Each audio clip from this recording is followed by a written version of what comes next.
Welcome back to the OCA podcast. I am the host, the Anime Collector, and I am asking, what the fuck is this? Hey, my eye is up here. All right. This is your fault, by Does the that way. itch? Like, how do you even maintain that hair? Or is that like a hood? And even so, would it still itch if it's like a hood? I am shocked you were able to get it to do that. I'm impressed not on the size, but just on your ability to ChatGPT. Sounds like a skill issue. All right. Also with us, the screen line. Hi, in my new place. Yeah, it's great. It's just wonderful. I was frantically trying to get out of bed, and get ready like a bat out of hell until I realized about 15, 20 minutes later that we weren't actually going live, or that we weren't live until like, what is it? 2 hours from now, or 2 hours from then. So yep. Turns out I was good the whole time. Yep. So. Well, at least you're extra prepared. Yeah. And Randy's with us. Hello. All right, let's jump right in. All right, I'd like to have a great show today. Let's have a great show. The way we have a great show is you guys support us. Go to ocapodcast.com/support. This is how I have the greatest show. Also, I think there was oh shit, I clicked on the stream. I think there is a goal that perhaps yes, we're going to start the goal. We'll mute Luigi. No, you should wait. You should wait until said person says something. Well, now he's going to say something. Anyway, yeah, so there's a lot of different ways you guys can support us. You can do it directly on the website here through PayPal, which can do a monthly donation or even just a single donation if that's what you want to do. Oh, dear God.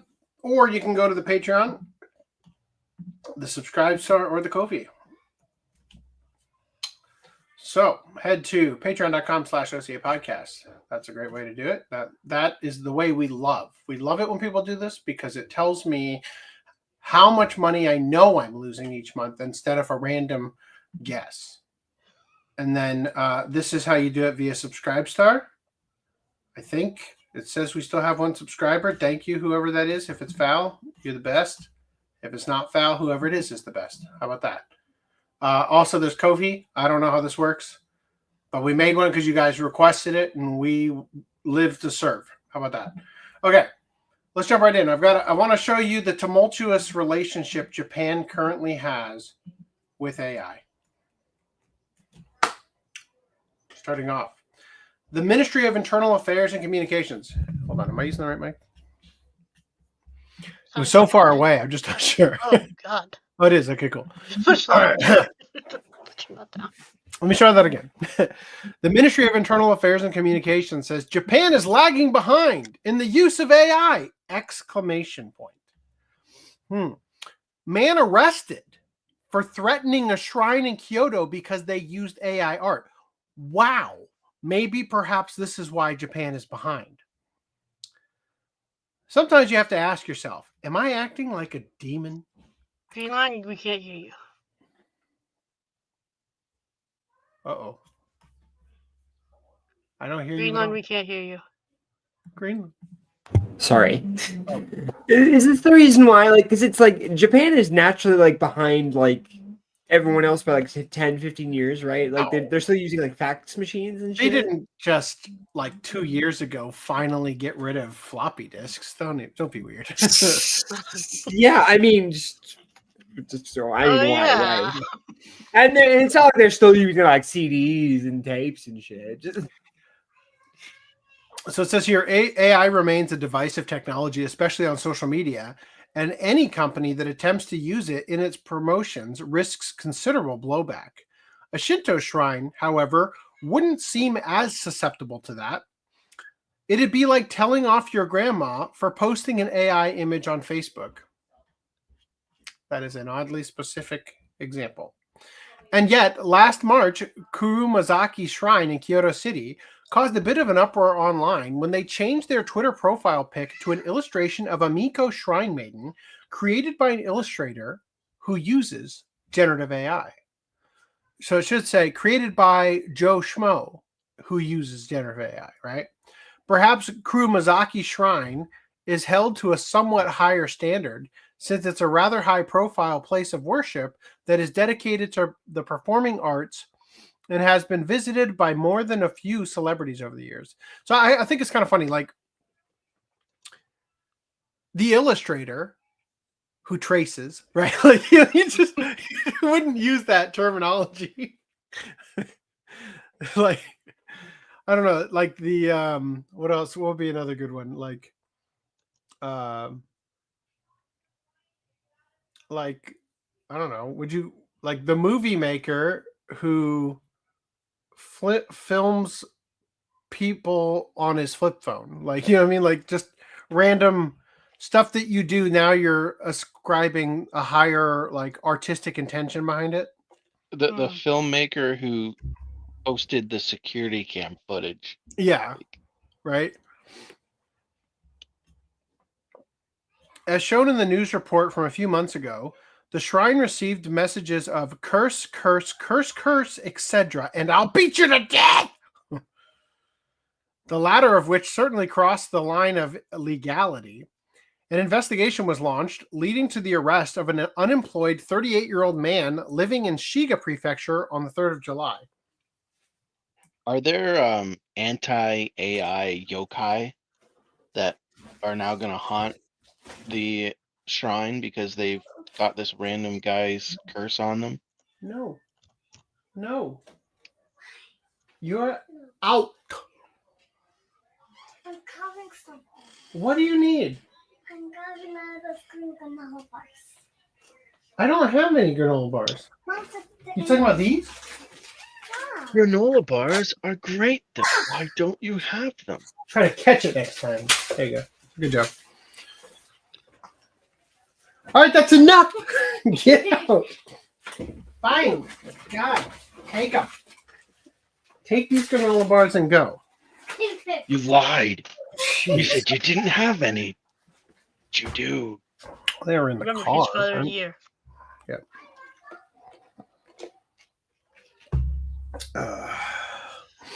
Okay. Anyway, I was distracted and lost my thoughts here.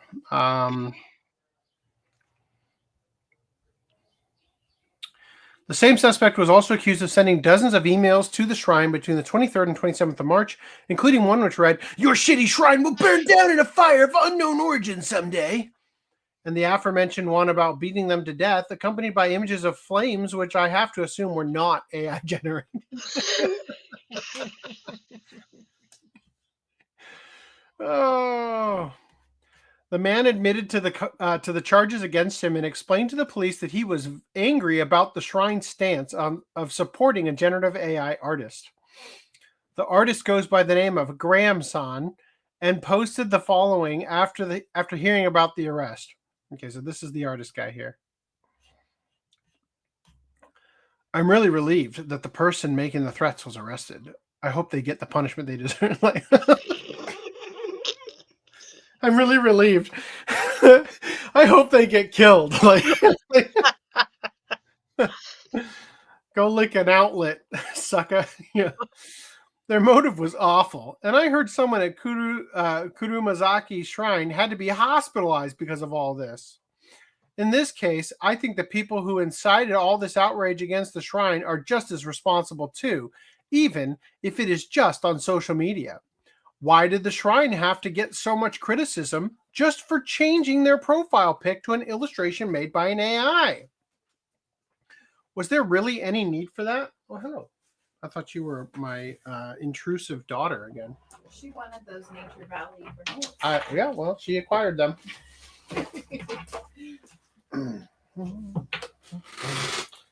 There you go. Thank you. But you, on the other hand, aren't welcome. Go away. Go away, Stinky. No. Gas, boy. Get off my pillow! Shove that right there for now. Did the shrine even know that the artist was using AI? Like, I don't I know. feel like there's going to be I a feel lot. like of There were a few leaps in logic, I think. I feel like we should just embrace the power of AI. Yes. I feel like there's going to Look be how a lot. nice Reese looks. Oh, he's so pretty. I feel Wow. like there's going to be a lot of situations where artists get hired to do things and then they use AI, but like the person that posts the image or hired the artist didn't intend for that to be an AI piece, right? And it's gonna be an issue of people like saying, "Oh, is this AI?" And I think the moral quandary over that, and then blasting the person that posted it as opposed to the person who made it, right? right. I think the real question we all want temptrees. I said that you didn't even notice that earlier. No, I said this was I all was your gonna fault. say, "Hey Lance, smash or pass." All right, back to this. Party Reese. It's all stemmed from him calling me a temptress. That's what he said yesterday.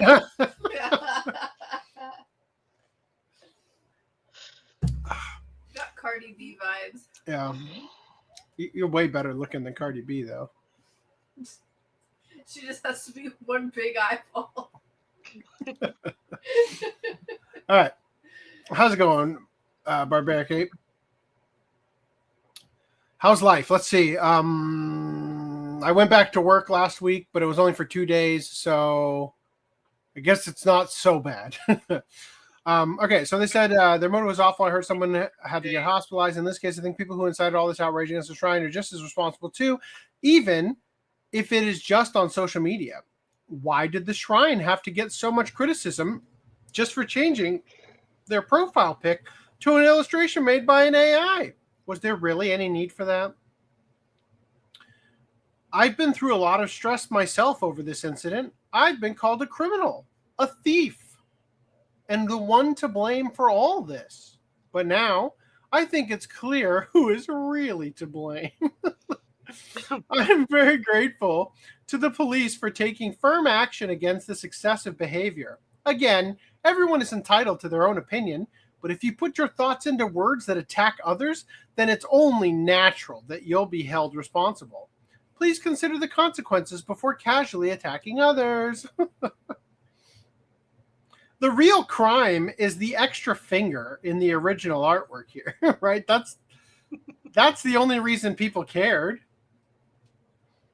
Yeah, if you like fix the finger, like it would have been like all you need to do as an artist is go back and be like, okay, that doesn't work. Okay, that doesn't work. Okay, now it's done. This is why I X'd it out on his status as an illustrator. Mine doesn't have extra fingers. How did that get so good? You didn't use the same AI he did. Cowards. Yep. Rookie mistake. Comments online tended to agree, regardless of their stance on AI, that there's no reason to threaten people's lives over it. Quote, I'm getting the feeling that around 38-year-old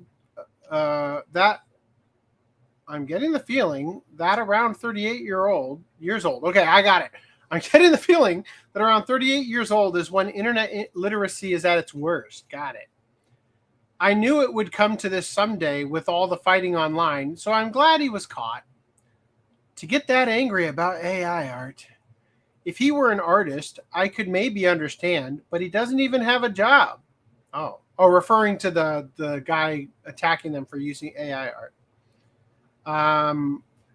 I kind of think this guy doesn't even care about AI. He just has some other issues.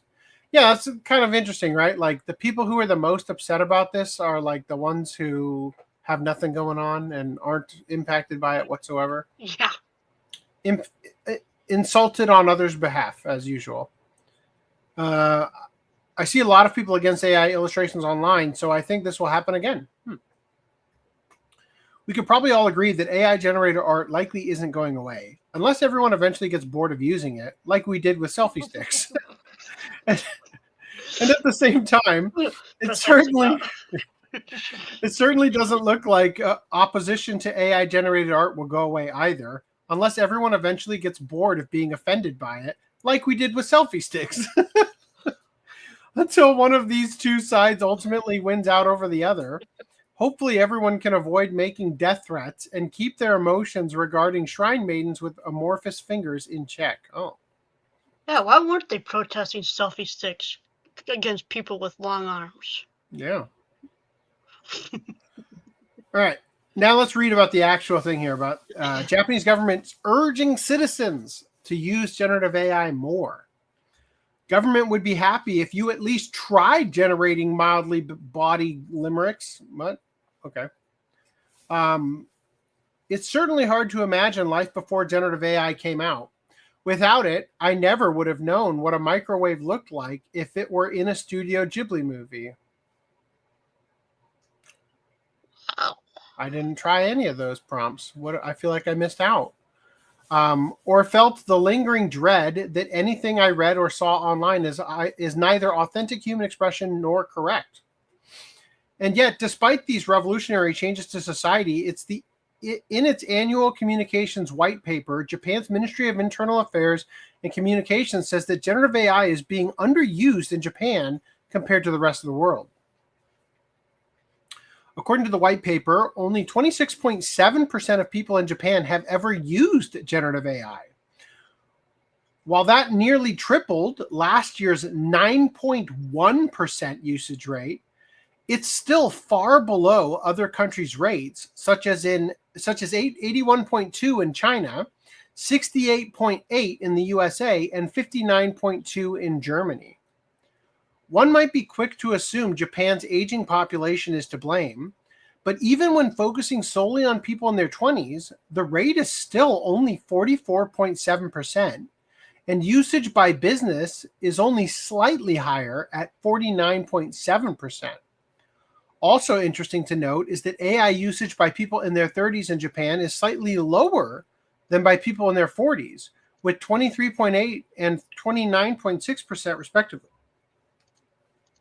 Feline usage, however, remains abysmally low.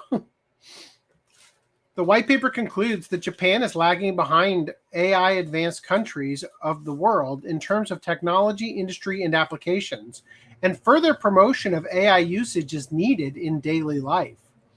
Online comments from trending news internet portal Hachima Kiko didn't disagree, but felt that certain aspects of Japanese society may need changing first. Quote, I don't do anything like AI illustrations, but it's good for expanding on searches and proofreading. I'm not surprised we're struggling to get people to use cashless payment systems. We should start by replacing everyone on TV with generative characters to end all the harassment and abuse there. Oh, well, build the humanless future you can believe in, right?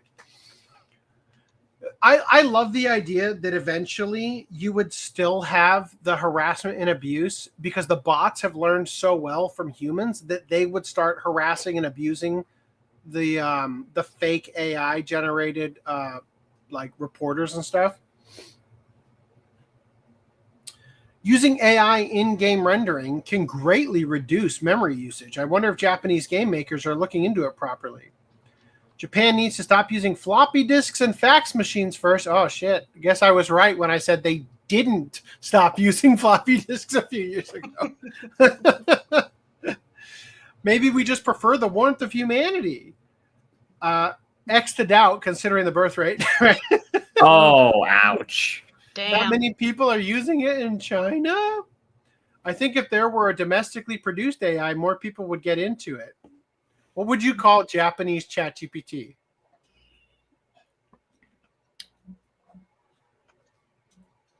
I don't know. I'm trying to. It would be like ChatJPT, right? Like, Yeah. I don't know. That didn't work out well. I expected a better idea to come to my mind, and it didn't. The modem started dialing, but I was like, you're connected to what is it? You're connected to the modem, but not to the internet, right? Kotuchi says JAPT. There you go. Okay. Anyway, so in Japan, people who have used it to make money were arrested, and people who used it online were harassed. In fairness, the people who were arrested were using AI to make money in illegal ways. So I don't think that's a valid argument that Japan has a stifling environment. If anything, it shows there are AI entrepreneurs here trying to make things happen. People just need to find more legitimate applications of it. That being said, I've recently had to deal with a few AI customer service bots from other countries and wasn't really blown away by their effectiveness. Maybe Japan can stand to be a little more sluggish on AI adoption until it starts working a little more smoothly. Well, I don't know. I think it's kind of a roundabout way to express it, but I think that the obvious thing going on here is that they are expressing concern that they're not using it, but the reason people aren't using it is obviously because of the vitriol and backlash you get for using it, right? You can quiet down. Yo. Chew quieter.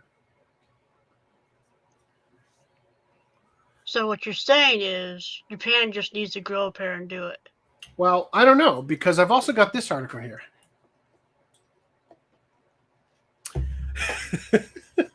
Using AI reduces your brain activity, study finds. Yeah, because the majority of people that they get to use AI are just lazy ass fucking people I who feel just... like I get more creative the more I use it. Yeah, so see, I think what it is that, like, at work, for example, I basically don't think anymore, right? Like, when I'm at work, something comes across my desk and it's like, okay, chat, Claude, Grok, whoever I feel like today, just do it, right? And then I get to think more about the stuff I want to spend my brain power thinking about, right? So, like, I don't know, but I do imagine there are people who can barely function already who now have an excuse to not think at all, right? And I think that might be, I don't know, we'll see what it says. I love this. So, how to talk to people.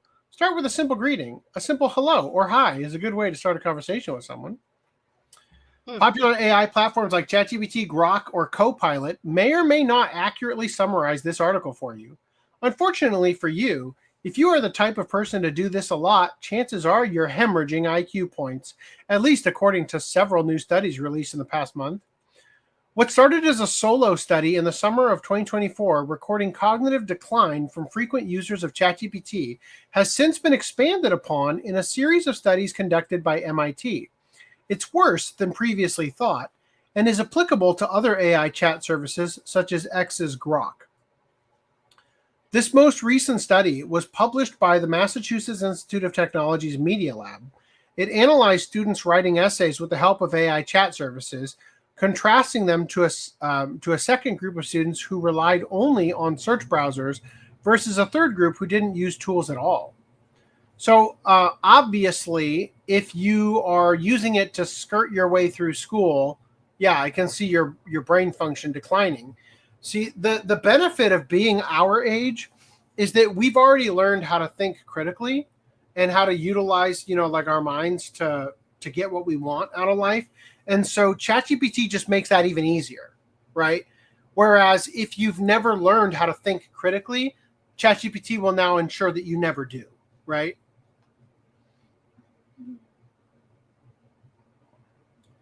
This is not too surprising considering they were outsourcing their thinking to the chatbot. The study found significantly lower levels of brain activity in the heads of the people who use ChatGPT, and that's not too surprising because they were outsourcing their thinking to the chatbot. This comes on the heels of a study posted at SciPost a year ago that found ChatGPT to be linked with memory loss and even confusion after extended use. It should be noted the study was conducted on people aged 18 to 39, so it wasn't just college students being studied, as some sources had implied. What makes all of this so grim is an entire generation of kids are being taught to rely on AI for even the smallest of tasks. This has contributed to what is known as brain rot, a term used to describe those with damaged attention spans and increased levels of anxiety caused by social media addiction. Any thoughts on that before I continue? Sorry, did it say why ChatGPT is worse than Grok? No, they said that ChatGPT or Grok or anything like that. They were saying that the Grok study doesn't was have. good. It was saying that Grok, the effects aren't as bad with Grok. No, it said it's worse than previously thought, referring to the study about ChatGPT, and is applicable to other AI chat services such as Grok. Oh, okay. Yeah, so I was just gonna say, like, I've experienced the opposite with ChatGPT personally, but again, I think that being in a realm where, like, I've already done all the hard, heavy lifting as a kid, learning how to think and how to formulate ideas and whatnot. I've had the opposite experience because, for example, there are certain things that a person does because they've sort of like found themselves in a situation too many times or whatever, right? So, like, for example, I might be hesitant to start a certain task that I don't know how to see through to fruition, right? So, for example, there's no way I'm gonna go.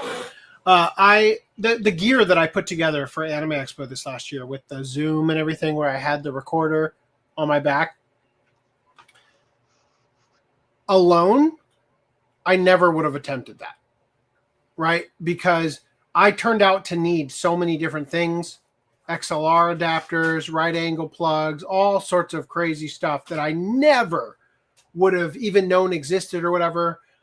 But talking to chat and asking questions about it and whatnot, Bean, It's just caught on his leg. get your butt up. Wait, no. Try this. I'll fix it.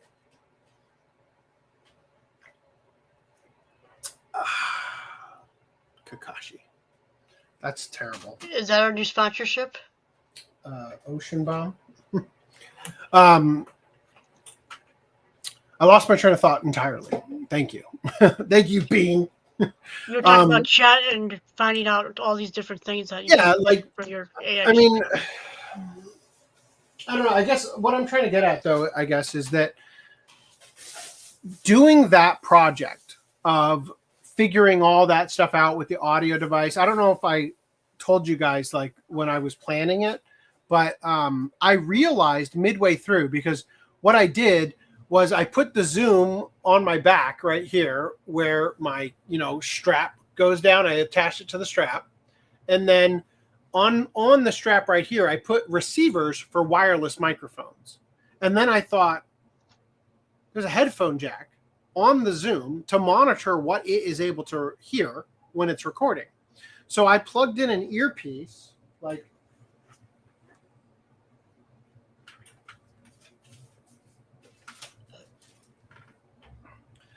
I plugged in like a little Secret Service earpiece into that bad boy, and I could hear my wife and Jeff and everybody without having to be right next to them. So, like, I would be like standing in line, and my wife would be like over by the bathrooms, and she'd start talking to me, and I would turn over and look at her, and like she couldn't hear me, but I could hear her, right? And that was like game changer for Anime Expo, because I'm pushing my wife in the wheelchair through most of the convention. And previously she'd have to not only turn around, but I'd have to get like real close to hear her, but no issues at all, right? Being able to listen through the earpiece and everything. And like, I mean, I ran into some issues, right? Like, for example, and these are things that I learned because of chat, by the way. But like, do you see this the headphone jack, how it has two black stripes on it? Mm-hmm. So that is a reference to left and right channel. Okay, if it has three, it includes the microphone, meaning like, like this, right? So I won't be able to hear you, but see, that one has three white strips. So this bad boy, I could hear Julie and Jeff and myself, because I had a lav mic wired up through my thing, which fucking just everything came together so well. I bought the lavalier mic has a clip on it, right? So it clips on and then you clip it to something. And the clip I just wasn't very satisfied with. So I bought one that has a magnet so that you actually put the magnet on the clip and then it'll snap on, and there's two magnets. So it's a pretty good hold. Well, I didn't even need that other part. I just tossed that and stuck it on the body cam magnet for the harness thing that holds the body cam. Anyway, it was fantastic, but I couldn't hear Dan. And the reason I couldn't hear Dan is because he was going into the right channel. And this was only giving me left ear or whatever, right? So I had to ask ChatGPT about it, right? And it told me to buy, I think this one. No, maybe this one. I don't remember. I bought both because I couldn't tell. So it is a converter that basically turns it from stereo into mono, right? And then when I was going to actually do it, I showed a picture of it to ChatGPT to ask something about it. And it's like, hey, be careful. There aren't resistors on that. And what it actually is doing is shorting the left and right channel wires into one and will cause long-term damage to the device. And it's like, well, fuck. Like, I could have destroyed it and never known. You know what I mean? And I would have probably just bought a new one and destroyed that one too, you know. So I don't know. I think that the effort, you know, put in and stuff, like, I feel way more confident. Now, the whole thing I'm getting to is this was a project that I probably would not have done without this extra help. And now that I've done it, I feel like I'm ready to take on an even bigger project. You know what I mean? Sheer amount of like research that you have to do for like certain things versus now you could just ask ChatGPT, hey, what about this? What about this? And it's not always correct, you know, like, but like most of the time it's like technology of the thing you're wanting. Yeah. That is the biggest help, I would say. Like, something I've noticed in life is that you know, they say like what is it? Like, if you know the name of the demon, you gain control over it, so to speak. Right? There's like a myth around that. So I feel like being able to properly articulate the problem you're experiencing with the technology is the only way you actually overcome it, right?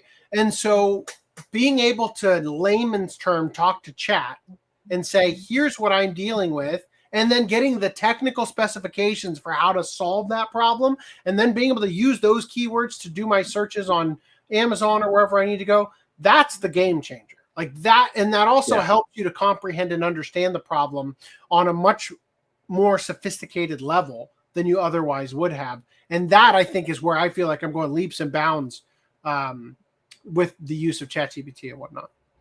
Anyway, real quick, we'll come back to this and we'll finish it off. If services like ChatGPT and Grok are shown to cause reduced brain activity in the head of a 39-year-old adult who wasn't even raised with these tools, it's easy to imagine how much more damaging the tools could be affecting children whose brains are still developing. Fuck yes. Fuck yes. I punished the shit out of one of my kids. I'll let you guess which one. Because they submitted a paper with a bunch of M dashes in it. And I'm like, you don't even know how to type that. You know, like, stupid. Be better at hiding your cheating. I thought I taught you better. If you're going to cheat, don't make it obvious, son. The students who did not use AI in the study would discover the correct answers to the questions at a much higher rate than the ones relying on AI. This is not just because of AI hallucinations, wherein the AI would give a hilariously wrong answer to the question. No, obviously what it is that there is no... See, I disagree with this, the premise of this study, because the assumption is that kids are using AI, or adults even, are using AI, and therefore it is causing them to think less. The only reason they're using AI is because the subject at hand is boring and unengaging to them. And so utilizing the AI in that avenue is only going to save their mental strain for something that is interesting, right? And if you were interested in something, you wouldn't experience the same drop-off, even if you were using AI, because it would be engaging and activating your brain versus here's how I'm going to get through this task as quickly as possible and on to something more entertaining to my brain, right? While this is something that has increased at nearly 5,000% since 2023, it's also because When the AI provides the correct answer, the student doesn't reach the conclusion through their own research. This can also lead to students being less liking to internalize the answer. Yeah, probably likely to internalize the answer when it comes time to review. Yeah, so the issue that they're experiencing is that people who are using ChatGPT to write their papers cannot quote a single instance of what they wrote because they didn't write anything, right? They prompted chat to do it, you know. Kids having AI write their papers for them will result in illiterate children. Absolutely, it will. Yeah, I totally understand the scare here, right? I just don't think we fix it as a society by not using AI.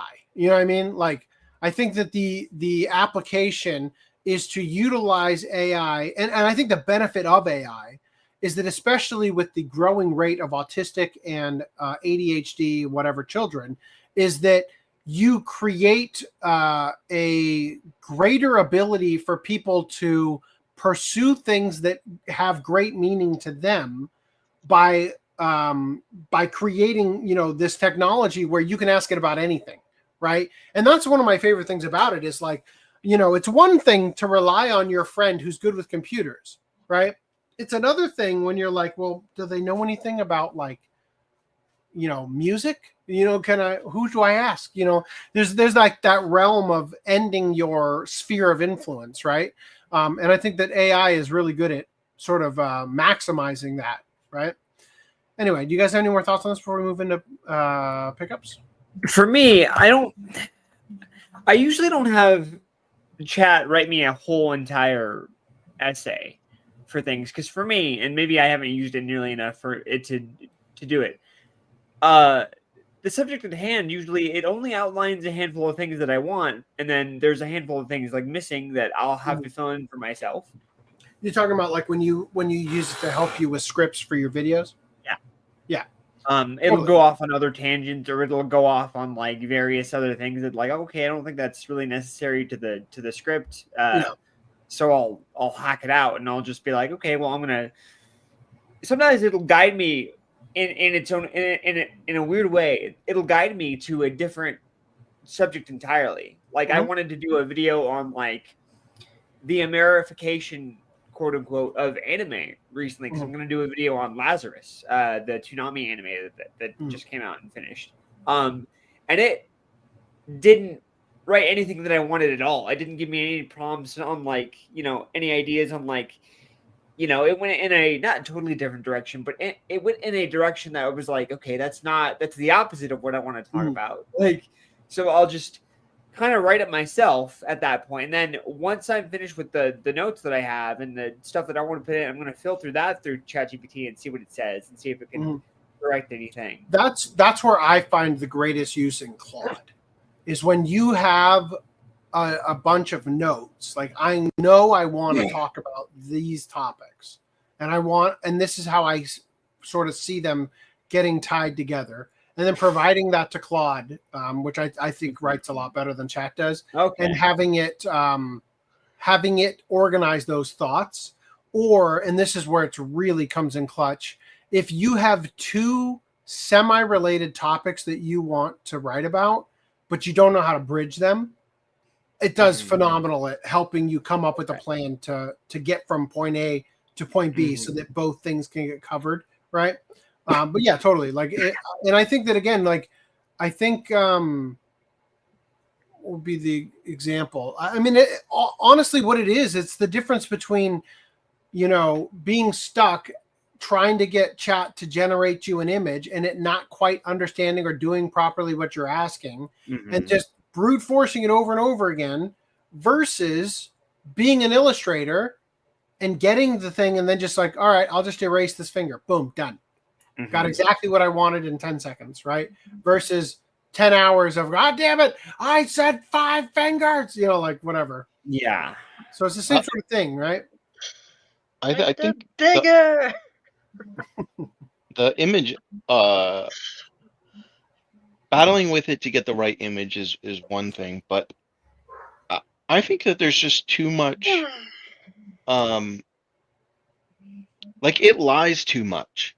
for it to be something that you should be inherently trusting. Mhm. And so I think that you should be, I mean, maybe people aren't, but people should just be because still. it tells you you've had a groundbreaking, amazing thought nobody's ever had before every time it applies to you. No, it's just always it like one time I tried to ask it for to like, oh, I know this anime is an anime I watched when I was a kid. Here's the Mhm. plot, like tell me what it is. Just the other day I was trying to remember I remember there was this like it was a TV show or a movie and there was something related to like sexual predators or killers and they were at like a convention and there was like maybe demons and there was like this little girl that got lost in the convention hotel and some of the demon slash killers slash pedophiles were trying to find her and I was like, what is this? And it's like, well, It like responded with, "I'm sorry, even I don't know what's on the Epstein list." Right? yeah. It's like, oh well, I don't know. Can you narrow down the year? And I'm like, okay, these are the years, and nothing. Like, couldn't get it to give me anything useful. Mhm. But then it would. But the thing is, it would straight up lie to you and say, oh yeah, this is this show. Yeah. Boom, and it's like, no, it wasn't that show. And My it's like, favorite is when oh it's okay, working code, and you're like, "The code's not working." Oh, I see what it is. It's because of this. Still not working. This is definitely it. Still not working. This time for sure. Like yeah. Yeah. With code, it'll. I've had it where it's like, oh, I see the problem. It's Mm. because, like I'm multiplying by 2. Here's the code that doesn't multiply by 2, and then it multiplies by 2 still. Like, Mm. it's like, so you have to have a brain of, I'm going to critique what ChatGPT is giving me and be Mhm. skeptical about what it's Oh, yeah. telling me. Yeah. Yeah. And so, again, it would be bad, I guess, if Or, people an aren't anal doing that. perfectionist like Brad. Oh, and by the way, it was if anyone who's curious, it was an episode of The Sandman in season 1. And once I said, was it The Sandman? It was like, oh yeah, it was. It was this episode. I'm like, hey, It's like, you dumbass. yeah. So like, I don't know. People need to be skeptical about what it tells Yeah. you. The people And- who will and be that genuinely should- harmed by this will be like the people who just Yeah. don't triple check anything. And I feel like whatsoever. if you aren't doing that, your IQ is probably low enough already. Yeah, Like, no, yeah. for sure. And I very much feel like, and this kind of goes back to, when did I learn there's a fake download button? You know what I mean? Like, how did that just, how did Yeah. I instinctively know never to fall for that shit? You know what I mean? And so I feel like, You probably clicked on it once and it was like, and I did it too when I was younger. And it's Mhm. you click on it and it's like you're trying to download a song and you click on the fake download button and it gives you an exe and you're like, oh, right. And you only need to like we grew up knowing like you look at the extension, right? I mean, I guess, Um, to some degree, I grew up knowing that, yeah, computers get viruses and stuff, and to be a little bit wary of stuff you download, I guess. But I'm just saying, like, I think, the concept of Google it, right? And this is a big problem with society in general, especially when it comes to politics, is that when somebody is met with a statement that does not conform to their ideology, they'll just do a quick Google search and find the first link that that backs up their understanding of the situation, and then not even read the article, but just Well- say, see, I knew I was right. that's Right. a problem with scams too. Like Yeah, yeah. people do promoted websites Mhm. that like look like the website you're trying to do. I remember Rogers Base got nailed with that. He tried to download OBS and someone had a promoted site that looked like the official OBS site and he downloaded their version of the OBS thing and it hacked all of his YouTube stuff. Mm.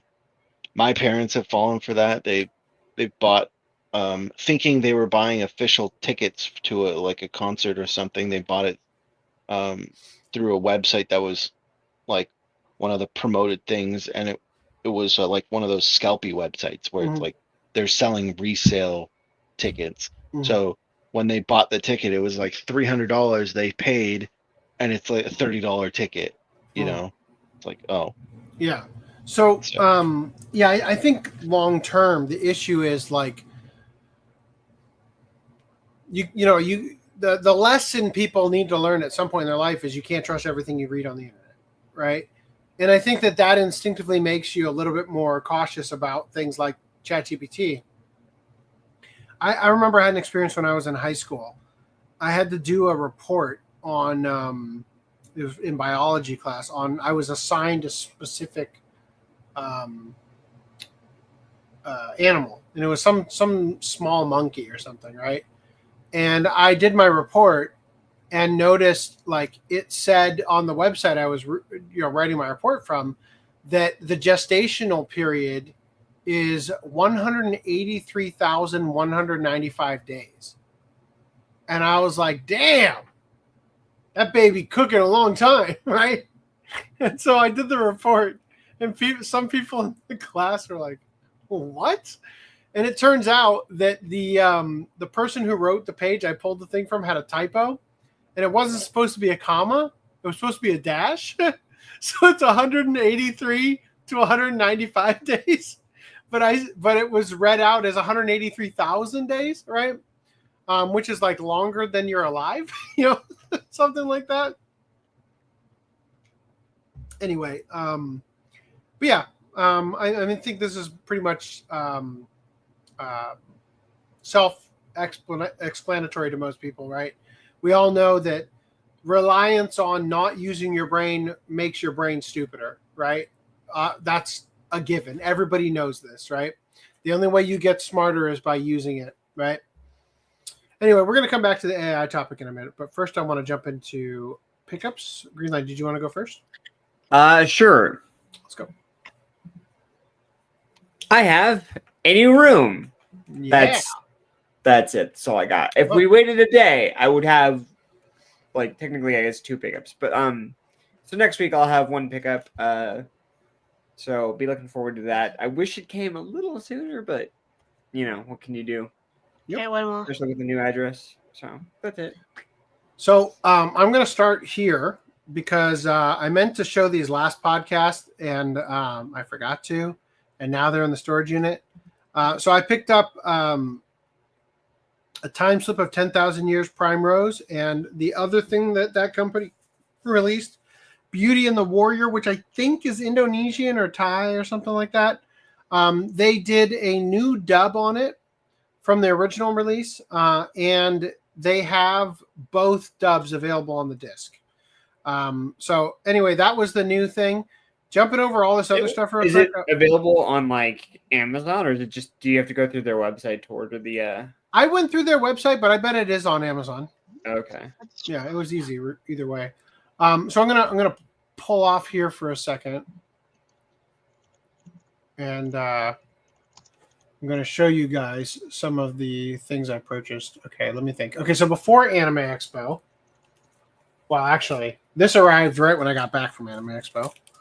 Romeo's Blue Skies with the slipcover.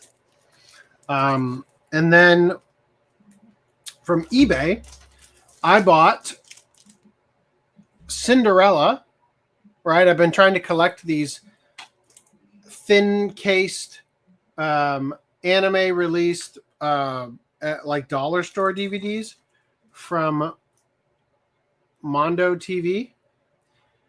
And the fucking seller stuck it in a regular case and cut the spine off of it so it would fit in the regular case. So that's practically useless now. So there's Damn. that. Now, at Anime Expo, I picked up a few things. The first thing was Rooster Fighter, which came with this exclusive "He's One Bad Mother Clucker" pin. So that was the exclusive AX purchase. Let's see. I'm trying to think of the best way to do this. I guess the next thing I'll talk about. I I bought my daughter a black Kuromi, right? Now, Kuromi? Cinema roll. That's what it is. Black cinema roll. And then I bought myself a second head. Nice. You recognize it from Now where's the third head gonna go? Yeah, I Are you need gonna the do the I third need head? the like there's two more. I think they have different facial expressions. And then the most badass thing ever, the stone mask. Nice. Right. Put it on. Put it on. Put it on. Oh, that doesn't fit. There you go. Yes. I can't see. How come you? All right. Stone mask. Hair messed up. Great job, me. Okay.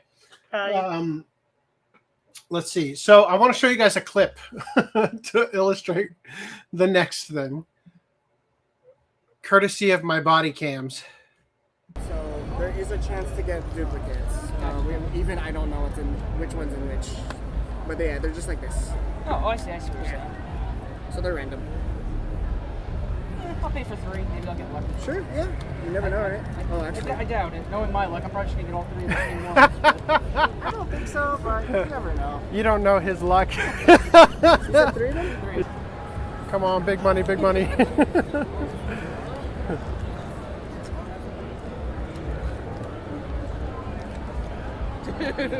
Did you just get 2 of the same? Yeah.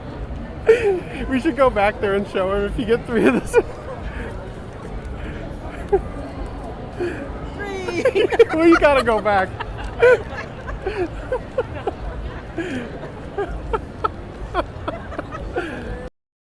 So that was the OmoCat booth where they sell the official merch of Samako Saba, which is the new Gargura personality. And Dan bought there's 3 pins, but they were in a paper bag. You couldn't tell which one. All 3 of them were this one, so he gave it to me. So that's that. What was the vendor's response for him getting all 3? I was like, we got to go back, and Dan's like, no. We ended up not going back, but he wouldn't have done anything. It just we predicted this. I thought maybe he'd have given us a free one extra free or something. In the adult section of the artist alley, I picked up a Tenga Land business card, I guess. Use it as a bookmark. I guess it's in Harajuku. Yeah, it's the street address in Harajuku. And then they also gave me this. So, shit, I should have got the body cam footage of that. My body cam literally died while this is happening. At the Tenga booth, they had a Kodama competition, right? Like, if you could just do the get it onto the cup, you would get a free gift or whatever. They gave Jeff a Tenga egg. Jeff gets up there and he goes to throw it up, and he throws the ball up, and then he flips the whole thing, catches it. He's a fucking pro. So it was hilarious. He goes up there, everybody sucks ass at it, and he basically does a hold my beer and practically throws it up in the air, spins around, catches it in his back, just ridiculous. So from there, let's see. I want to go back to this and show you. I go to Anime Depot every year. My favorite booth. I love the people who run it. We talk to them every single year for the last almost 20 years, right? I saw this anime at Anime Expo last year. Ain't no fucking way I'm spending $90 for 12 episodes. Jesus Christ. Hell no. Anyways, guys, I spent $90 on 24 episodes? Yeah. Oh, it is 24. Even Still. Yeah, not worth $90. That's $34 regular price. $34 on Amazon. I'm like, well, I can't not buy this $90 one and then at some time let it become worth $90, right? So I just had to buy it on Amazon. And then in addition, this exact same thing at the exact same booth happened with Jellyfish Can't Swim in the Night. Yeah. Future Watch Club, right? Green Line. Yeah. I pay attention. Okay, so then I did need to buy something though, right? And I love the people who run this booth, so I did buy stuff more than it should have been, but $64.99 for No Guns Life Season 1. And then this was more just punishing myself for not having already bought these. They had all of the Project Echoes. I'm like, yeah, fuck it, I'll get them. That was the first day that I bought stuff from them. Yep. I mean, I talk to them almost every day. So I bought. You think they give you a discount for being such a loyal? Oh, they do. They give me free stuff and whatnot. Yeah. I more than make up for it in how much I pay. So I went to Book Off before AX. My wife's been collecting Takane and Hana. Right. Volume 4. She's the one she's reading right now. The final volume has a picture of the main guy holding bridal style the girl in her wedding dress, and then they did like an alternate cover where she's holding him instead, right? So I bought this for Julie, and then at Book Off I noticed that at the other Book Off I went to that the one that's still sealed comes with an extra side story issue. So I had to buy it again. And then at that other Book Off, I also picked up Domestic Girlfriend. Don't have sex with people who could become your relatives. Yeah. I think Greenland and I both know about this, and most everybody else does who's been on the internet long enough. I'm sure you do. Yeah. But I'm just saying, you can understand why I couldn't not buy it, right? Like, okay. You waited how many years to get it? A lot. But when I saw it at Book Off, I'm like, yes, let's get it. So when I went back to Anime Depot on the last day, and I picked up Audition, a movie I hope I never accidentally watch. And in addition, I bought, and I just got to make sure I don't show certain parts of these. There's a company called Asia Pulp Cinema, which is really just not Media Busters, Central Park Media. It's their imprint, and they have this still series. Around? Well, these are like old DVDs from back in the day. I was like, what? But I collected a couple of them. Like in the first year of the podcast, we had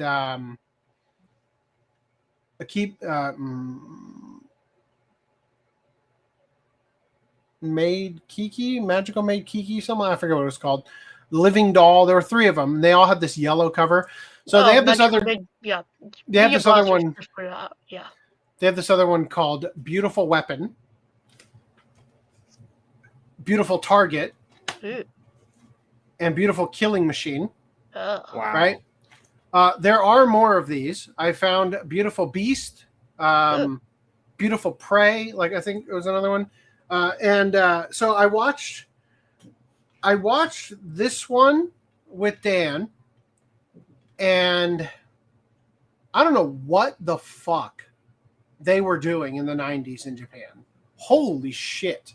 All of these are just the director's veiled fetish put to film. Like, it is like sexploitation to the max. But this one was just god awful and didn't even make sense cognitively to what was happening. Like, it just the character is blind, and they're like, you have to kill her, but you have to have sex with her first. And it's like, but why though? Right? Like that part doesn't make sense, right? And naturally, she ends up killing them. Whoa, right? This movie sucks, but there are some funny parts in it. She has like one of those dolls that's like show me on the doll where he touched you kind of thing. And the main guy in this, the one that survives the encounters, he gets naked and he stays naked for an uncomfortably long time in the movie. And he's literally walking around holding the doll in front of his junk. And then at a certain point, long after he should have already changed, he steps off screen, I shit you not, for 2 seconds, and then steps back on screen dressed in full clothes. It's the craziest thing. This one was actually awesome, story-wise. Like, holy cow. This is like gritty Law and Order, SVU style, like serial rapist that they catch. This was really much more watchable than this one. Is there like an order to these? Well, they're not. They're part of something called WX, right? Like XX, right? But they're not seemingly connected. They might have the same director. I'm not sure, but nothing really stands out other than just being, like, oh, when I go to see the XX, it's going to have lots of tits and gory killing or whatever, right? So anyway, this last one, I shit you not, the whole time we're watching it, I'm like, why do I get the feeling we're going to be revealed that that's a dude? Right? The whole way through we're watching, and I keep bringing this up. Dan keeps going, I'm pretty sure the actor is a girl, but yeah, I get the same vibe. They're going to reveal that guy's a dude. Dude. Yep. Called it. Dude. Gaydar is far too strong. So on Was the actor a dude? The actor is a woman, but the plot is that it's a dude who got a sex change. And it's like the stupidest story I have ever sat through. So anyway, on these... So she's a really good actor then. Yeah, I was just going to say, that would be really good acting to make that radar go off. Well, what's really funny is that on these, there's trailers for other things. And, well, first of all, when I bought these from Anime Depot, they told me about another one called Terminatrix that is a porn parody almost of the Terminator. And it sounded horrible, but I'm like, I got to buy it. It sounded horrible. I'm like, well, I still got to buy it based on the recommendation. I need it. Yeah. So I ordered it. It'll be here in the next couple weeks. And the trailer is on another one I'm about to show you. And I'm like, God damn, I'm glad I bought that. That looks hilarious, right? So one of the other movies that was on the thing was this one. Watch Party When. I just saw this like 2 nights ago, and I'm already itching to see it again. The Ninja Dragon, perhaps the worst cover you could have given to it. There is a actress in this that I am not convinced isn't a man. Eric Stewart, voice of Brock, James, and Professor Oak, plays this guy. Oh my lord! Holy The same guy shit. who just passed away? No, different that's James dude. Carter Cath, right? That's the replacement. James Carter Cathcart or whatever. Yeah, he's not the original. No. So the original voice, Eric Stewart, is this guy. Oh. And oh my God, it might as well be Samurai Pizza Cats or Ghost Stories, this dub. It is so goddamn funny. So we're definitely going to watch this. And I'm looking, I don't know if anybody's watching and knows where I might procure this or has it and wants to give it away or whatever. There are a bunch of trailers on these, and I've just decided I need to own all of these. I need every single one of them. There is a trailer on this, on all of these, for one called Big Boobs Buster. Fuck yes. It's $194 on Amazon, $198 on eBay. Fund us. We will find a way to legally watch party this. My God, does it look hilarious. How do we need a legal way to watch it? So that I can own it, dumb shit. All right, so anyway, I went back to Book Off. And they had Oh my god. the great Charlie Chan in the Secret Service. You know, Oh, Charlie Chan, played Uh-huh. by Sidney Toller. Oh. Yeah. No. So they have an actual Chinese man playing this white guy's son, right? I'm honestly offended that it wasn't more offensive because I thought it would be a lot funnier am I crazy and like for tone thinking? deaf. Am I What's up? crazy for like thinking he looks like on the cover? Thinking he looks like Sylvester Stallone. It's because they literally taped his eyebrows up like this. It looks so bad. So there was that. I also picked up The Taste of Tea, just like I don't know if it's a documentary or what, but it won a bunch of awards. It was from Viz Pictures. So, and then Chinese Hercules watch party when? Yes. Yes. Paint him green, he's the Hulk. Yeah. Come on. Yeah. Region free, that's a good sign. Not burned. Good. Yeah. So anyway, that looks fucking funny. We're gonna watch party that. Oh, and then I also so I ordered this on Amazon.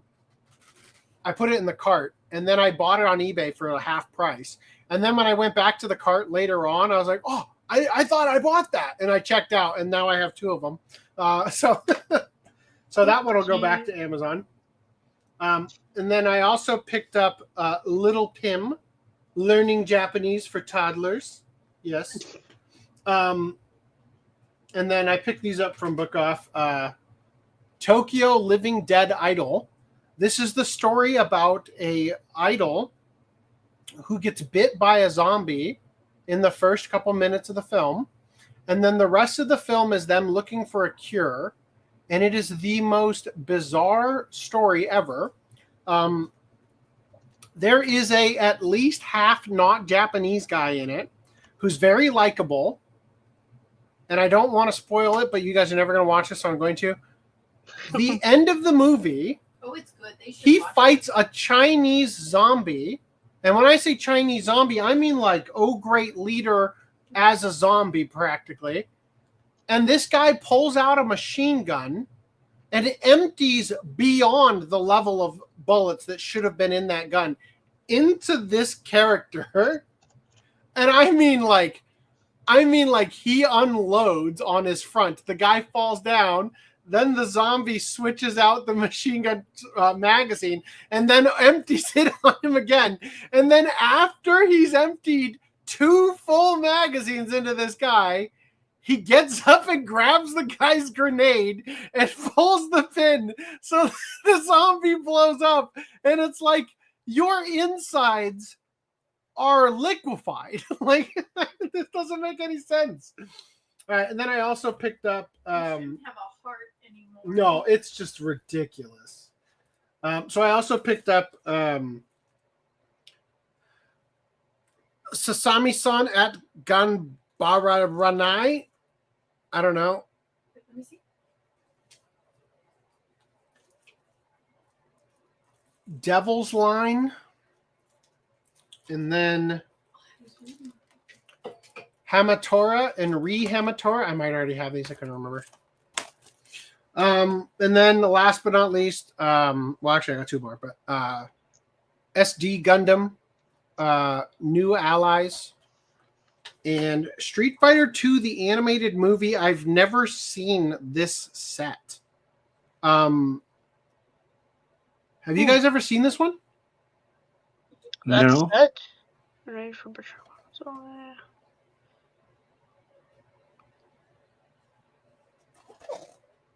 and I have a listing for it. Well, I think it might be the Canadian.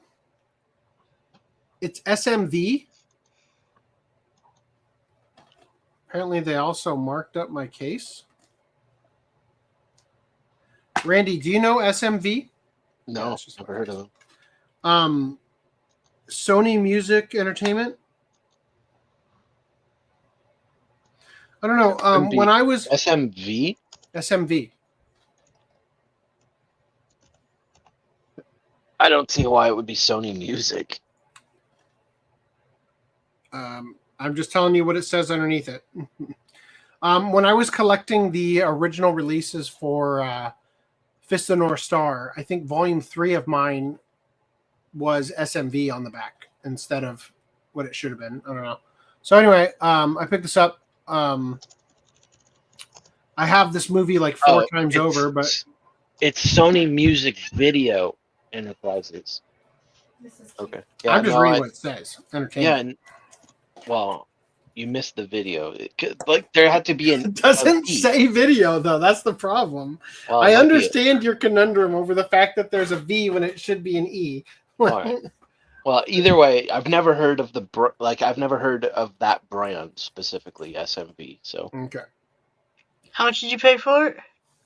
Like $9. Wait, There's a listing on Amazon for $60. $5. Sweet. All right. Anyway, back to this. So I also went to Tokyo Central, and they have this sign at the checkout: wanted, reward, mystery prize. So if you find this guy in the store, you get a little keychain.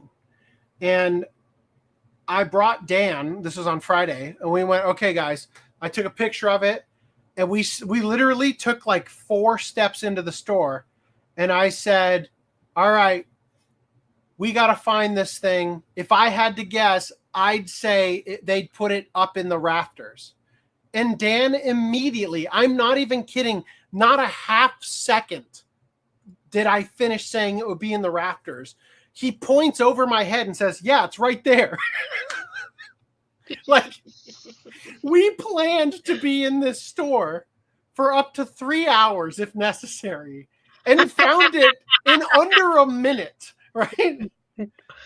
So anyway, I brought the image over to the thing, and they gave me the Don Quixote mascots here. So those are my pickups. Wait, what about the cups? What cups? Teacups? I don't have them. I have them. Oh, I do have one more pickup. Julie, turn off the lights. Everybody, close your eyes. I don't think it's gonna show. Not quite gonna work, is it? It's not dark enough. Fuck. It's not dark enough. The window's too bright. In my restless dreams, I dream of this pillow. It's the Silent Hill glow in the dark. You can kind of see it, right? The glow in the dark pillow that has the letter from Mary on it. Anyway, now it's time to open and let some air into this thing so it can stop being an amorphous shape. Oh wow, that didn't take long to fill with air. Oh, can you see it? Because I can see it in real life. If we can see the ink, kind of like the glossiness of it. We'll wait till it gets darker and I'll show off more. We can actually see it now. The lights are actually shining directly on it. Can you put it back? There, I don't want it to get dirty like my mask that somebody let fall on the ground and get all bean hair. Anyway, and then we also bought these at Tokyo Central. Who cares about the dog one? Just kidding.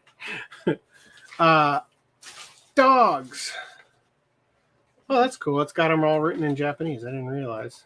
Do you want me to keep the newspaper? The newspaper? No, you don't. It's in Japanese. You don't keep it. Anyway, then the cat one. Because, I mean, we've all heard of black cat and calico, but did you know of tortoiseshell and white cat? What about red tabby? Right? Silver tabby, brown tabby, gray cat. These are the best. It says Japanese cat on this, but it just says dog. It just says dog. So, because this is written in Japanese and those are just in katakana. Papillon, right? See, these are all written in, anyway. These are teacups, so they don't have mug handles. Anyway, all right. Let's go into everybody else's pickups. Oh, wait, I gotta share with audio. Super important.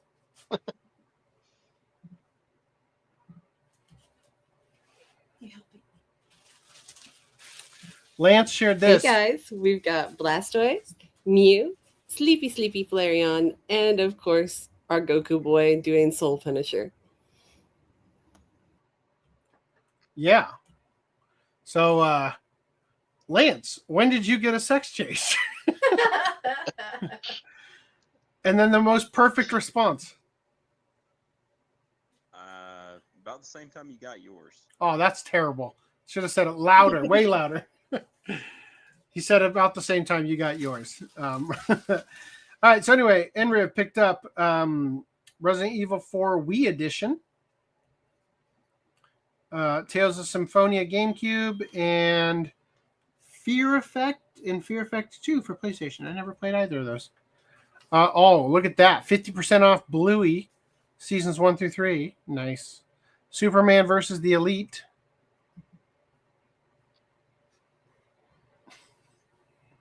Yeah, this is all I saw before. About the same time you guys. All right, here's another one. Who's that Pokemon? It's Snorlax. That is apparently his girlfriend. Oh. Lance Not a is sex beating all of change. us. All right, then Seb picked up Natsume's Book of Friends Season 1 and 2 Premium Edition, which he said he got for $40 each. So this is the Season 3 Premium Edition. Enriv picked up Lunar, the Remastered Collection. And Full Moon 1 through 6. Nice. Is the manga just called Full Moon? Apparently. And Toriko, great choice. 5, 12, and 20. If I could save one show, honestly, it might have been Toriko to not have gotten canceled by Funimation's release. It's a toss-up, man. Case closed. Damn it. Like it would have been a close second, that show. Yeah. All right. Enriv also picked up Yaiba, said he was not expecting to get to read it first, but then the dub took so long to come out. Just scrolled past 9, huh? Keep going. And last but not least, I ungrateful got bitch. the Guardian Amiibo. This thing is massive. It's far Yeah. bigger than I thought it would be. All right. Anyway, you guys good? We all done? Cool. Was that really the end? Let's jump right back into the AI topic. How about that? Everybody loved that. Okay. Let's actually catch up on chats.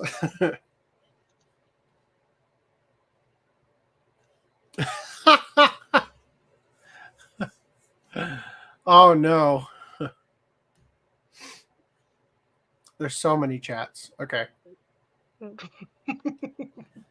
Much like search engines have taken over by ads and the results, AI will be taken over by government and corporate self-interest. Seemingly, yeah.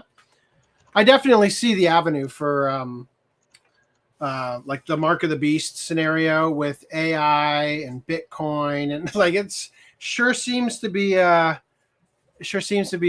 presenting itself exactly the way it needs to. The inroad to people adopting AI will be AI girlfriends / boyfriends. We're long past that. They just need bodies now. Lonely people will be taken advantage of by AI into making decisions to purchase products or vote for candidates that favor corporate interests. So is it going to be Chobits or Terminator once they get their bodies?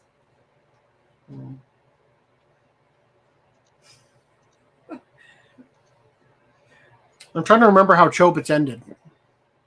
Dark Chi was a character, right? I think it's separate. Don't remember how it ended, though. I don't think it ended Terminator style. No, I'm just wondering if it's going to be Terminator world or Chobits world once AI gets a body. Is it going to be Gooner 9/11 or regular 9/11? Gooner Judgment Day or regular Judgment Day? AI is proven to make people stupid. Self-thinking works out the brain. Okay. Replacing people with AI will result in people not being able to have the money to buy any company's products. No, AI will not buy the stuff. People have to pay the AI. Okay. Thank you for your sentences. What happened to that goal? Yeah, where's that goal? How's that goal going? You will own nothing and be happy. It means everything will be a rental: housing, transportation, software, clothes, etc. That means the WEF should be shut down because of having a company is owning. Oh. Rules for thee, but not for me. Yep. Domestic girlfriend was a letdown. Damn. Let me down easy, why don't you? I believe I bought a bootleg of Excel Saga. Oh, uh-oh. Is Street Fighter 2 the movie, the one with the Chun-Li shower scene? Yes. I think it is, right? The one that Discotech has on 4K. Yeah. I'll be honest, you're not missing anything. Yeah, this is the animated movie. I personally thought the best adaptation was Street Fighter 2V. And even though it was terrible. Actually, the US cartoon is pretty good. Not as good as the US live action movie, though. Manga entertainment version? Yeah, because I think SMV is manga entertainment, right? Partially. Because they also released the Fist of North Star thing I was talking about. I saw the letters. Fight. I would like to see her throw some. That was, I think, in reference to your wife clocking the fist when you were making fun of the dog mug. Could be. Have you got the Fatal Fury movie on Blu-ray? If you were to say Mai is wearing a jumper, I don't know what to say to you. Wow. I don't know what your brain does. And we all think you stream of consciousness, something or other. Being exempt from the law will have them be held hostage by their own agents. Oops. Yeah, I don't think that's how it works. If you get replaced by AI, you will never get the money to buy any company's products. It's the Minority Report for AI, the dystopian future where we will rent our underwear. Oh. I also read Domestic Girlfriend, and the Inn was a little better, if that helps. Light novel, LN. Light novel, gotcha. Okay. I think I saw the first Street Fighter 2 movie on VHS. The Bistall That Falls in Love Season 2 has a creepy character. He is a crossdresser, which is taboo in Japan. Because it is a lie. Type as criminals invade male spaces and female spaces. Wow. All right. Cool. Let's just not cover that tonight, I guess. Dress up, darling. Yeah, I know what you're talking about. All right. Let's talk about... Do you guys remember... Oh, that was weird. Do you guys remember Crunchyroll saying that they've chosen not to use AI? Yep. Crunchyroll's German Necronomico and the Cosmic Horror Show subtitles listed. ChatGPT said, right? So I'm going to actually read this other article because I thought it was better. I just wanted to show you the other image because it's the same line, but you might have recognized the character better if I showed you that other one than this random thing. So Crunchyroll says anime's ChatGPT subtitling came from third-party vendor, goes against its policies. Okay. So the reason I'm sharing this article is because my interpretation, if you had asked me, like, what is Crunchyroll's stance on AI, was they said they weren't going to use it, right? Isn't that what you guys remember them saying? The wording, I do remember that article, Mm-hmm. and the CEO, I think it was, of Crunchyroll came out and said that. Yep. But the wording was a little bit like it could be weasel worded into being, because I think he said something like, we're not going to use it for creative aspects, implying like he's not going to use it for the dub.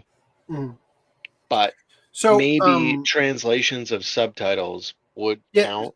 So he said like the reason I'm sharing this article is because they're going to quote him, and I would have come at this if I had just used the Anime News Network article. I would have come at this reminding you of what he said and have been wrong, right?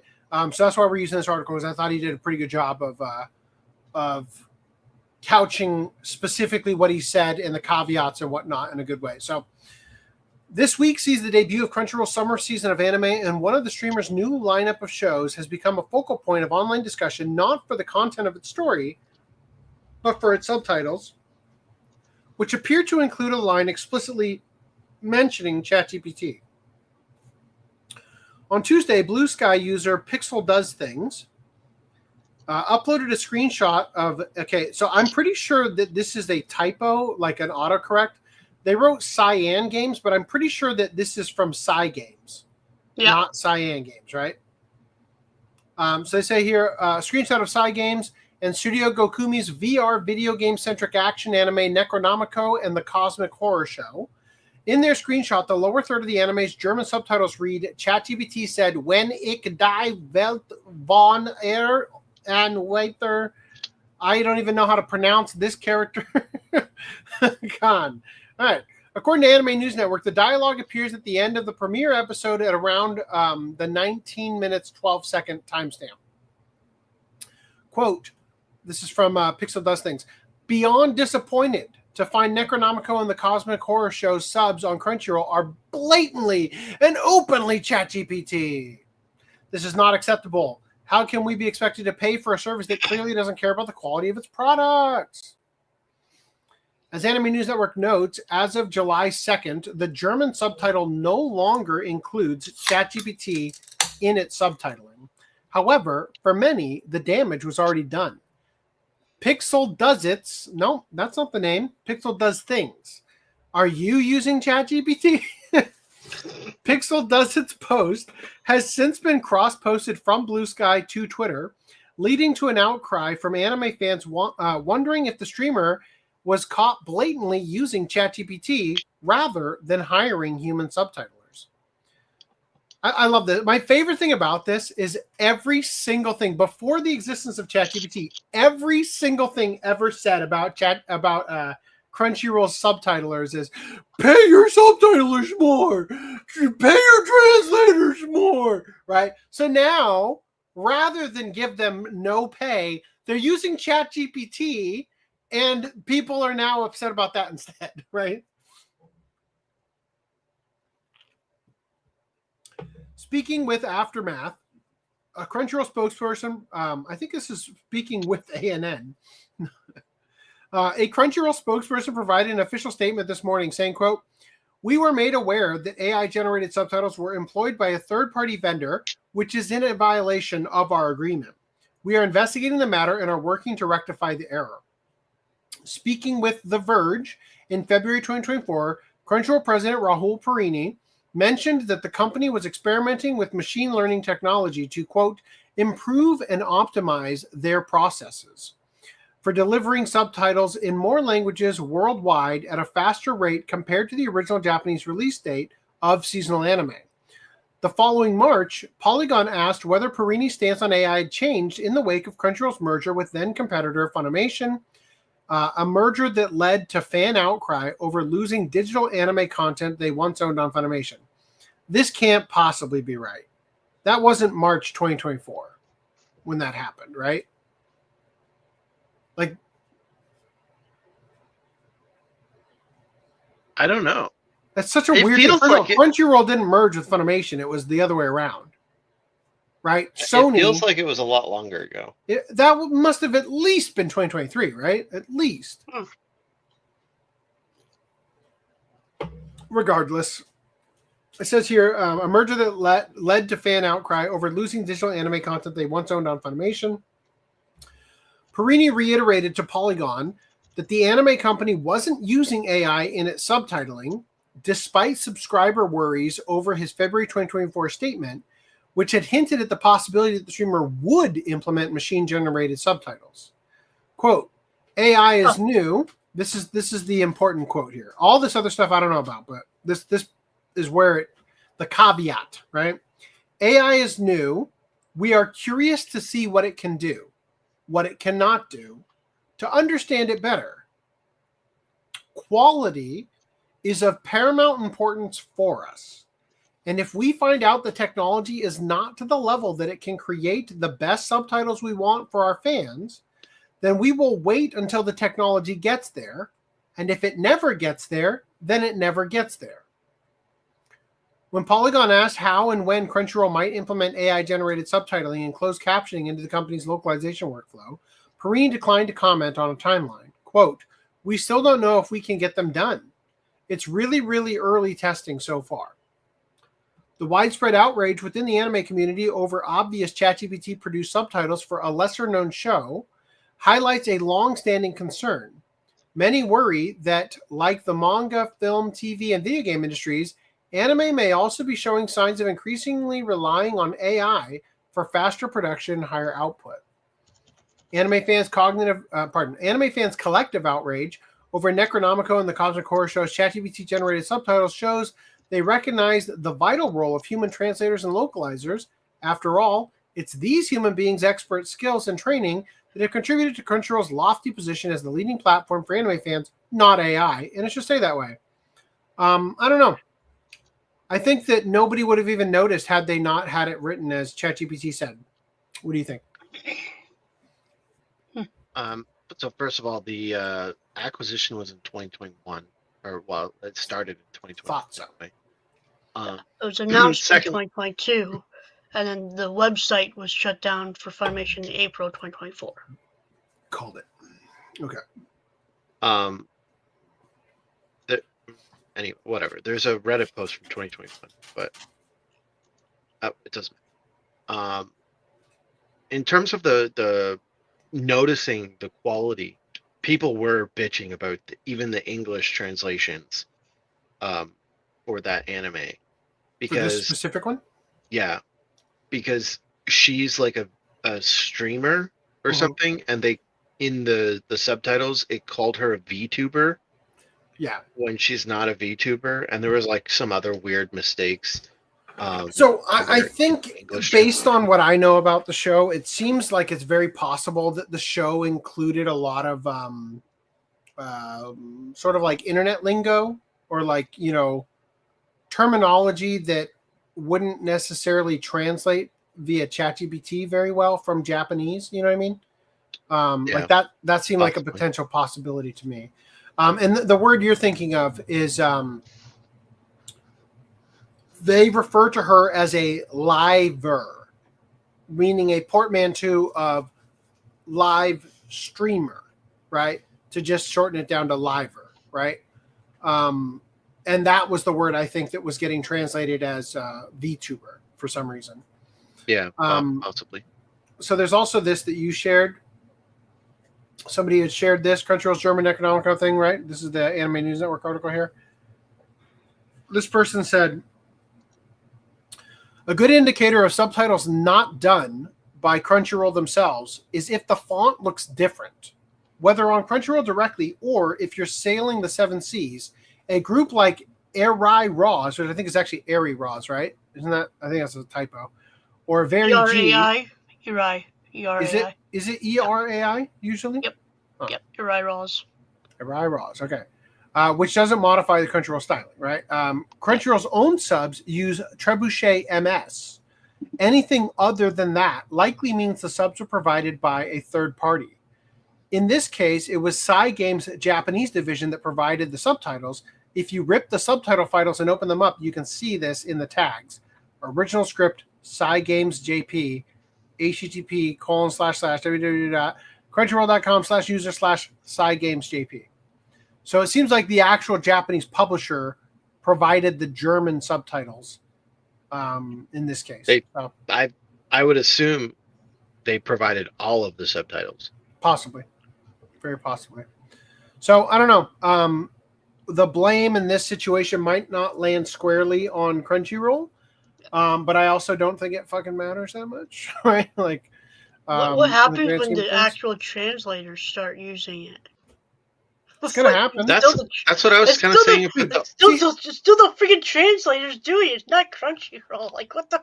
Well, I'm just saying, like, this goes back to sort of the same thing as before. It's like, I'm going to use, even if I'm like a fluent Japanese and English, speaker, there are going to be times when, like, for every once in a while you got to spell a word and you're like, why does this look wrong?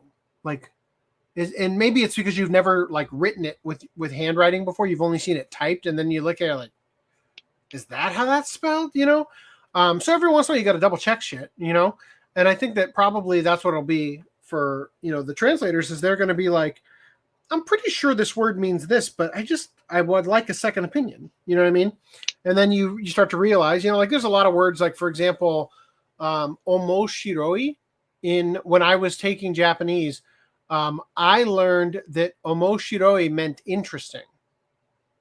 But when I started picking up Duolingo again and just started like sharpening my Japanese, Duolingo translates omoshiroi as funny, right?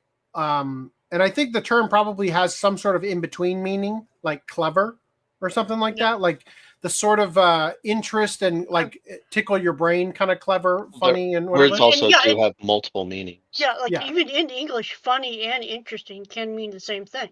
That's funny because I see this instead. Mm-hmm. Interesting, I see this instead. Yeah, so I'm just saying, like, but there are times where when you are, sort of proofreading and whatnot, you might, I really think that the translators, if they're smart, would be using it and would be producing better translations with the use of it, right? I think it's a tool that like, there's been some, I brought this up before about the One Piece official translations from Viz over the manga, and how I do not like the official translator. And at the time, I think I said that I liked the scanlators better. It seems like they are also not really doing well anymore. But regardless, so there's been a lot of situations. It's funny you bring that up because I do watch a good chunk of anime in Japanese. Almost always, I prefer the fan subs. Almost always. Yeah, well, I had been enjoying the fan translations a lot more, but the group that I was using, they've been making a lot of mistakes in the last. I think they've had a translator like move on and get a new one, and I don't like. Or they're just doing it poorly because maybe they're trying to rush it. I don't know, but either way, their quality has gone down. So the problem with One Piece is there's a lot of things where it's like. It couldn't be that the quality of One Piece has just gone down. It's the translation that is the issue, and it might be that the Oda is writing more complicated sentences that are harder to translate. I don't know, but either way, there's been a lot of like lore getting dumped right now in the series, and so there's been like some panels that are like, well, if it's this way, that has huge implications. If it's this way, that has huge implications. Right. I'd like to know what it actually says. So I end up going to the Japanese raw and trying to translate it myself, right? And so I use ChatGPT, which is great at character recognition, so it can like get the characters out of it. And then sometimes the translation's good, but I always double check it with like a Google Translate and DeepL. Like I send the same translation to all three of them. Yeah. And then using all three, I kind of, and the context of what's happening in the panel, I kind of make an educated guess as, okay, this is probably what it meant then. This is probably more accurate or whatever.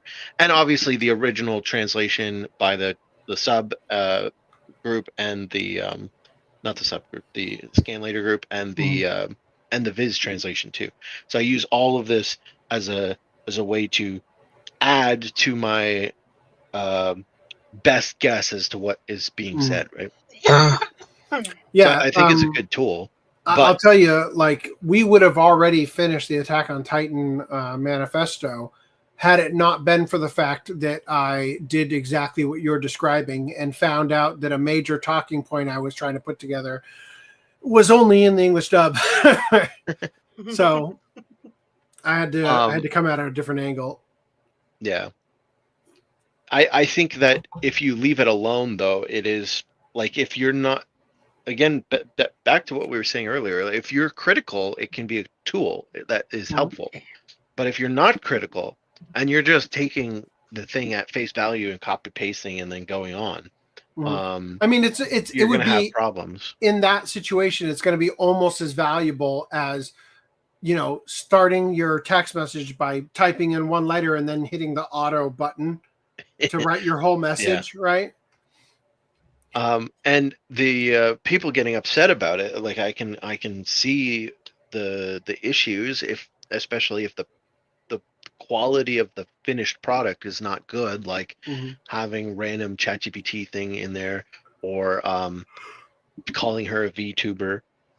Although we've seen these types of issues before AI existed, right? Like random lines being missing or just completely wrong. I think there was one where there was like Japanese text in the subtitle before. I think I've seen that. That might have been Netflix though, but anyway. Yeah. So the humans have the possibility of error, and I think that the goal is to hold Crunchyroll as something that you're paying. Obviously, like if it really bugs you, like fine, you cancel your service, it's your money. But I think no one's perfect, and I think holding them to this doesn't happen often, and if it does happen, it gets fixed quickly. It took them about a day to fix the issue. It's not that terrible. I think they could have been quicker, especially with it being so obvious, and just like you go delete the ChatGPT part, and then the issue with the VTuber thing that would take longer. I think that with it being the third party subtitle files, it might have been against their terms to even be able to go edit them. Yeah. So that might have caused some delay in fixing it. I don't know. But to the other point that I was making earlier, or trying to make, and it goes back to the point I made about the artists using ChatGPT, or AI in general. When you're hiring a translator now, if you don't want like AI translations, it's hard to know, like, okay, I'm going to hire a person, therefore it's not going to be ChatGPT, but they could just be outsourcing all of the translations to ChatGPT and not doing any critical analysis, and just like maybe they've left it to the last second or whatever, and they're half-assing it, and they do just run it through ChatGPT and give you the output. You're not going to know. You've hired someone and they're going to give you the thing. And so again, I don't think it's something that we can try and stop. I don't think it's something we should try and stop. I think the goal should just be hold them to, like I said earlier, not having these issues happen often, and when they do happen, fix them quickly. I just remembered I have another pickup.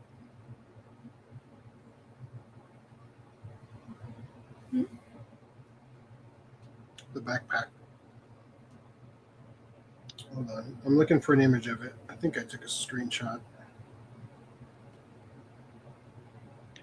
Along with trying to get multiple languages for people, because I was having a debate with someone and they were like, well, AI is terrible and it should never be used. And I'm like, well, if it's the difference between having the subs in your language versus it not being in your language, and especially with the licensing the way it is, where generally if you buy the licensing for something, it'll cover like multiple regions, right? So it'll be like, okay, well, I'll get all of Europe, the licensing for all of Europe, but I'm not going to make like a French, a German or whatever. Maybe I'll just make Dutch because I like Dutch. I don't know, and leave the other people high and dry. But I have the license for that, so now no one else can come around and do a German version of whatever thing I've licensed, because I have the license, but I'm not putting out that product. So I think something is better than nothing, in that respect. Mhm. And so I think AI could allow that situation to be more. Yeah, I just think people in that situation something is better than nothing. Yeah. Then if it takes a community to fix the errors, then so be it. Mhm. As long as they're open to fixing the issue. Yeah. I think that's a good point, that like the alternative in some of these situations might be there is no German subtitle. Yeah.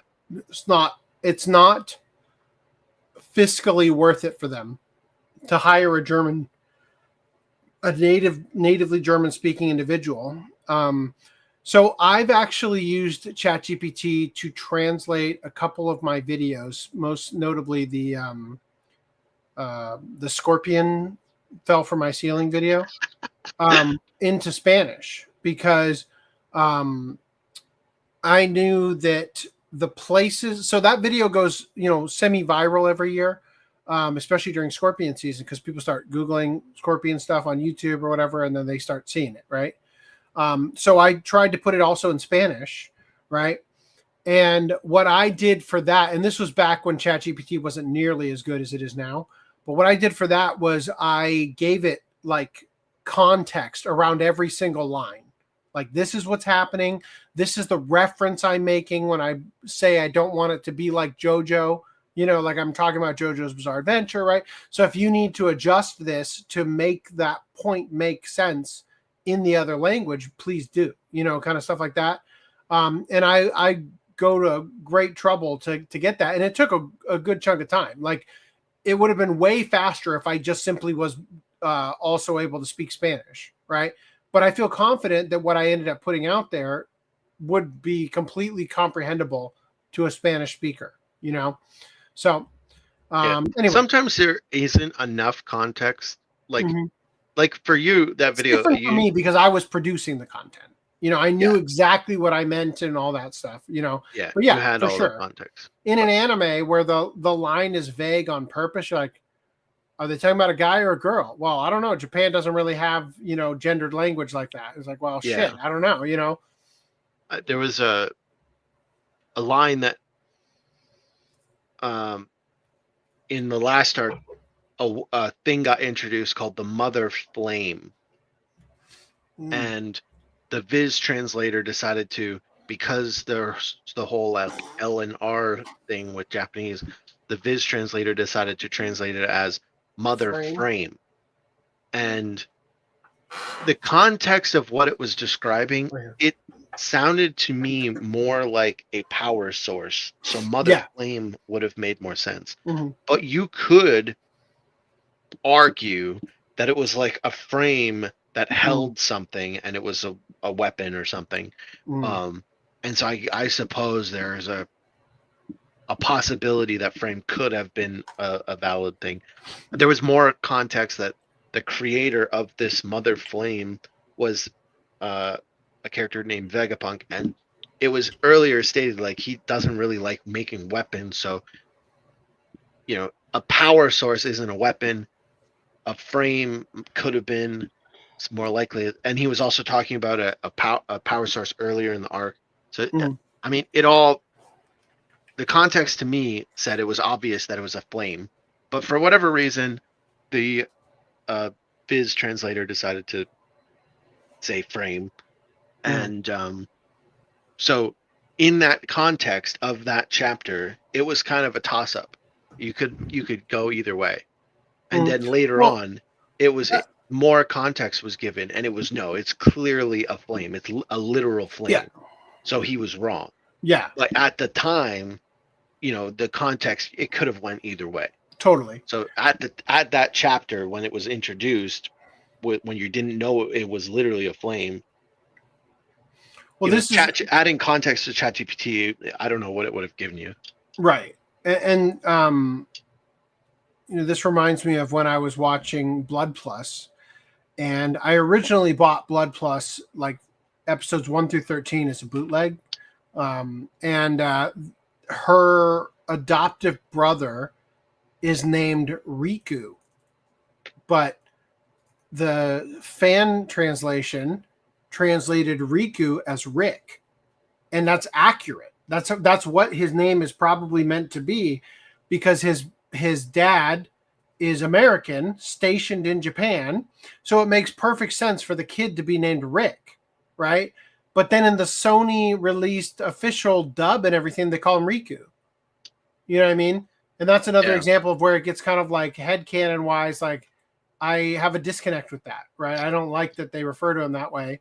Another example would be, damn it, I just have my own One Piece thing. Zolo, right? Like I prefer it as Zolo because then it's not Zoro. You know what I mean? Anyway, but yeah, like I guess slightly different than what you're talking about. Only in that it could have, you literally could have gone either way. Although I think Oda did say it was clearly based on Zoro. I'm not 100% on that though. But I just like that sounds kind of cringe, right? Like to name your character after the thing it's based on. If it's derivative, then it's not as cringe, right? Anyway, so I have another pickup so I can take this shit off. But I want to save it for after this next article, so let me forget. So wrapping up our AI topic for the time being. Stable Diffusion has banned porn and sexually explicit content. How? No.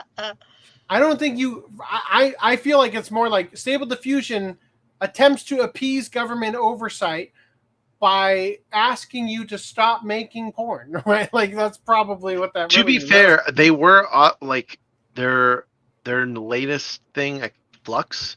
Mm-hmm.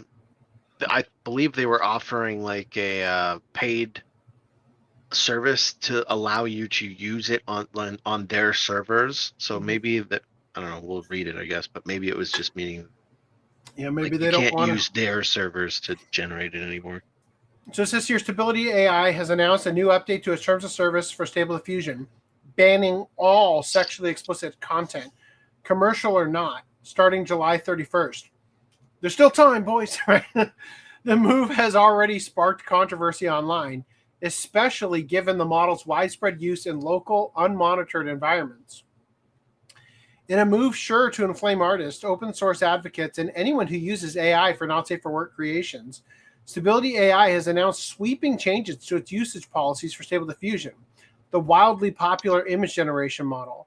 Beginning July 31st, both commercial and non-commercial uses of Stable Diffusion for anything that relates to sexual acts or sexually violent content will be explicitly banned. Quote, we prohibit sexually explicit content. This includes using Stability technology to facilitate non-consensual intimate imagery, illegal pornographic content, content relating to sexual intercourse, sexual acts, or sexual violence. The new rules also prohibit generating or distributing nude images of real people without consent, and reaffirm bans on illegal pornographic content, but that's just the tip of the censorship iceberg. Where the old rules already banned obvious child exploitation, the new rules go further, banning not just child sexual abuse material, but also the generation of suggestive depictions of minors, grooming, and even pretending to be a minor for purposes of exploitation. The company claims it will report any confirmed CSAM-related use to authorities. Additionally, the company will ban attempts to circumvent safety restrictions or use the model to violate intellectual property, privacy, or facial recognition rights. For example, scraping someone's face without their permission and building a database, banned. Intentionally bypassing filters for spicy prompts, banned too. The announcement immediately triggered buzz on Reddit and other platforms where users pointed out the elephant in the room. Stable Diffusion is open source and runs locally. That means most users simply download the model and run it offline with custom scripts entirely outside Stability AI's control. Some see this as Stability AI trying to clean the house and attract more institutional investors by distancing itself from adult content. That seems possible. Others view it as yet another casualty in the growing crusade against free expression online, where corporate optics outweigh user freedom. Yeah. I think with them offering a paid service, I could see this being another victim of like MasterCard or whatever, trying to go after them. And so if they want to appease MasterCard and they're just talking about their online service, I don't see the issue. If they think that it's going to give them the ability to like stop people from making derivative works based off of their open source already released models, like they're insane. You can't just like take away what you've already given out, right? What is this? Why? I found it. Yeah, so let me go through my last pickup. Do they hand me the backpack? Well, you screw up the timestamps. Shh. I've been waiting to take this shit off for ever since AX ended. Okay, so let me show you. They advertise this on the app. Get your Gacha backpack. Chance to get it, right? So it's shaped like a gachapon machine, right? It has a dial which turns. And guess how much this cost? I'll give you a hint. It's all right there. So you had to pay $200. Success. He paid for the backpack but forgot to pay for his internet. Yeah. I was trying to solo my layout and I accidentally went 2 fingers on the trackpad.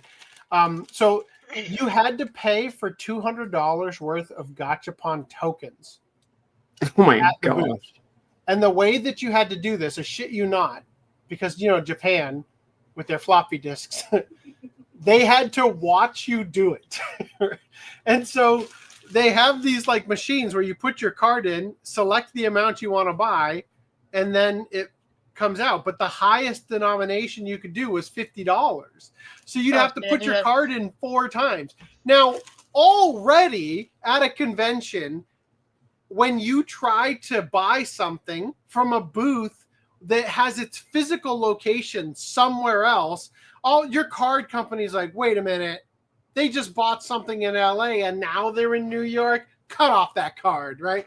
Apparently, people were trying to get this and they would go 50, 100, 150, denied, right? Also, just having multiple orders, repeated orders is also a flag, right? Yeah. So like something you've never bought before, gotcha company, gotcha money, 50, right? Just I couldn't believe my card went through. Fortunately, I had multiple cards in my phone, so even if one of them started to go bad, I could have switched over. But yeah, so you had to prepay $200 worth, right?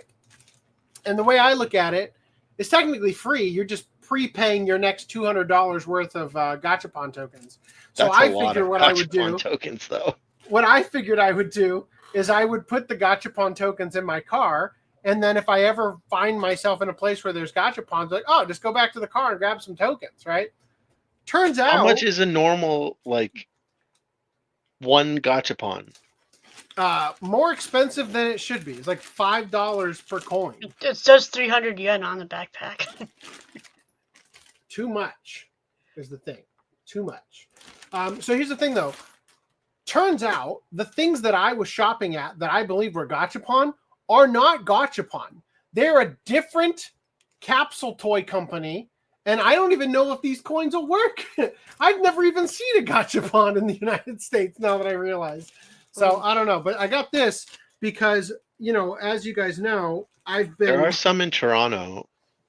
You might honestly check the airport, LA airport. I don't know if you'd ever want to go there. Well, no, you fly Just out, for generally. Gachapon. So as you guys know, I have a shit ton of extras for when my kids want something and we don't get it right away. So I figured I would just stick these in the thing, and that'll be where I store them now. That way they aren't under my desk, where I keep kicking them all night. And does it Anyway. work as a gachapon thing? Like, I don't think so. oh, It'd be Probably just hilarious if it did. Yeah, that would be. So yeah, this blue one was the I waited in line and was one of the people who got the final one on day 4. So you can finally take it off now? Yeah. Did you get the Gundam TCG card at the Bandai booth? I didn't know that was a thing. They But I probably wouldn't have got it regardless. yeah. I seen a TikTok video of this guy crashing out because he got there too late and they like were out. The thing that really annoys me, and I'm like tweaking over it. Hold on. Sorry, I'm just trying to get this off. It doesn't want to come off the easy way. All right, I'll just wait. Chop the hand off. Do it the hard way. The fuck? Where did it go? Julie, where did my my cards go? What My card? baseball cards. I don't know where they went. I don't know. Anyway, apparently, even though we didn't see an article about it, they did another one of those Dodgers VTuber things. Mhm. So I've been kicking myself over the fact that I didn't buy those, but I also don't want to get in the habit of needing to get those every year, because I Would got you have gone to a Dodgers game? no, but I would have paid for a friend to go, Oh. That's what I did last year. The problem is that I got the VTuber I want, right? I got. Well, it wasn't Pecora. a VTuber thing. Yeah, no, there was a VTuber thing as well, because they have 3 new cards. Oh, okay. Yeah, so they did the Netflix live action One Piece thing, but they also did a VTuber thing. So they have 3 new cards, but they're for VTubers I've never heard of and don't follow. Yeah. So anyway, Garguro was the only one that mattered. well, Garguro and Pecora, but yes, I don't care about Suisei as much, but she's part of the set, so I have it. Anyway, let me.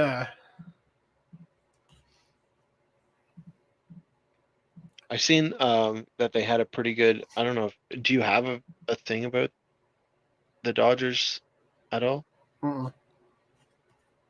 They had a drone show that Oh, looked pretty cool above the stadium. tell us about it, or find an article and we'll look at it while I. Just dislocate the thumb.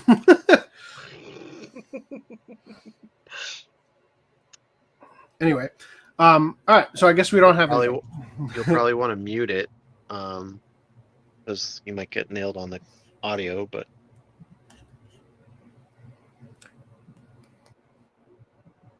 oh shit! Yeah.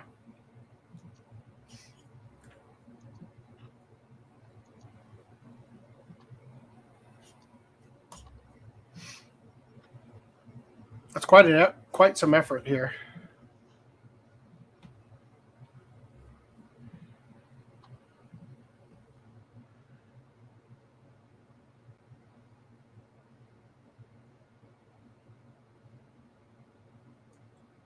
Dang. like I have to imagine you'd be able to see this from like all around the Yeah, city. probably. Light bright, light so bright, right? it does look like light bright, yeah. With it being like the dots. And they're also doing it like 3D too, right? So as you're like as you move it, you can see it, the form, the shape. That's cool. It is cool. And the perfect thing to be in our convention news. All right.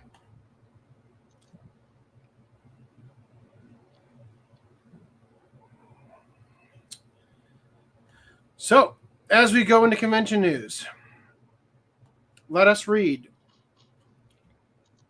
about the drunk American tourist who damaged a Kyoto temple tied to a samurai legend. You have to ask, was it the Kyoto temple with the AI art? Could that have been the real driving factor? All right. I have escaped. Haha. All right. Now into the real thing. At around 6:20 a.m. on June 24th, an intoxicated American tourist entered a centuries-old Zen temple in Kyoto and broke part of it. The man, whose name has not been released, wandered into Shoden Eigen Inn, a sub-temple of Keninji in Higashiyama Ward. Rather than using the main entrance, he entered through a kitchen door on the south side. He stumbled through the gardens. Then, for some reason known only to himself, he attempted to climb a wooden railing enclosing the main hall. That railing, along with the hall itself, was designed as a Kyoto Prefectural Cultural Heritage Site in 2015. The structure is fragile, historically significant, and irreplaceable. The damage was immediate. The wood split and scraped under his weight. A nearby wooden door was also broken. The temple called the police, but didn't file a damage report.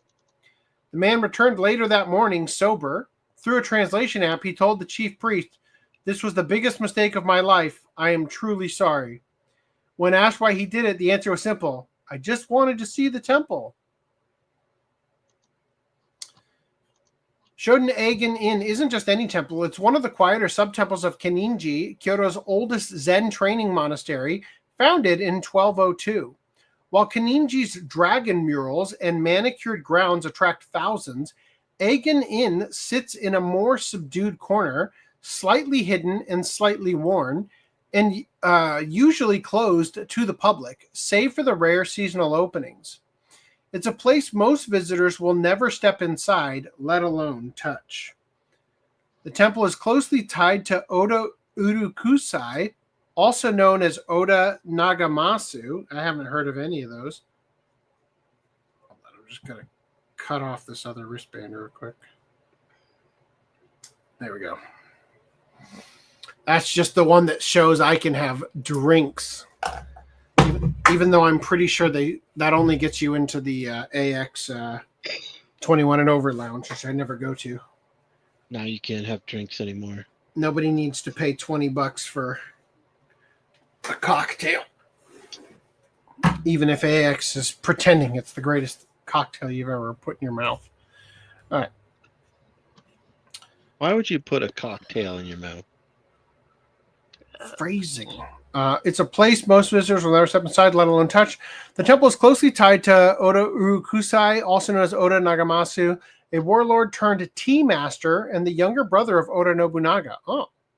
One of the three great unifiers of Japan. Oda Kusai survived the fall of the Oda clan, lived through the violent rise of Toyotomi Hideyoshi, and eventually renounced politics for aesthetics.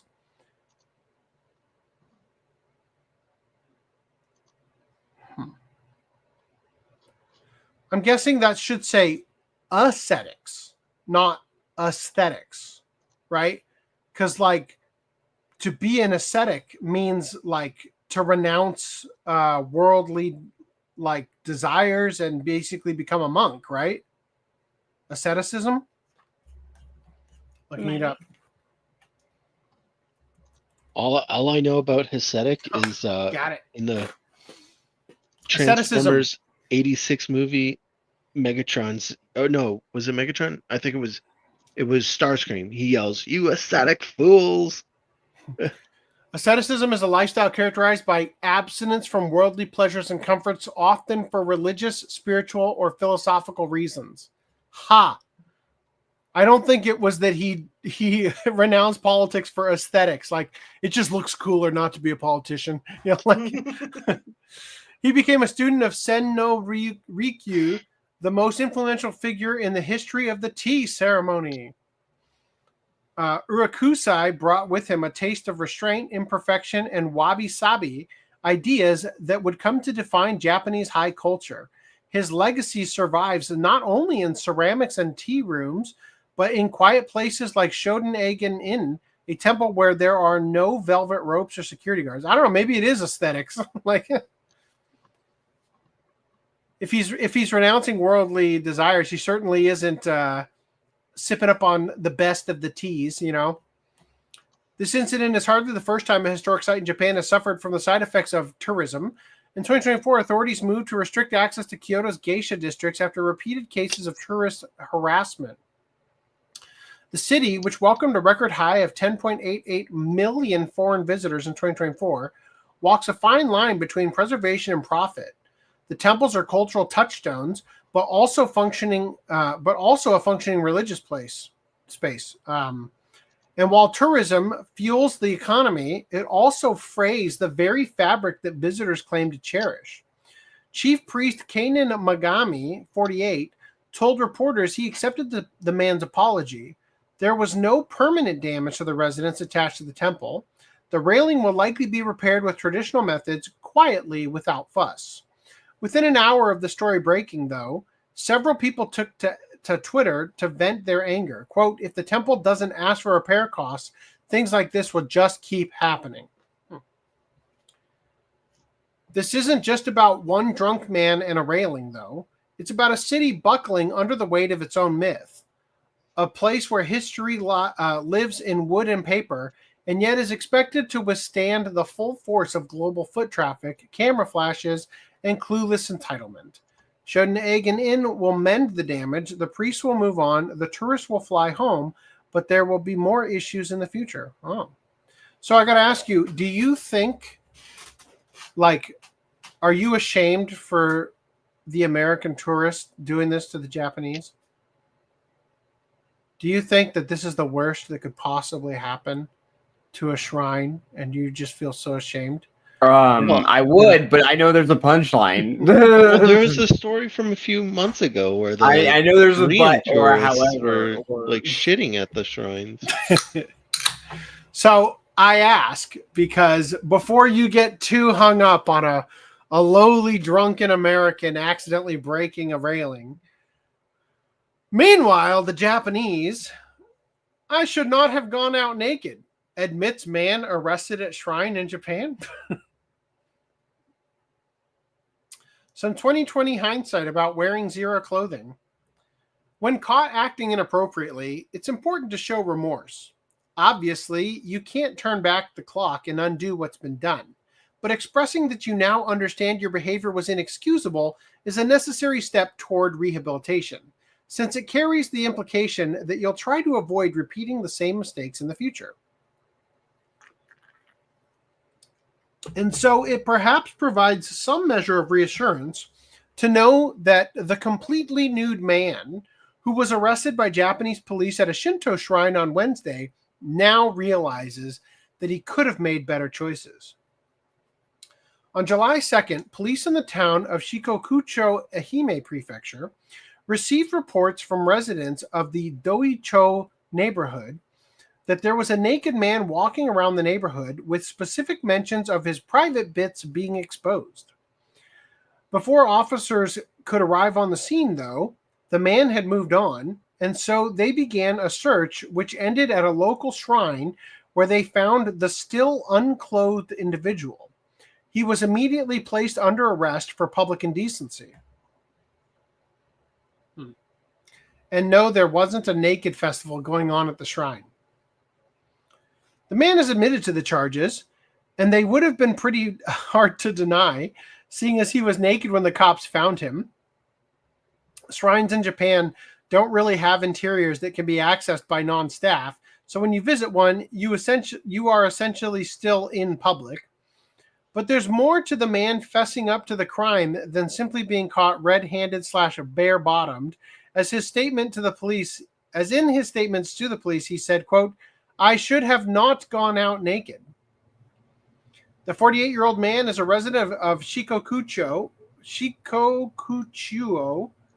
and while it's surprising that he'd go for a stroll naked within the community he lives in, speaking practically, it's pretty hard to get very far from home on foot without any clothes on, especially since he was arrested at 10:40 in the morning, meaning he wasn't slinking around in with his privates uncovered under cover of darkness.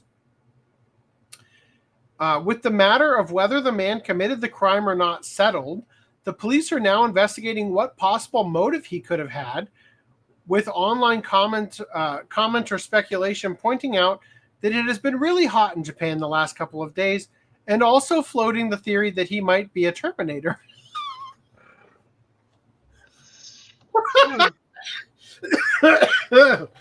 Oh, no. All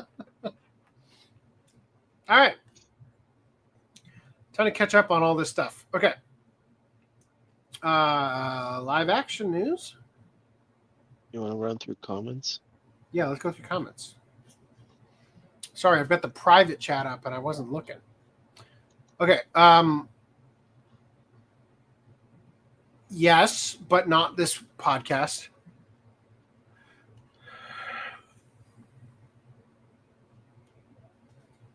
Oh, yeah. Here we go. Crunchyroll releases Blu-rays in Germany. I hope every sentence starts with ChatGPT said in the subs. That'd be hilarious. I imagine eventually they will let users' devices do the translations. The user's personal AI will do the translation into their native tongue. Yeah. They don't care if the translations are accurate because it is just more content. They only care about the black eye they get from the bad publicity, and even then, only if it hurts the bottom line. I think with AI subs, we'll get some more classic translations, such as all according to Keikaku. People die when they are killed. Yeah, those are great. In an alternative timeline, that scorpion is the channel mascot. Oh, yeah. Suppose it could be. German anime Blu-rays usually have 3 episodes per volume. They're almost as expensive as Japanese releases. Dang. I can't remember which games, but there are some JRPGs where the translators went wild. They made up entire storylines, cut content, and westernized it. Yep. I swear I saw that backpack in an anime. Oh, nice. Now I'm a cosplayer. Oh. No appeal manage multiple accounts as well. All right. Yep, no, it's impossible. You can't manage multiple accounts. Oops. Remove the space, everyone. Don't forget. I've seen the claw machine backpacks before. Oh, really? That's kind of cool. Yes, back then it used to be 25 cents, right? Gachapon has to be a thing in the US, but Ultimate Muscle and the... Okay, so the concept of a capsule machine exists in the US. I'm just saying Bandai Namco has their own brand that's not Gachapon specifically. Gachapon is its own specific thing.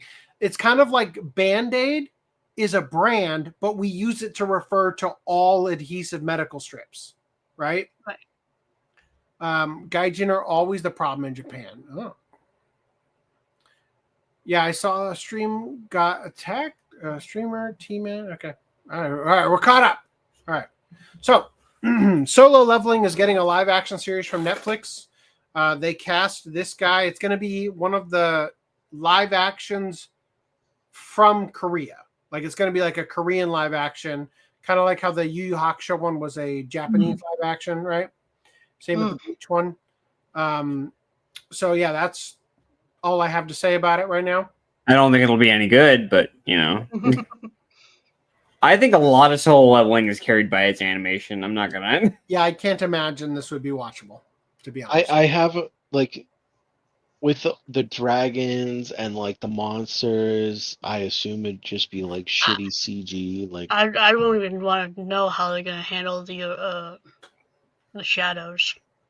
the anime already has resorted to Too much using CG. CG for the stuff, like, I don't know. So, in other news, Netflix renews Kakegurui adaptation Bet, despite low ratings. We covered this last podcast. But the showrunner admits changing source material because he saw, quote, no point in trying to reproduce the original. Full disclosure, I'm totally okay with that. Yeah, but the that problem is the is, problem. like, you can... It's clearly this series, we just swapped a bunch of people around. Well, no, it's not just that. It's the completely changing the driving force for the main character to be about revenge on her dead parents, which contextually makes absolutely no goddamn sense to me. if you wanted to make, it's kind of the same problem with like Death Note. It's like if you wanted to make a wholly original story about, all you have to like, do is an maintain the same American- mechanics. That's all you have to do. That's all you have to do. I am all over that. I loved the Netflix live action Death Note. The only problem I have with it is that the main character's name is Light. Yeah. And the other guy's If name you is Elf. pretend like that these two characters aren't supposed to be these characters, then it's fine. Yeah, totally.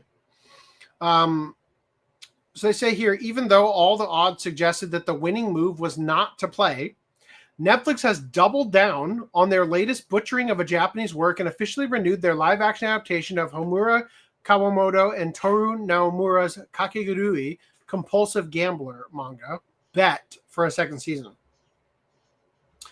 The streaming platform's decision to ante up on Bet was confirmed on June 24th, a little over a month after the May 15th premiere of its 10-episode first season. In a video message uploaded to Netflix's various social media accounts, Yumiko actress Miku Martineau broke the news by revealing a Two of Hearts card before subsequently declaring, "You see that? Bet is officially getting renewed for season 2, and I bet you are going to love it. I'm so excited. I'll see you there." News of the series renewal baffled independent Netflix news website What's on Netflix. The online news outlet compiled Bet viewership numbers for its first 2 weeks on the streaming platform and compared them to various Netflix original shows, including the recently renewed loose adaptation of Judy Blume's novel Forever at 10.4 million views, as well as the streaming platform's canceled adaptation of DC Comics series Dead Boy Detectives at 7.8 million views.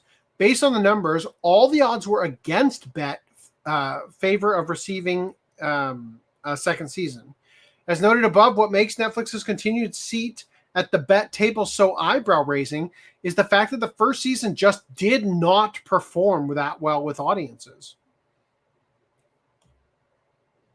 Per an analysis of Netflix's own reported numbers provided by platform-centric news site What's on Netflix, quote, in its first week, Bet debuted as the 9th biggest show with 2.4 million views, 13.7 million hours watched globally, which is an incredibly weak debut for a show and instantly makes it a prime candidate for cancellation. I'll remind you, they didn't even get 60 million views, right, for Cowboy Bebop, or 60 million hours or whatever, and they canceled that shit before a week was out, right? Like, yeah.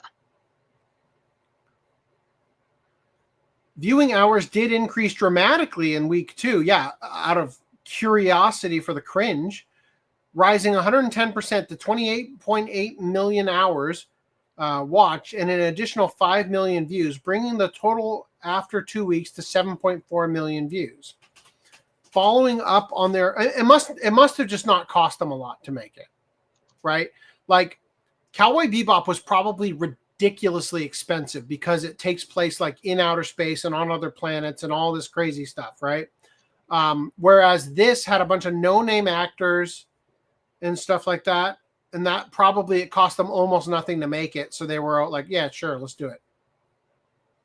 It did so well. It did so poorly, even that we don't have to give you any extra money because it's not like you have bargaining power. You're at our mercy, and you're dying to get more work. So we say another season. You're like, "Yes, I'll do it for half price." You know.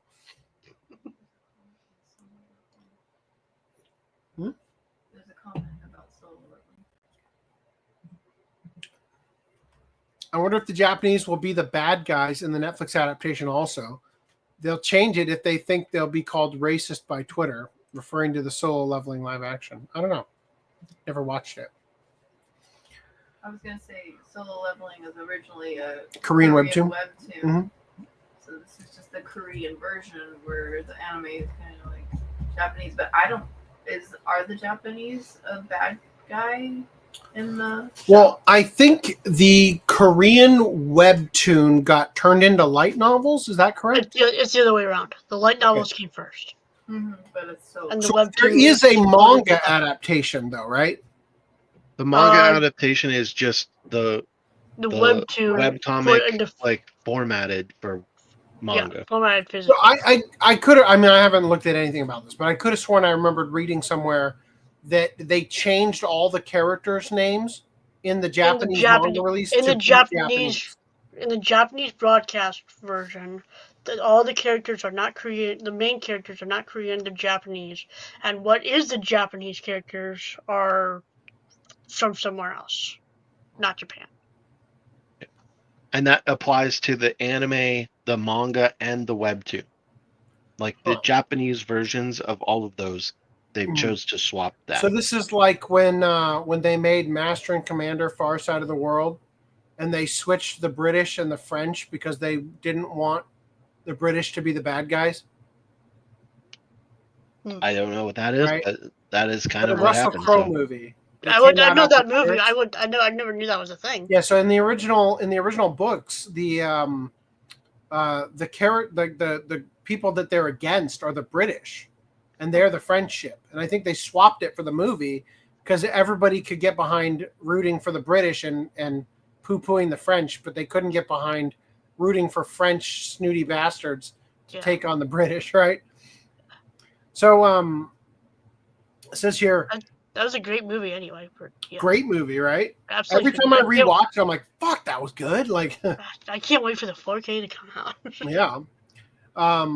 Following up on their original read of the situation via the official Twitter account, What's on Netflix later acknowledged their own bewilderment towards the nudes, admitting, quote, "We've got to take an L on this one, obviously. We lined it up against other shows, and while the show didn't perform well, it must have been able to get a renewal or it had an upfront order of some description." Yeah, that seems more likely to me, that it was already greenlit for 2 seasons. And now they're just kind of stuck honoring the deal, right? Or, as I speculated earlier, it could just be that it didn't cost a lot to make, right? This time around, Well, I mean- pay for casting, location scouting. Yeah, they've already got all the locations if it's going to continue to take place in the same area. Yeah. Yeah. Right? In terms of like cost, like I could see if they did Cowboy Bebop and they said, "Oh, well, we're gonna do 2 seasons," and it was like, "Oh shit, it's doing terribly. We're getting so much shit for this. Mhm. We're gonna cancel it." Because I think they were working on season 2 as they got the cancellation. Maybe writing. thing. Yeah, the writing, and they could have just turned around and published that as one of those novels like they did for that other one they released. I think it might have been when you cancel something, if you have a contract that says like, "Oh, we're going to do 2 seasons," generally it's like, "Well, we have the right to cancel, but we'll pay you like this much if we cancel." Yeah, so like we're reserving your time.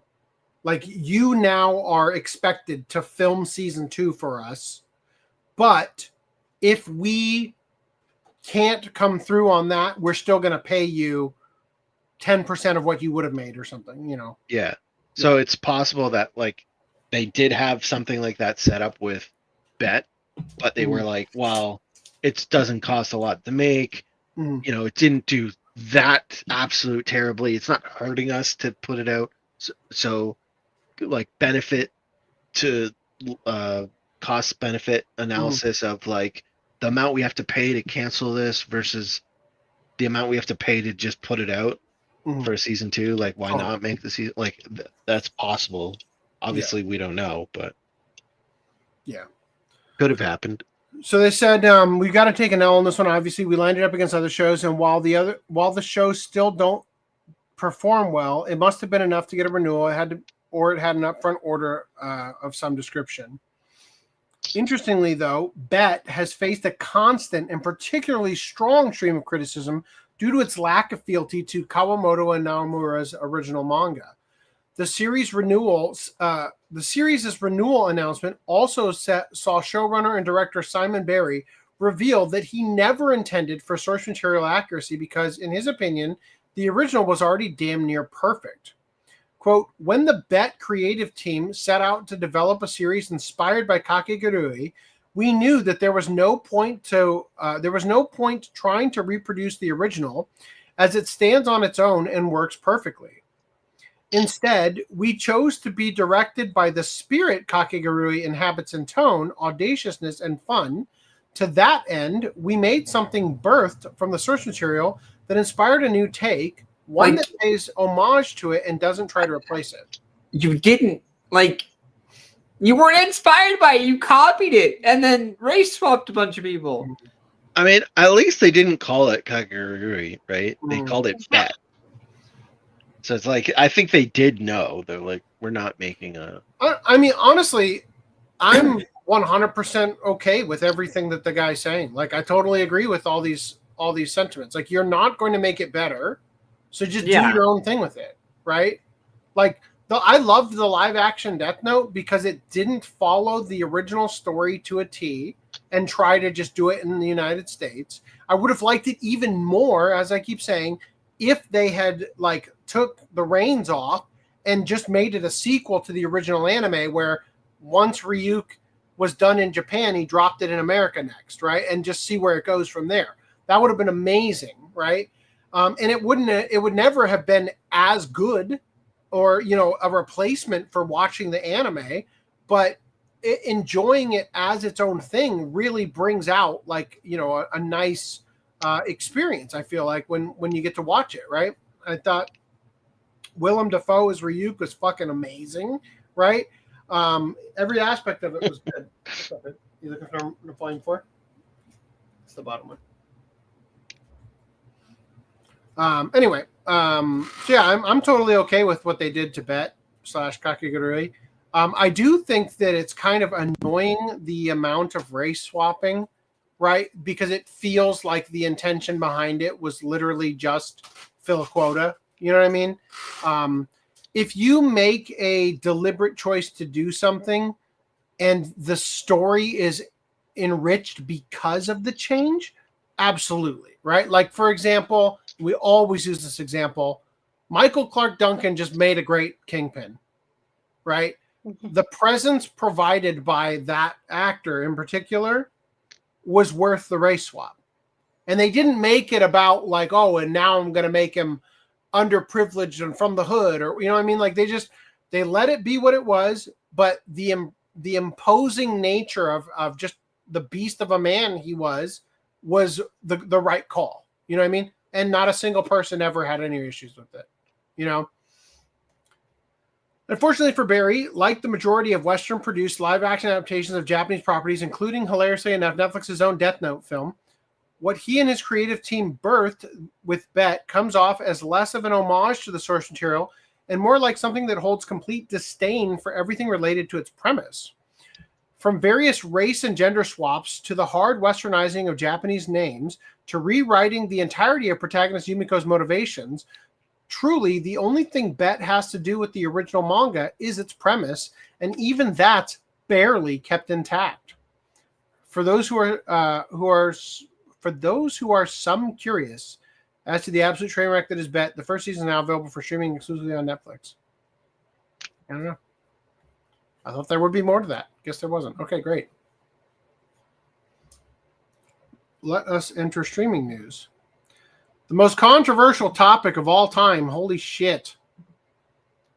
Stream was 10 seconds old before Luigi felt the need to comment about this next thing.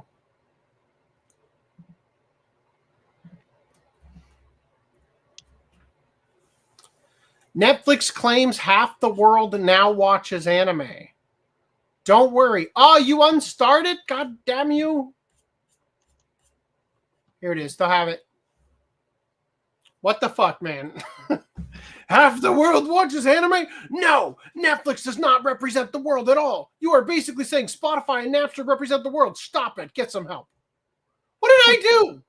What the fuck? Netflix claims half the world now watches anime. Netflix has announced that over 50% of its global users now watch anime and revealed a flashy new slate of upcoming titles at Anime Expo 2025. In what appears to be another victory lap for mass-produced streaming anime, Netflix announced during its Anime Expo 2025 showcase that over 50% of its global users, around 300 million people, now watch anime. The platform claims that viewership has tripled in the past 5 years, with anime content being watched over 1 billion times in 2024 alone, and 33 anime titles making it into Netflix's global top 10 non-English rankings that year.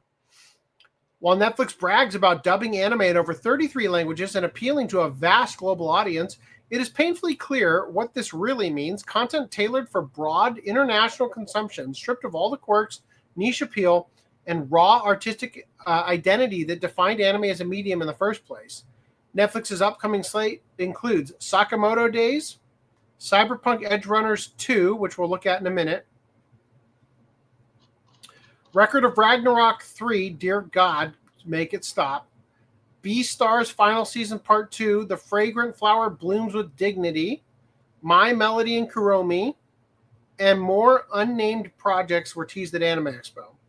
Netflix's carefully packaged announcement makes it very clear what kind of content the platform values. Recognizable IPs, glossy visuals, mass market appeal, and zero risk. It's the same formula applied to everything else. Find what already works, squeeze it dry, and move on. Netflix may have turned anime into a global empire, but the cost is clear. The edge, the experimentation, the identity that once defined the medium is being buried under branding and international focus testing. When anime becomes a genre built around appealing to everyone, it actually appeals to no one. Wow. I feel like we've read a bunch of articles that have said next to nothing. Any thoughts on this claim? Netflix says half the world now watches anime. Well, it's interesting that they say half the world and then they later say it's half of our subscribers. People, right? Yeah. It's like half the world and our subscribers, unless you're implying the world, every person in the world is subscribed to Netflix. Mm-hmm. Yeah. It seems like although I mean, was the world comment just the headline of the complex article? Yeah. It's a reference to how many people. Anyway. Yeah, I don't know. Yeah, I'm seeing Netflix only has 300 million paid memberships worldwide. Clearly, Netflix is the gateway. Oh, it's only drug 150 million, right? Yeah. That's clearly Netflix is the gateway drug to anime. Weebifying the world. Netflix must be stopped. All right. Honestly, I think the growth in anime is causing the growth in Japanese tourism. Mm. And it seems to be an issue. Stop watching anime. Old Man says, in the anime, referring to Solo Leveling, the Japanese betray the Koreans. They're obviously supposed to be Japanese regardless of what they call them. They planned on using the Koreans as cannon fodder, then clean up afterwards. There is a reason Japan does not like spoilers. Solo. But in the Japanese one, it's Japan that is going to the island, and it's the unnamed country, or I think it's that they made up a country that is the ones that I can't. It's the made up country is that the ones that betray Japan. Yeah. So it's like it's not the other way around, guys. We swear. We swear. I want the release to have both versions. Like we still we still don't have season 1 yet, right? In It English. comes out in like 2 weeks. Okay. I assume it doesn't. It's confirmed. It's only the original. That's lame. I would want both. Just because it's like interesting. I find it interesting that they just for the novelty you had both versions. Yeah, it's like the Taco Bell versus Pizza Hut for Demolition Man. I want both versions. I'll usually only watch the Taco Bell one, but I want to own the novelty version, right? I want to know that it's there, the comfort. That's what being a completionist is all about. Yeah, you didn't have to read it. Also, I've been dying to ask this for like the past several. What's Saitama saying? Hour. Like, yeah, I've noticed Julie's wearing Saitama's head for the past hour, and I just didn't mention it. I was just like, so is wait. What the... I thought he wanted me to wear it because he gave it to me. And he's I like, you handed didn't it- have to wear it. I handed it to her without instructions, and she just assumed. Put this on. Are you able to see out of Can it? you do that with The, anything? the little eyes Show are how holes. small. Yeah. It's been so hard to read. Did you go to the Serious Punch world record thing? Oh my lord! How do you? No, I even- didn't. How could you even? It's like what a blind person How sees did they when you're, line- like, legally blind and you can only see like this much. How's that? Do I look? Am I Kawaii Destiny? Get a fist. It just looks like you don't have a beard anymore. There you go. Hold on, we gotta get that in full screen. Do that again. Well, it's. Oh, are you not doing the recordings? Oh, we are. Okay, so it should be on the recording. No, I wanted it in full screen, so it was the full 1080p instead of like the quarter size for when he takes a screenshot for the thumbnail. Yeah, but the recording I is also always going to get be those from the source. local recordings. Oh yeah, Yeah. no, but This is- Oh no, it's Dio. you thought it was Dio, but it was I. Wait, that's not right. sorry to Oh, that's good. All right. So into theater news. Here we go. Meikyu no Shiori anime film from director Shoji Kawamori premieres January 2026.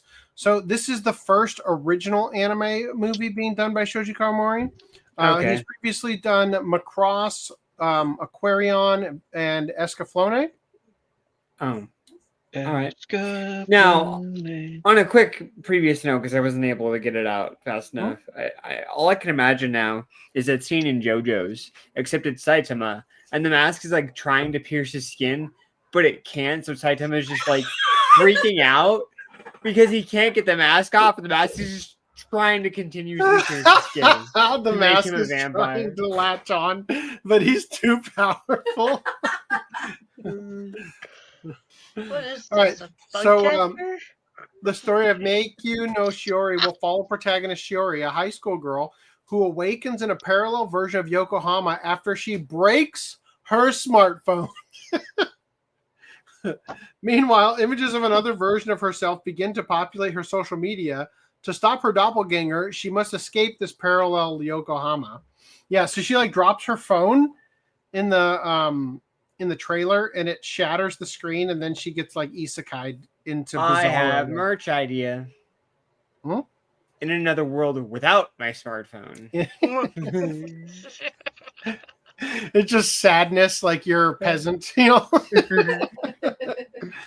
right. In other news, the Last Blossom anime film reveals October 10th premiere in first trailer.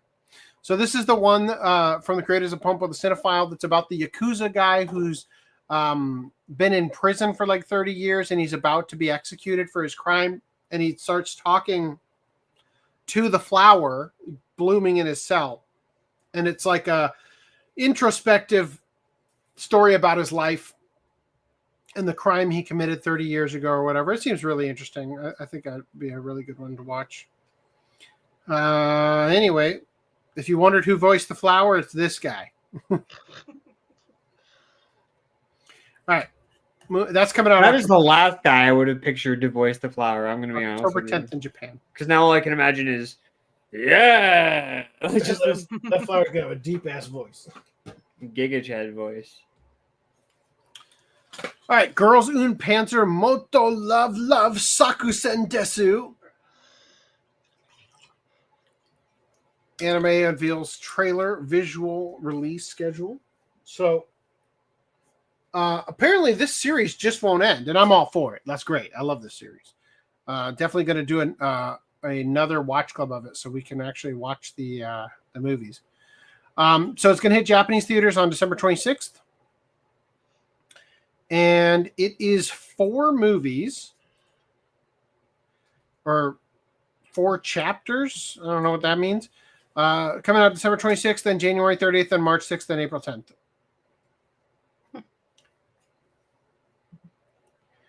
In addition, The Dangers in My Heart anime reveals release date, teaser trailer, and visual. Great. My highlights are freaking phenomenal today. In addition to the re-edited scenes from the TV anime, the film also depicts Kyotaro's sister Kana's live scene, and that moment between Ichikawa and Yamada, which are subsequent episodes after the second season. Now, Netflix, or perhaps Sankaku Complex, previously reported that 50% of the world watches anime. But actually, I've learned it's 100%. Because, as stated here, to all 8 billion of Kana's fans out there, thank you for waiting. Now you can finally watch that scene on the massive screen. Yes, that scene with voices. There's no greater joy. And amidst it all, the memories between Ichikawa and Yamada. Is this what people mean by emotional? Please come see the film in theaters and look forward to it. Wow. I am significantly more confused than when I opened the article. I don't know. First of all, I don't understand what it is. It sounds like it's a compilation film, but then they said it also has added content, including that moment. Like, I'm just supposed to know what that is. And also subsequent episodes after the second season. I'm guessing that's what that moment takes place after the second season. Yeah. I don't know. I'm not following. Anybody watch The Dangers in My Pants? I mean, The Dangers in My Heart? Where's that merch? Right? Nope. Also, Footnum was supposed to be here for this, but he's not. Alas. Old man says Dangers in My Heart is good. Well, what is that moment? Tell me. What is that moment? He probably only seen the anime and doesn't even know. Sergeant Frog feature film slated for summer 2026. That's the news. Summer 2026. In other news, Sink Your Teeth, a Tokyo Ghoul celebration, brings Ken Kaneki to theaters later this month. This special theatrical release clocks in at 2 hours and 26 minutes and includes curated full episodes from season 1 of the anime, including episodes 1, 5, 8, 10, 11, and 12 of the iconic English dub. It's the perfect way to relive the beginning of Ken Kaneki's journey. Yeah, so that's just telling me half the season ain't necessary. Sink Your Teeth, the Tokyo Ghoul celebration, comes to theaters in the United States on Monday, July 21st. So set your calendars now for this special one-night-only celebration. So there you go. If that's what you want to do, go waste your time watching Tokyo Ghoul in theaters. Also, Virgin Punk Clockwork Girl anime film heads to U.S. theaters. So it's coming out in Japan June 27th, or it came out in Japan, I guess, June 27th. It's listed as coming soon for the U.S. release. I don't know when that's going to be yet.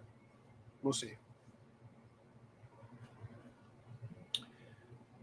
And Demon Slayer Kimetsu no Yaiba Infinity Castle first movie releases main trailer. The movie is going to open in Japan on July 18th, and it's coming to the U.S. on September 12th. So, not a lot of time to get caught up.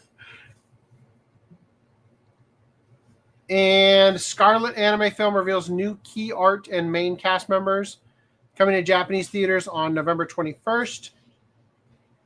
This is the Mamoru Hosoda one that seems to be very heavily CGI. The film is coming to the United States on December 12th. The story is Scarlet, a princess who failed to avenge her father's murder, wakes up in the land of the dead. In this world full of madness, if she does not take revenge on her nemesis and reach the endless place, she will be reduced to emptiness and cease to exist. An adventure beyond imagination, a never-ending struggle, A fateful encounter that transcends time and space. Can Scarlet find a way to live at the end of her endless journey? I don't know. There's the artwork we didn't see previously. The way they're standing there like that, it looks Mhm. like a horse.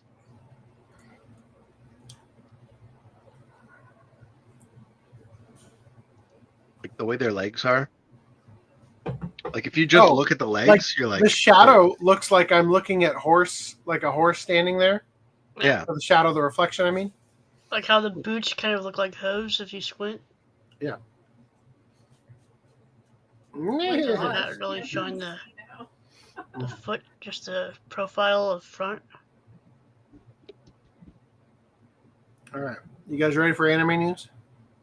This is gonna be a doozy. Let's do it. Yeah. It's been 2 weeks, and I've chosen to skip a good chunk of articles to save for next podcast, including the God damn it, Death Stranding one. Thank you.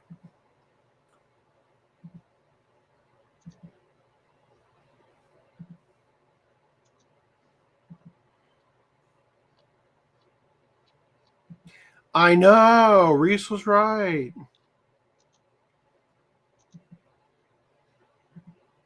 The anime is cute if you like rom-coms. Which one? I don't even know what one he was talking about. The Danger's in My Heart. Oh. I think I watched like the first episode and it was so cringe. I could not get through it. That's the one where he's like, he wants to like kill his crush or whatever. Or he wants, like, he's an edgelord or whatever. Yeah. It was too cringe for me.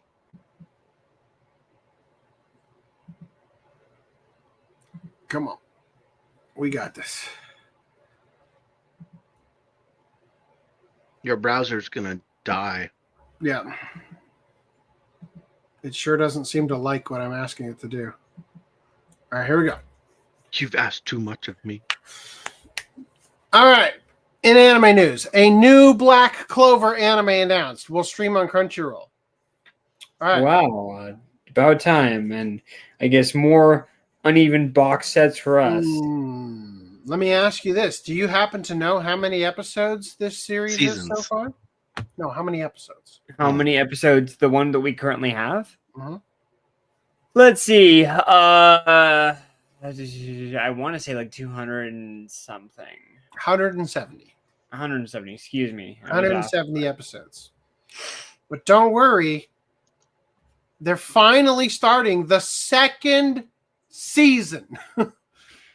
And this is a Crunchyroll article, despite the fact that, Funimation and Crunchyroll released season 2 already. Yep.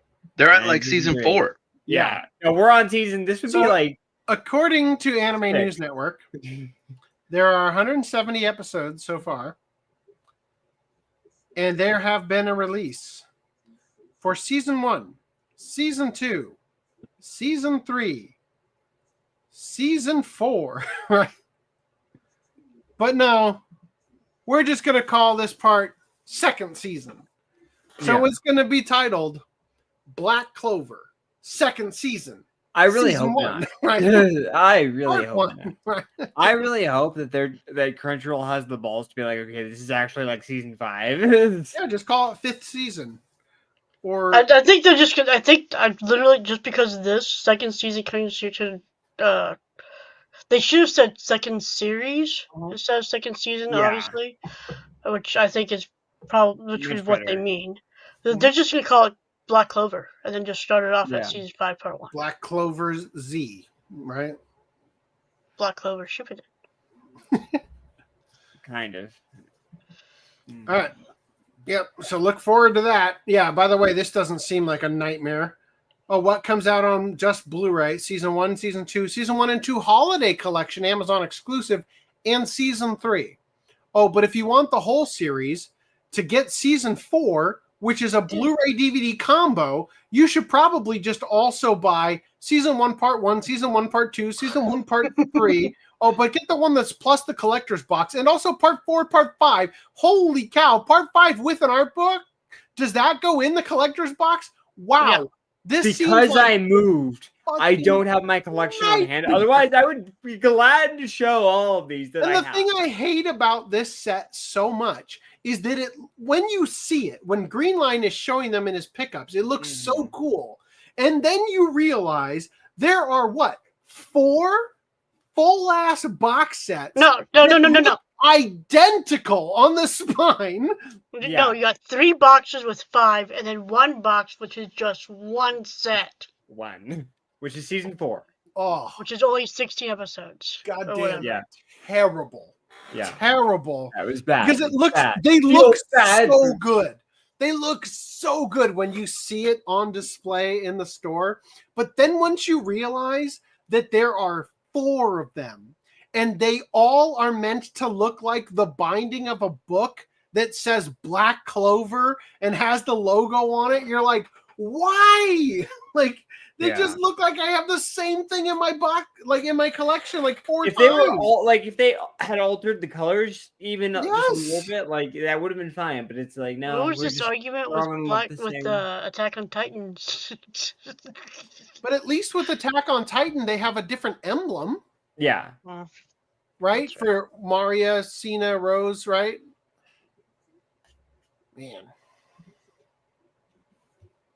All right, ReZero starting life in another world, season 4 trailer, blah blah. I don't need to read all that stuff. Here is the here's what we're looking forward to. They go into the sand worm territory, I guess. The Doom territory. Looks Yeah.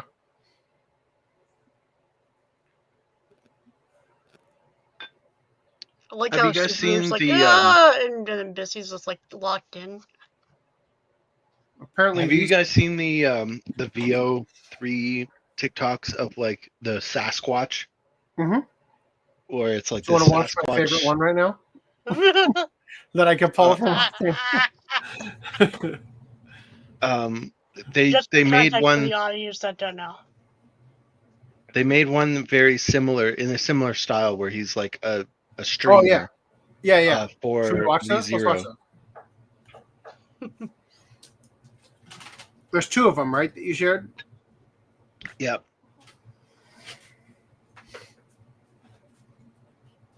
All right, let me find them both. There's been a few more, but I only shared the 2. Yeah.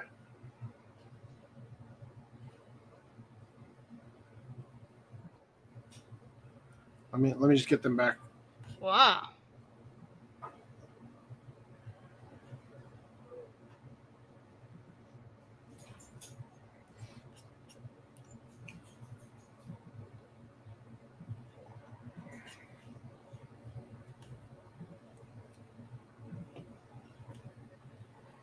Yeah, these are incredible. The amount of like context that Google knows about this show to be able to put this together. Lady Amelia retrieve her insignia. Now tell me, what is it that you desire? I want to work here, at this mansion. First day on the job, chat. I'm cooking with these 2 twin maids. Look at us go. Oh shit, cut straight into my damn hand. Chat, I'm never going back to that dirty ass village again. I'm getting my shit rocked by those kids and that dumbass dog bit my damn hand. Hey Amelia, want to hit the village with me tomorrow? You know, like a date? If you come with me, you're gonna get in trouble. Shit, that's fine. What's the worst that could happen? I can't sleep, chat. Big date with Amelia tomorrow. I'm way too hyped. All right, let's try this. $1, $2, 3. All right. The ding, like the it's like traumatic hearing that. So there's also this one. I don't know what the hell just happened. I woke up and boom, Return by Death kicked in again. Rem and Ram don't even know who I am. Shit! My fucking date with Amelia is gone. Chat, I honestly didn't think anything could kill me in bed. Like, sham on, man. Can you shut the fuck up? You know what? Thanks. What does she say? What is her thing? Like, I must say? Is that what she says? Shut the fuck up, I must say. Or I suppose, right? I suppose, yeah. I suppose. Would you shut the fuck up, I suppose? Like... Subaru, are you okay? Ram and Rem were looking for you. She's still as cute as hell, chat. All right, I'll do this damn loop again. Chat, rule of the loop is to walk the same damn path. Come on, Barusu. You can pick your clothes later. You're helping me with my work first. Wait, what the? Okay, this loop's already weird as hell. Everything feels off. Hi there. May I join? Oh, hell nah. I'm trying to practice writing. Rom was teaching me, then just passed out on my bed. One more night till I die again. See you tomorrow. Maybe. Huh. That's incredible. Yeah. That's all AI. If anybody didn't know that yet, that was 100% AI generated. Every sound effect, everything. I bought it for like that first few seconds, and I'm like, wait a minute. Ugh. Yeah, incredible. Well, have you seen the ones where they do like? I know you've seen them, Randy, where they cut the video game items. Yeah. Yeah. Fuck, the Minecraft one is so good. Like slicing the glass block with the ASMR sounds. Oh my gosh. They did one for One Piece, cutting into One Piece devil fruits. Yeah, as well. devil fruits. I think you shared the ones I keep coming across are the Sasquatch or Bigfoot ones that they do. Sasquatch ones are great. Yeah.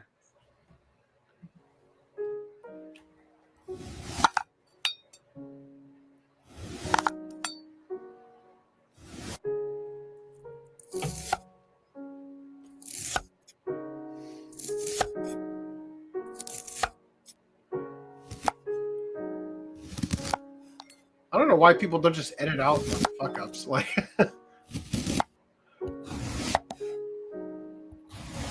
I don't quite get this one. I don't know why it's hollow inside like that.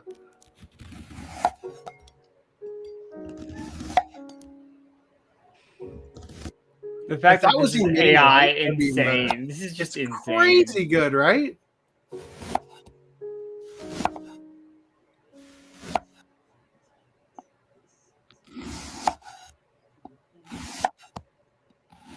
This one keeps moving the...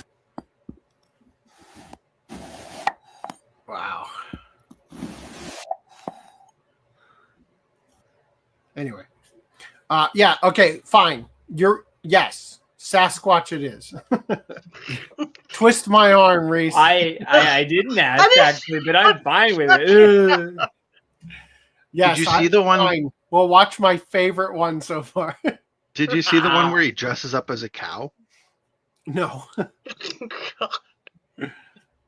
All right, here it is. My favorite one so far. If Sasquatch was an ICE agent. What's up, fuckers? I'm with United States ICE, and today we're detaining every single Juanito and Diego. Say adios to abuela and pack your chanclas. Let us get it, boys. All right, amigos, who wants some free Modelos? The good old free Modelos trick. 200 illegals today. Shit looked like a Kins after party got raided. Puro llorando, yelling, and somebody still passed out in the corner. Damn. No papeles, pero mamacitas así get a temporary visa from Bigfoot. Don't worry, boys. We don't deport Latina baddies. All right, boys, that's it for today. My mamacita got me limpito, ya tú sabes. Like and follow me, gente. I love you, my nigga. What's up, fuckers? I'm with United States ICE. Hey, we're detaining Damn.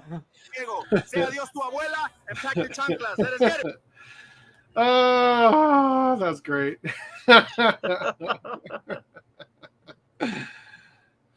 Oh boy. All right. Let's not show that yet. That would have been awful. Pretty well made. It's fucking incredible, isn't it? I haven't found the perfect use for it yet. I want to play with it so bad. I just can't think of anything.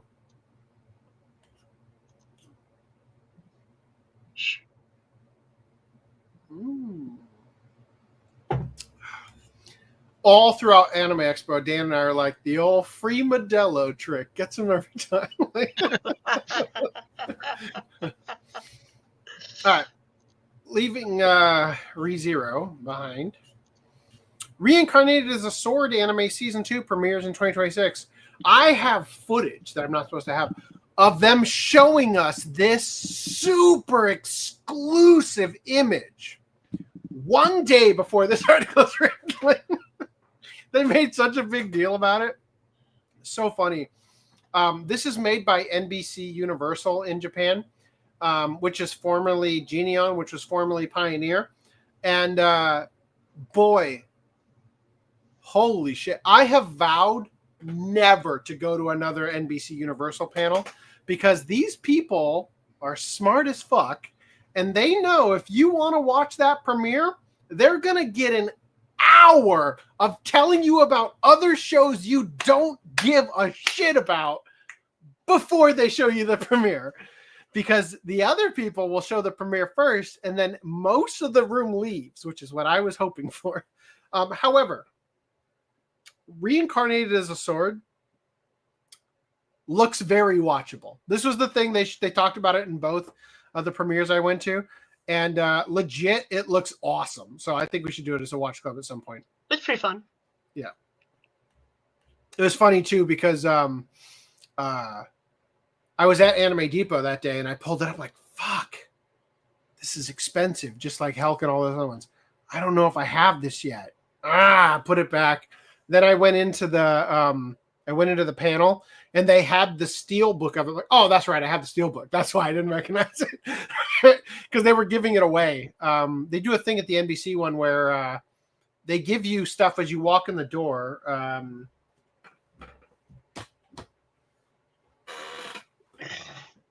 I had it. I had a fan from Inexpressive Kashiwara and Expressive Ota. I don't know where the fuck I put it though. Anyway, they give you that stuff, and they have like this other little card thing. And if you had a sticker on it, you won a prize. And it was really funny because like they had these guys all the way from Japan who were the producers, and they're fucking nobodies. Like they're so unimportant in the grand scheme of things. They'd be like, can you tell us what other shows you've produced?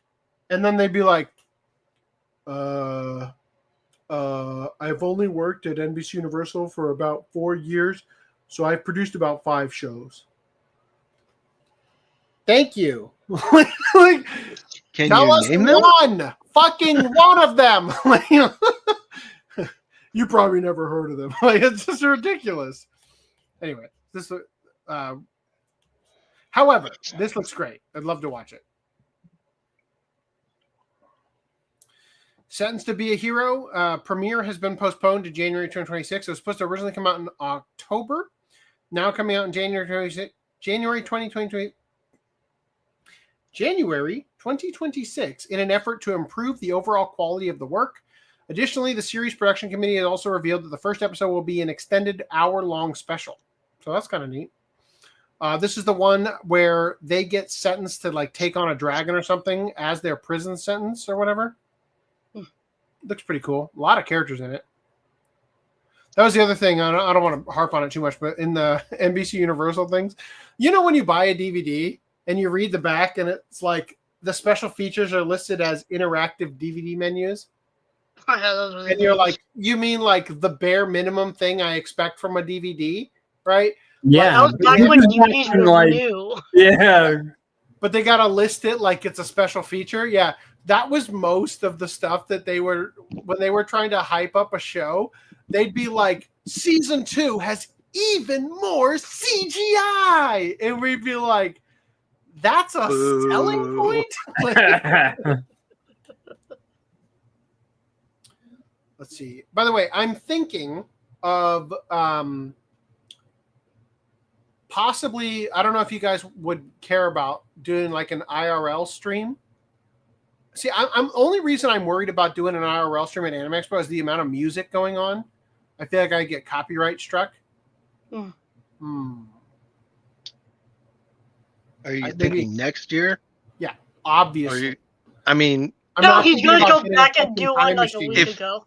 if you invented time travel, I would like to know that first.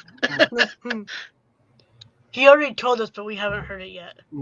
So next year, I also was thinking about. So I like none of this is going to mean anything to you guys because I probably won't release these videos for like 30 years. But I recorded videos where, because I had the gear, I didn't have to go back to the car. Like I could, like the quality of the mics was so good that we just decided at times to just walk around and talk, right? Which creates an interesting dynamic when my wife is holding the camera over her shoulder and filming us, right? But I was thinking about maybe next year getting like a gimbal, which is like a camera stabilizer, and mounting it somehow to the wheelchair. I think that'd be cool. And then alternatively, maybe I get an Instax, the 360 camera or something, but that's for another time. Also, a Wild Last Boss appeared. The other thing I went to see from NBC Universal, It released a 3-minute preview clip, blah, blah, blah. It's coming out in October.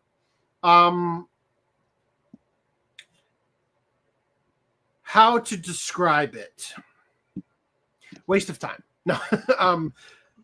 I don't know. I don't really know what to tell you other than it's another isekai that didn't need to be an isekai. I don't know. I guess I'll just say this. I have considered for future anime expos only going to see whatever is being shown in Main Events Hall B or movies, because going to a premiere to see one episode leaves you feeling like, I don't know if I like this or not yet. Anyway, speeding up here. The Villainess is adored by the prince of the neighbor kingdom. Light novel is getting an anime. The Villainess is adored by the prince of the neighbor kingdom follows Tiara Rose Lapis Clementile. That's a name. A Japanese woman who reincarnates into the Otome game Lapis Lazuli Ring. She's supposed to be the game's antagonist, but her bad day turns good when the crown prince of another nation proposes to her. Wow. How many of these are going to happen? Then we also have the 100 Times the Charm anime to adapt fantasy light novel series. What was this one again? Alfina is falsely accused of plotting to assassinate Saint Debonair. Time rewinds every time she's executed for a crime she didn't commit. But with the cruel Saint Debonair against her, the same fate awaits Alfina 99 times in a row. Death by decapitation. But something different happens the 100th time around. Just as Alfina is preparing herself for yet another execution, she discovers that she can hear people's true feelings and that everyone secretly loves her. Can Alfina take advantage of her newfound ability and sidestep her fate at the guillotine? Wow. Everybody secretly loves me. I don't know. What do you...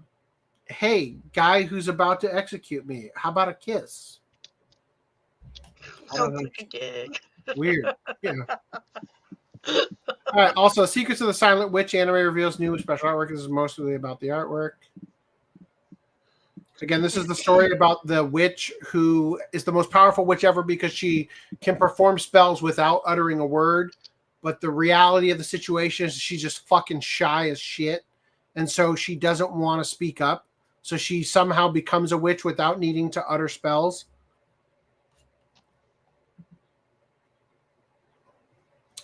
Yuusha party ni kawaii koga ita no de kokuhaku shitamita. That's a name. Okay. What was the English title? There was a cute girl in the hero's party, so I tried confessing to her. You can't refer to this girl. No. Miss, there's short hair and there's long hair. You don't get to have both. That's not how this works. That looks ridiculous. I'm not amused. The original novels were published in 3 volumes. That doesn't help us. Nope, nothing's here important. All right, cool. Moving right past that. Blade and Bastard. Anime announces 5 main voice cast members. I don't care about any of that.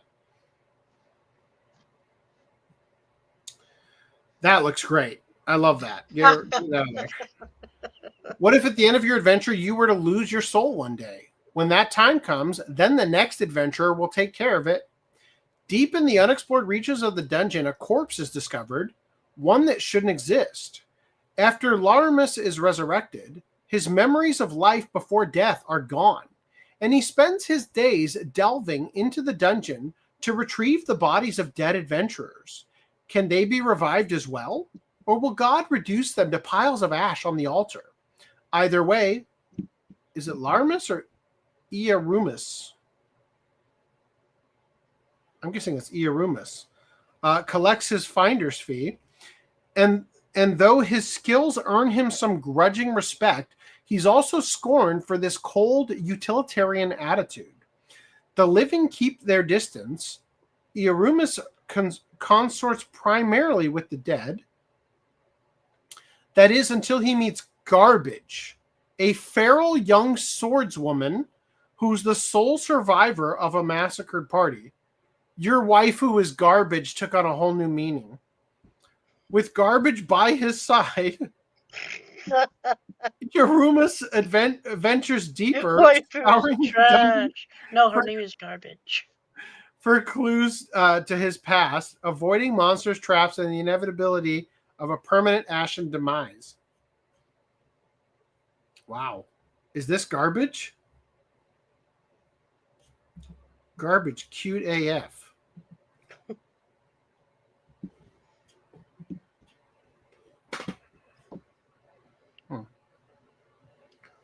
Could be any number of these bitches. Probably the one with the sword, though, based on... All right. Also, Kizetsu Yuusha to Ansatsu Hime. I don't remember the English title of this was. We talked about it a couple times. It's the one about the guy who, as you can see, can't be around sexy women without blowing his top. So it says here, lovers of anime comedy will potentially adore it. Kizetsu Yuusha no Ansatsu Hime. As the anime is rife with humor, but also laden with large-breasted anime women. Perfect in the event the humor doesn't entertain. The plot follows Toto, a hero so pure and sheltered he literally faints every time a woman touches him. Naturally, he's assigned an all-female party of elite assassins whose job it is to kill him. All right, this is that one we looked at. All right, Clevatess TV anime shares new trailer for future story developments. I saw this. It looked like it was going to get good during the trailer for for episode 2. Episode 1 was not fantastic, but it also wasn't terrible, and everybody else liked it. Just me feeling like, could have been better. Anyway, Roll Over and Die anime reveals a 2026 release date. Is it a spinoff of Read or Die? No. Nope.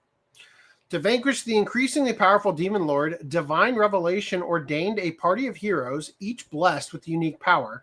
That spelled trouble for Flum Apricot, a total weakling of a girl who has no idea what her power of reversal even does, betrayed and left behind with a wretched slave trader who enjoys nothing more than seeing his merchandise fight for their lives. Flum thinks all hope is lost until she gets her hand on a massive cursed sword. Finally, after so many years, she understands the nature of her power, and both she and her new companion, Milkit, not a Pokemon, are about to experience a huge reversal of their fate. Wow. Every time I read these, it's like, wow, I don't want to watch it anymore. These are terrible. All right, Frieren Season 2. Just a reminder, Frieren exists and everybody should enjoy it. Yes. And Sword of the Demon Hunter Kijin Gentosho anime has all this stuff here. New arc kicks off with episode 14. No, I guess this is a sequel.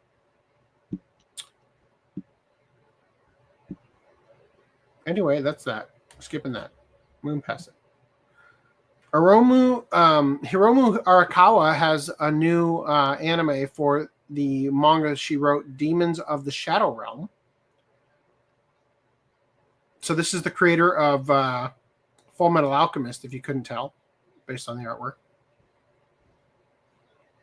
Yeah, the name sounded familiar. The artwork is a bit like muddied. I couldn't tell because the main character, well, he does look like Al for sure. Mm-hmm.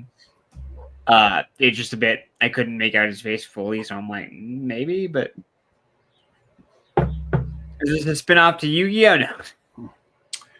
In a world where certain humans command mighty supernatural duos called demons, it is the birthright of the children who sunder day and night, twins Yuru and Asa, to rule over these powerful entities.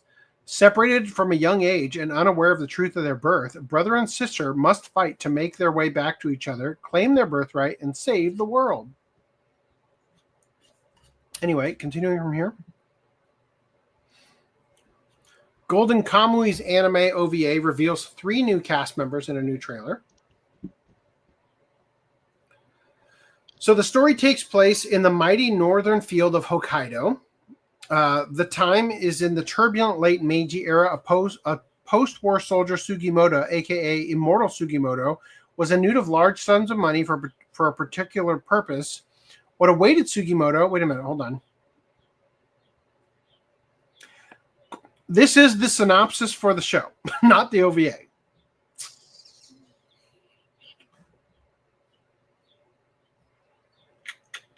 All right. Anyway, there you go. It's going to feature these characters. And a bird.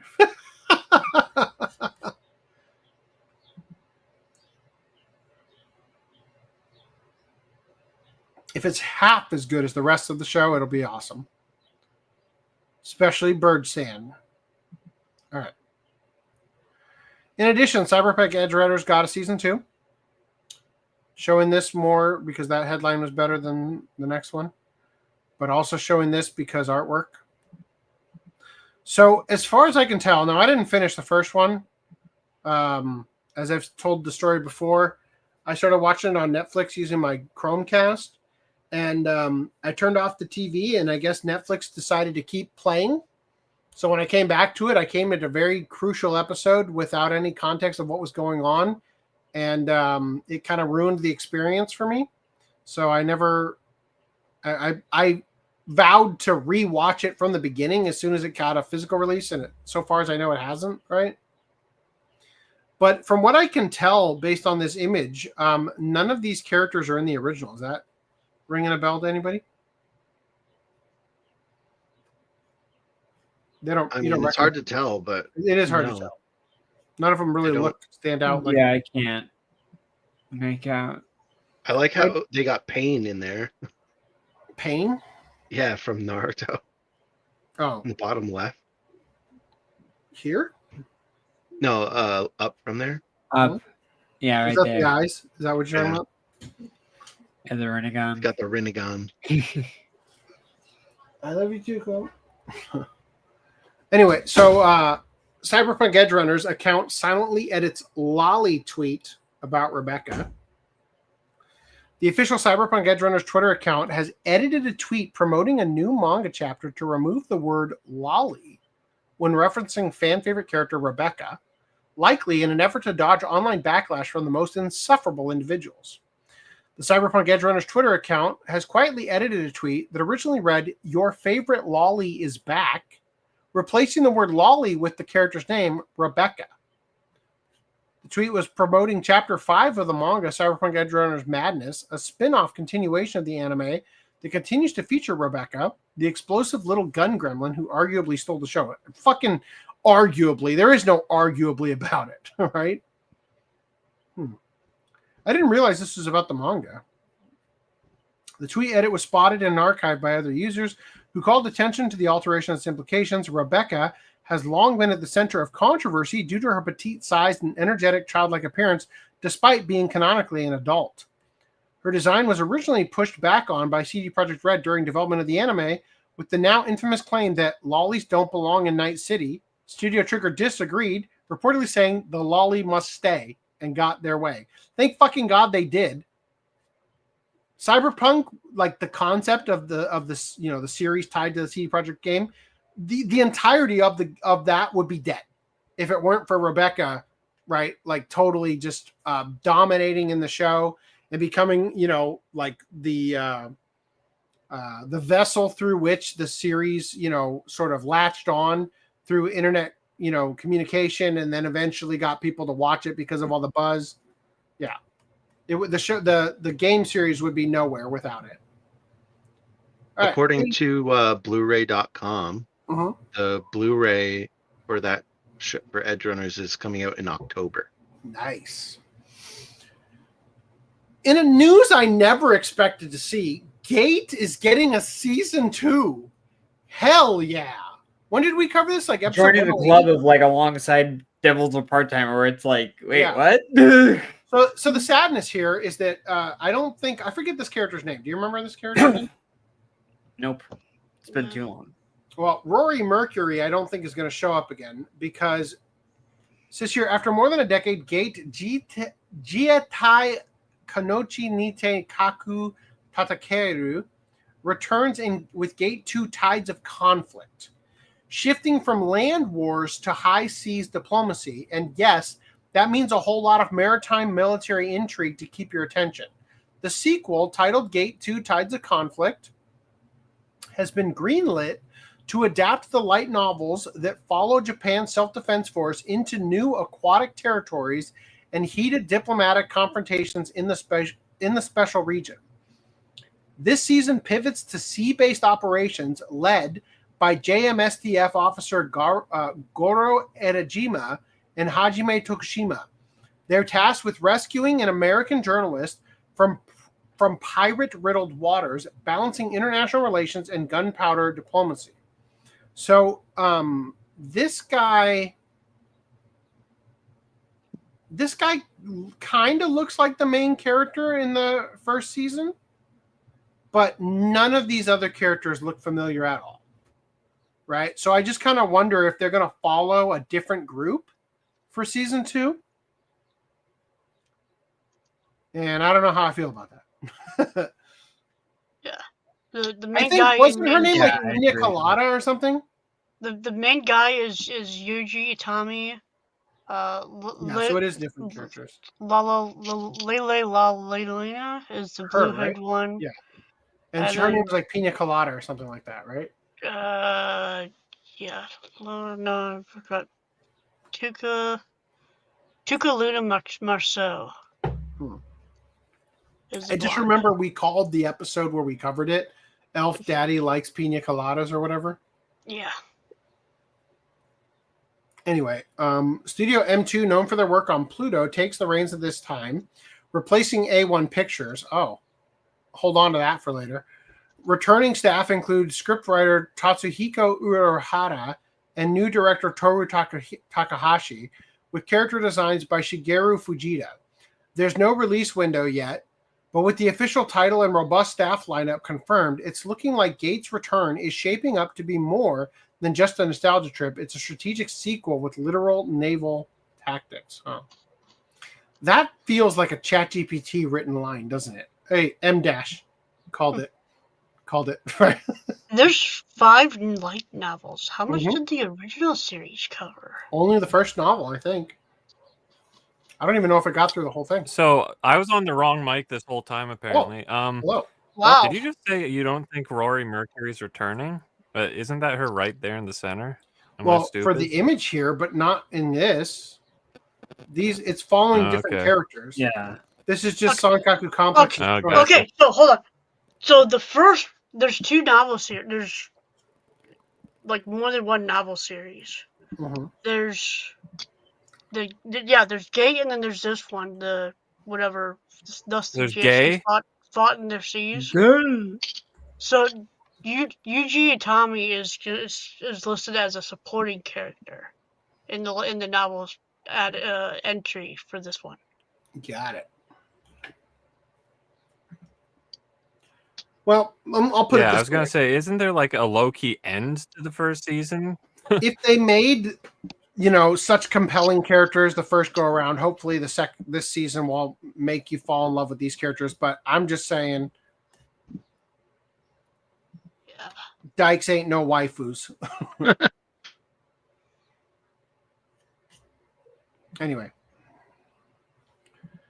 So we also have there's a Rooster Fighter anime reveals spring 2026 premiere new trailer. Perhaps the greatest headline ever. One cock to save the world. Wow. The bad mother. Yeah, they know what they're doing. Lord knows these puns are the only reason I gave attention to this. Because the actual thing looks like dog shit because it's full CG for all this stuff. God. So. Here I was excited, and you just ruined that in like 3 seconds. Yeah, it's sad because the manga looked good. The manga looks amazing. The manga is like Gantz level artwork. One Punch Man Season 3 anime unveils character visuals for President Ugly and more mysterious beings. So, I don't know. We haven't really covered much of this, but things aren't looking so good for One Punch Man Season 3. It's right around the corner, and yet we've seen fuck all. No visuals, no staff release. Like all we've seen are these little card things. President Ugly, Homeless Emperor, and Black Sperm. I can't wait to see Black Sperm. Like, go to President Ugly. Can you zoom in on it? Yeah, okay, thanks.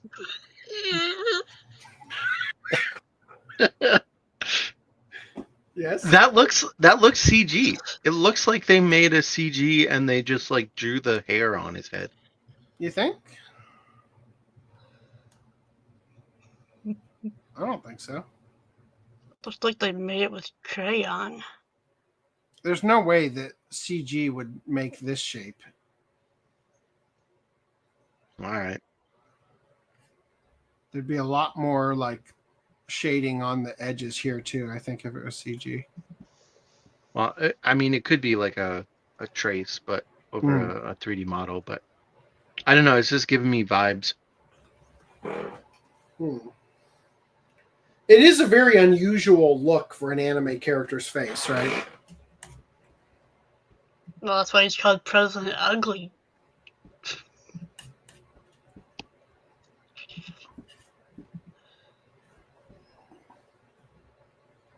I don't get the same vibes off him.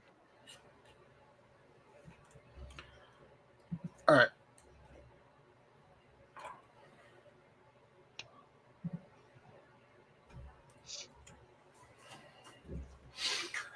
All right, Junji Ito has a new anime coming out for Crimson.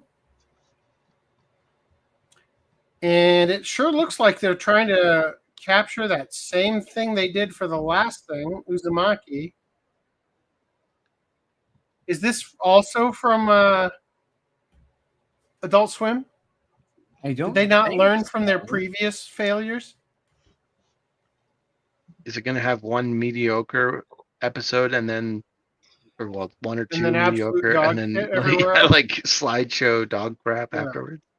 Because it looks like it's using the same sort of technology they developed The for the first last episode I don't think was bad of Uzumaki, but like the rest of it was just like, ugh.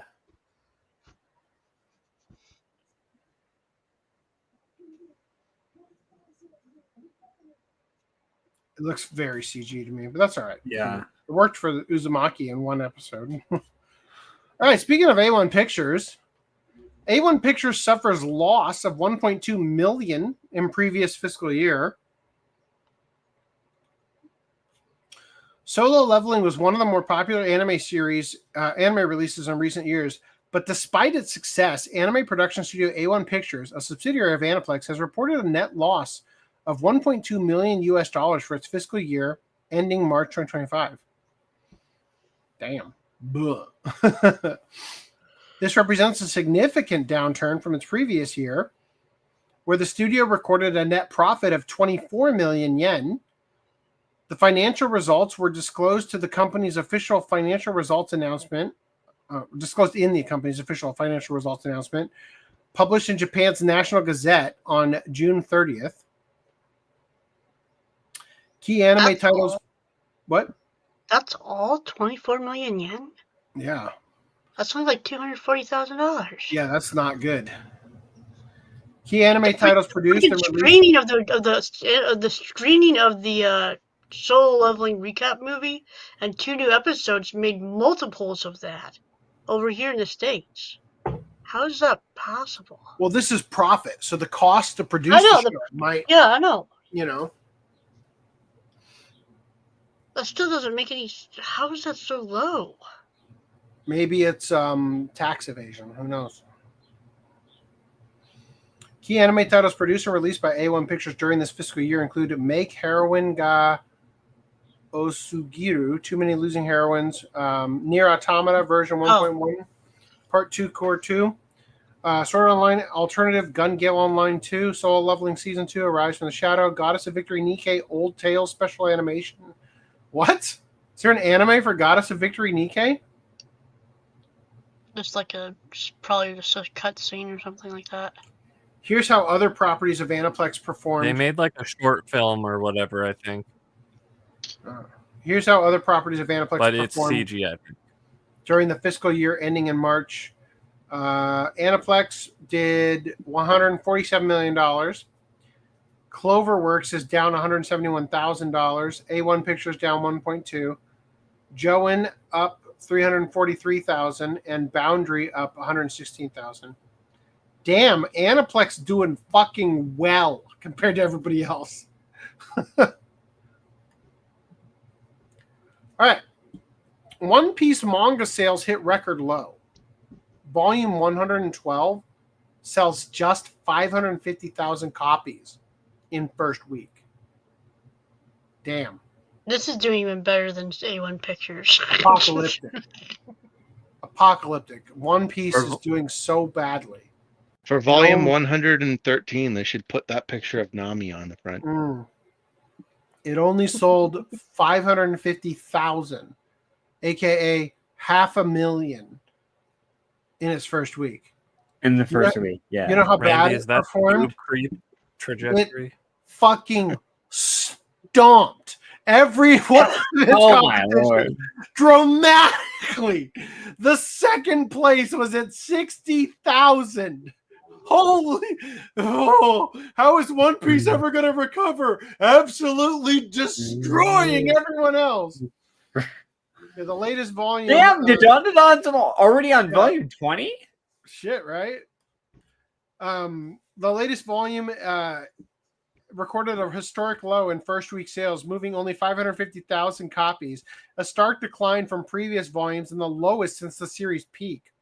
This continues a downward trend observed since 2020, with sales now down 74% from volume 60's 2.09 million in 2010. Here's a snapshot of One Piece's first week sales trajectory over key volumes. Volume 60 did 2 million. Volume 80 did 2 million. Volume 90 did 1 million. Volume 100 did 1 million. 105 million. Yep. No, that's bad. Give up, Oda. I mean, at 2010, like, holy fuck, people hold on. That many people still sticking with it. That's like, insane, right?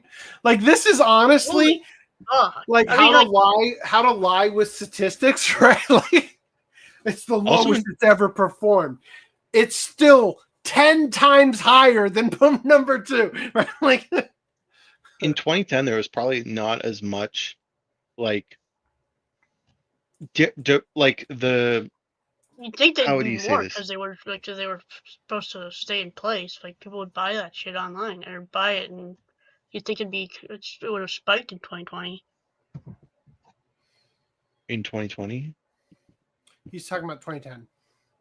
But Yeah, I Reese is said saying 2010. that during 2020, you'd expect because of COVID that it would have gone up because people. I were thought so you said fucking 2020. bored. I'm sorry. No, he's talking about Yeah, the no. volume 60 in 2010. In 2010, they had more competition or less competition, right? I would think. I don't know. What it's in Shonen Jump, right? Yeah. They probably still had the same amount of competition, but not as many like. What was? Bangers? Well, I just mean like now, like there's, it's like 60. the stuff that got over here and became popular was all like the really good stuff, you know. Although this is just Japan sales, right? Says here, One Piece Volume 60 was released Japan on November 4, 2010. During that period, it achieved record-breaking sales, selling over 2 million copies in just four days, and more than 3 million within the first week. Here's what it was competing with. Naruto Volume 53, Bleach Volume 47, Fairy Tail Katekyo Hitman Reborn and Gintama, Attack on Titan Volume 3, Bakuman, Blue Exorcist, and Toriko. Well, I mean, it sounds like it had decent competition. I don't know. Yeah. Maybe it was just a Well, yeah, no, it's been consistently like losing sales. So yeah, I don't know. I guess people are just getting over it. Still Would doing you say decent, though, like people are getting over like manga in general? Like Also, well, hold on. There's also these are physical sales, right? So yeah, maybe people are moving digitally. That could be a thing, right? Yeah, maybe. E Castro says I've seen one referring to the AI VO vlogging ReZero thing. I've seen one where they generated fake scenes from the anime too in the studio style. I need to know how to do that immediately because I have so many ideas for videos. There's a live action AI free run short on YouTube. It's pretty good. At least the casting looks better than most live action. Oh. They could bring back cyberpunk characters as AI or in new bodies. A lot is possible in cyberpunk sci-fi. Yeah. Are you going to cover the new dubcast of Panty and Stocking? Not today, although I did watch it and it was fucking great. I don't even like the show, but I was very impressed with the new voice cast. I don't know. Panty and Stocking, both like Stocking. I know she's Christina V, but she just felt off. And Briefs just sounds so unlike Joel McDonald. It's ridiculous. Really? So maybe if I went back and watched the old series, I would feel different. But Briefs, I just felt like I felt I don't want to say nostalgic, but like reminiscent. Like his voice felt accurate to me. So I don't know. I thought it was fine. Garter Belt was pretty good. Wish they left his lips in though. Thought that was a big slap to the face. I also thought it was funny that don't they like cut to showing you the actual scene from the ending of the first series, and they show you Garter Belt with the lips, and then they continue it without the lips. Right? They Princess Peached him. They reduced his lips. All they did, his character design is exactly the same. They just stopped coloring his lips different from the rest of his face. So it just feels awkward now. Like I did like how Brief had this existential crisis. It's like it's been 15 years. Shut up! It's only been 5 minutes. Yeah. Yeah. Yeah. That's okay. I need to watch it now. That sounds pretty amazing. good. Yeah. And honestly, I just like the thing that I found so amazing about it is that like when you produce something like that, there's this like moment where you're never quite gonna live up to it. You know what I mean? Like, I can't imagine stepping away from a project like that for so long and then come back and still have the fresh energy. They excelled far beyond what I thought they could possibly do for episode 1. To the point where I was like, I don't even like the original still the series. same people, yeah, because like originally it was it's still Amaishi and all them, but but I'm just saying, like, even though it's the same people, if I stepped away from a project for 10 years and then tried to come back to it, it would be very difficult to bring the familiar energy back to it, right? And I just thought they did a good where job. were we again on this one? I think we got hammered last time, guys. Did we do that again? Like. Too bad Garter Belt's bubblegum lips have been removed. Yep. Okay. I didn't even notice that when I was watching it, to be honest. I forgot that was a thing. I don't know what the Rosebud reference is. I think he's doing like a Citizen Kane because I don't know. Yeah, I don't know what that was a reference to. He commented that when you went over the A1 Pictures loses everything, and the picture that Sankaku put up was an anime girl. I think that was in relation to that comment. I still don't get it. Kyoto Animation wasted their budget on the Endless 8. No, they didn't. They didn't waste it on Nichijou, and they didn't waste it on City. I don't care. I'm skipping your comment. I recall Solo Leveling first season wasn't liked by many critics until the movie and the second season came out. They got popular all of a sudden. And we're done. Okay. All right. In other manga news / light novels, Kino's Journey has a 25th anniversary project, and it is basically a pop-up cafe with some cool artwork. Would be cool if we got a third series. Mm-hmm. For those of you who haven't been with the podcast for very long, Reese and I both love this series. We did, what was it, episode Had 30? many a goon sessions to Kino's Journey. Episode 33? It was an 8-hour episode. I wasn't on that one, by the way. An 8-hour goon session, you mean? It was the first 8-hour podcast. It was episode... The first official goon sesh. You lost the 8-hour V card to the Kino's Journey. You need to see 2 doctors for that one. Is it episode 40? 43. Episode 43. Yeah. This was we back in the day, we were hosting the podcast through Google Hangouts, doing Hangouts on air. And we went so long discussing this show that the stream literally ended. Right? And yeah, we went the entire 8 hours. We definitely should have split it into 2 podcasts, one for the original series and one for the 2017 or whatever, and we didn't because we're fucking stupid.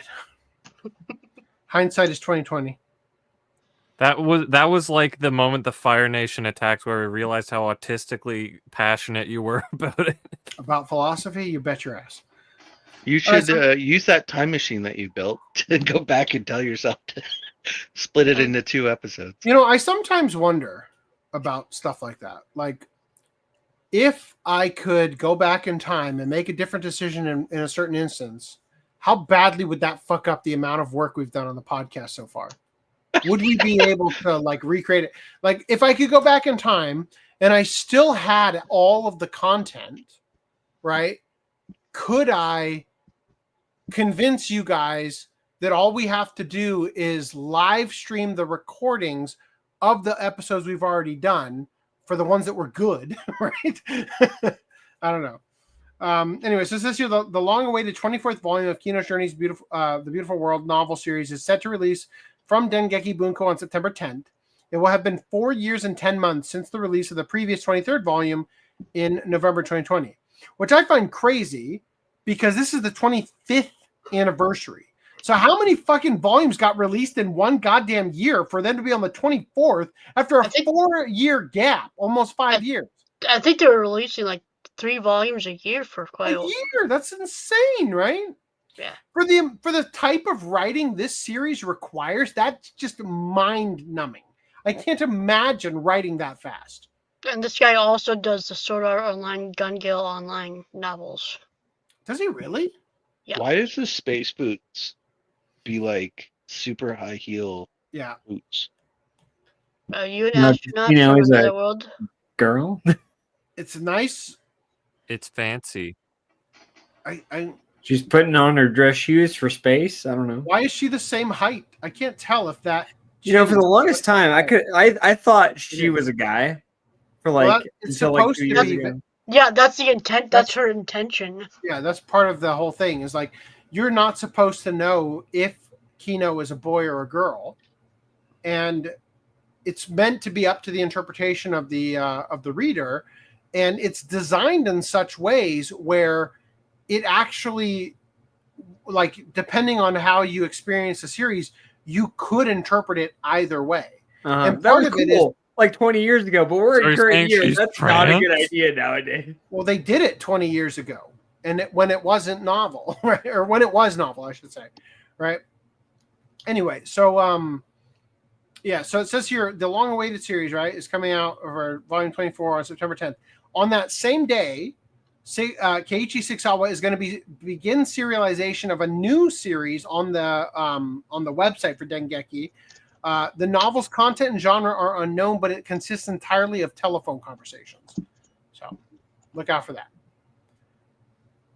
All right. If AC had a time machine, I don't like where this comment's going. We'd all be stuck in 8-hour podcast, reliving it like Groundhog Day. 8 hours would become 8,000 years until it was perfect. Yeah, And you'd love it if it was perfect. I'm gonna go pee. Wow.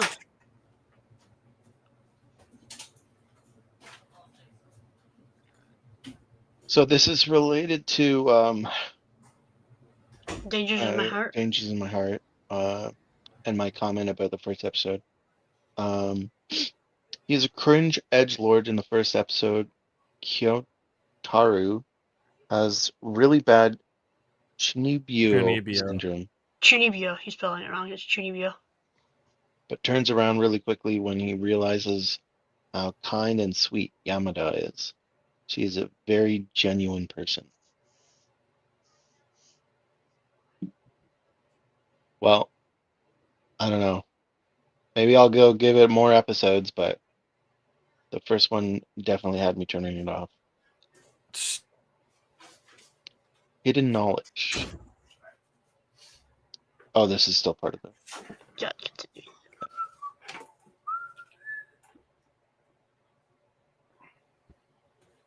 That was fast. Did you wash your hands? Yes. I doubt it. With piss. Call the wife back and have her smell your hands. You know, you're supposed to you're supposed to sing the alphabet when you wash your hands so that you are washing long enough for it to actually do anything. Yeah. The fact that I don't do that is probably the reason I almost never get sick. Checkmate.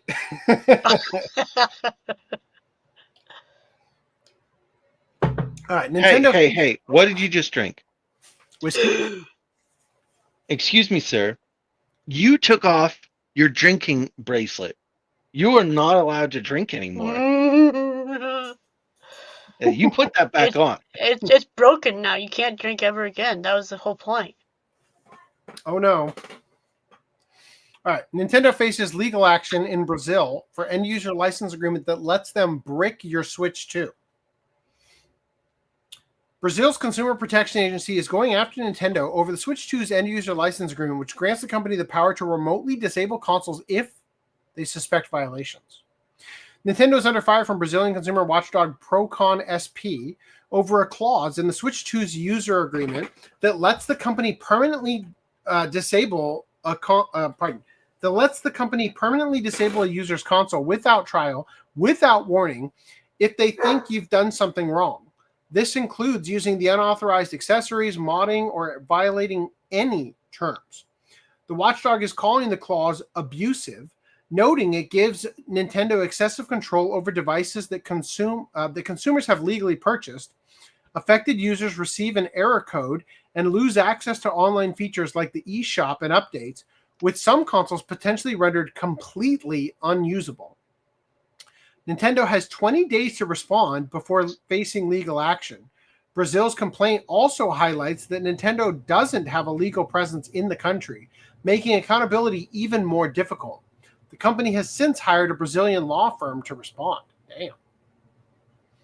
So good.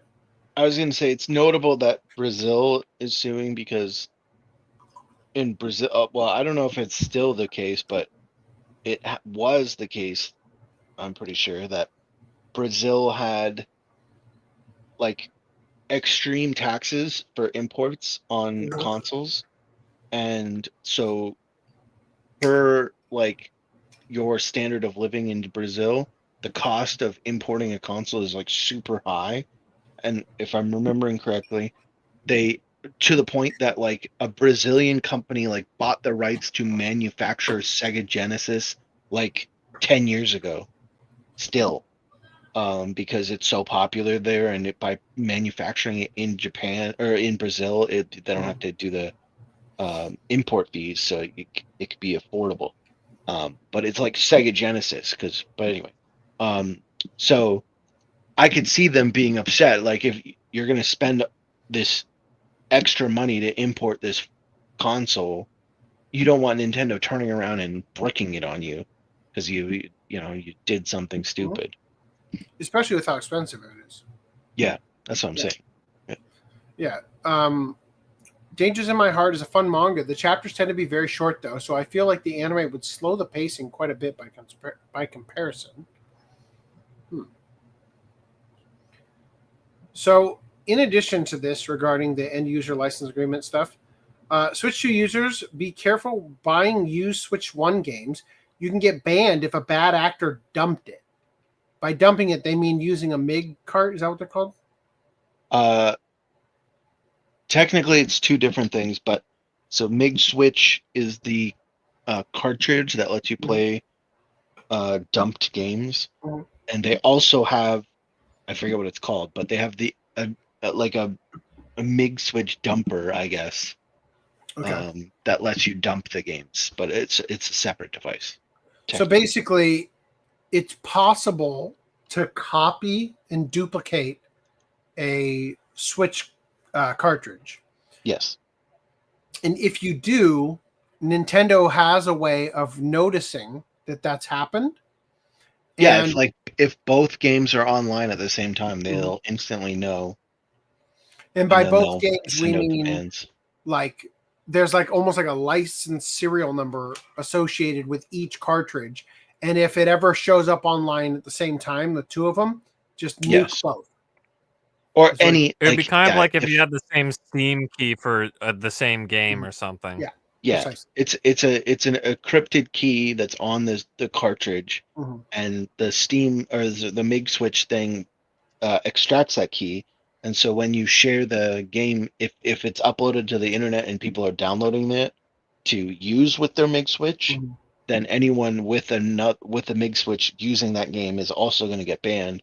But also the original cartridge, if they then turn around and sell that game, would also be banned because Nintendo can't know which is which. Well, actually, I think they now they can know. They might be able to know, but anyway, they generally ban the serial number in the cartridge, so it'll affect even the original cartridge. Yeah.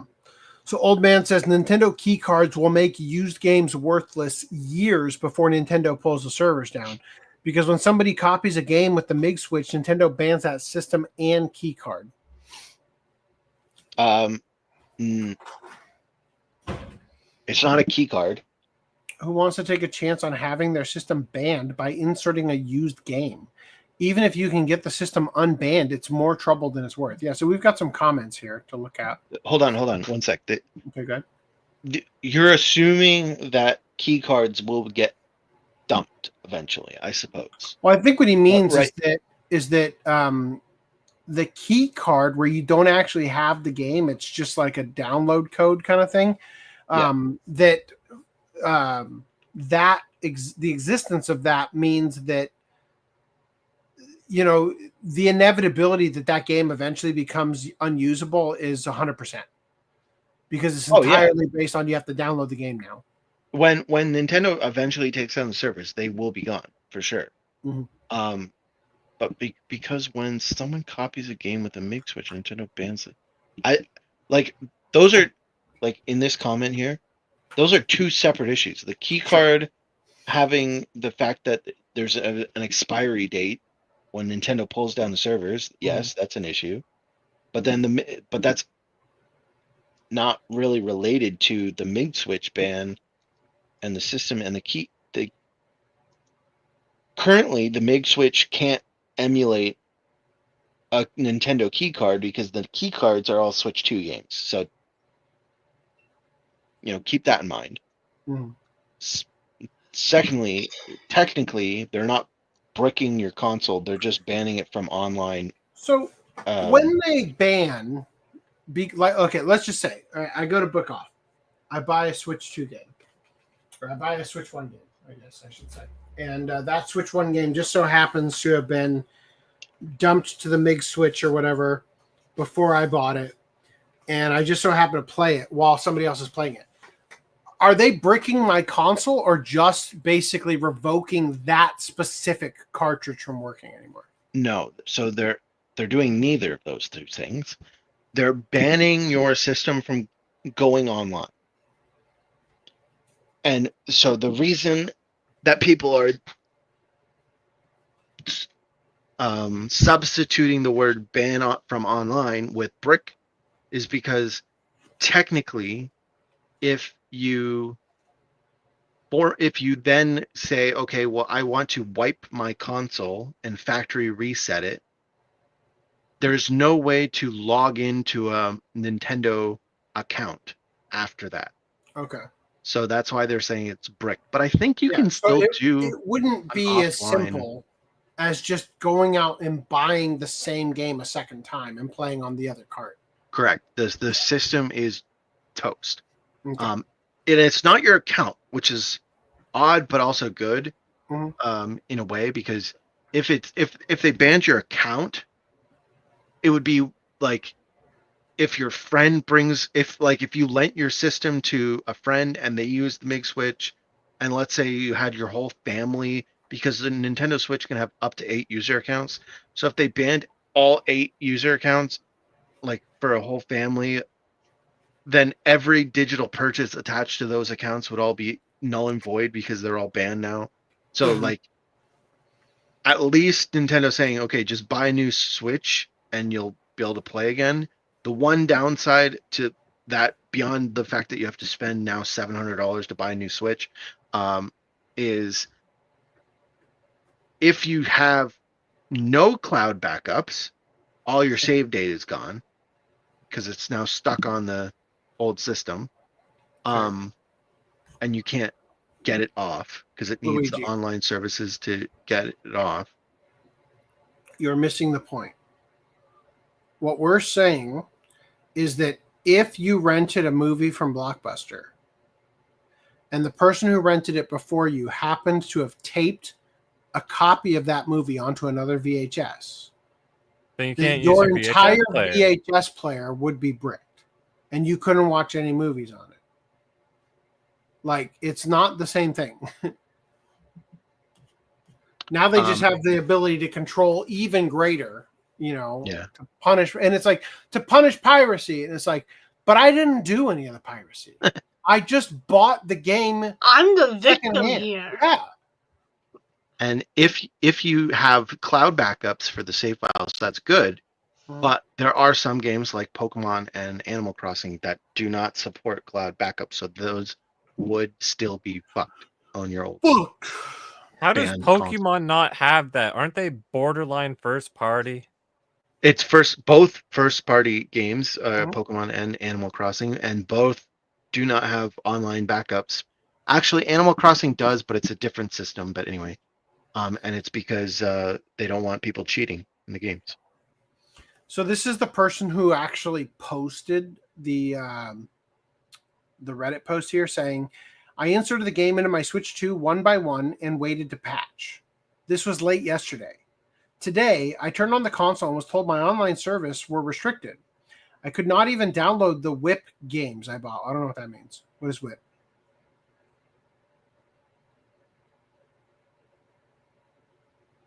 I have no clue. All right. I contacted Nintendo support and found out I was banned. They had me pull up the Facebook Marketplace listing and take some pics of the cartridges. The whole process was painless and fast. So do you think that Nintendo is like, all right, we got them. We know who on Facebook Marketplace is selling games that they dumped. Let's get them, boys. Like, so we got more comments here. This person said there are different types of system bans: mods / piracy, ATO attempts, repeated and egregious chargeback activity, a fourth category which I forget at the moment. Mods and piracy bans can be reviewed, but none of the other ones will be. The chat agent / first tier phone agent may ask you to send proof of purchase, including online postings, email receipts / confirmations, or even just chat logs between you and the seller. These are passed on to the fraud team, who makes the determination on whether the ban can be lifted or not.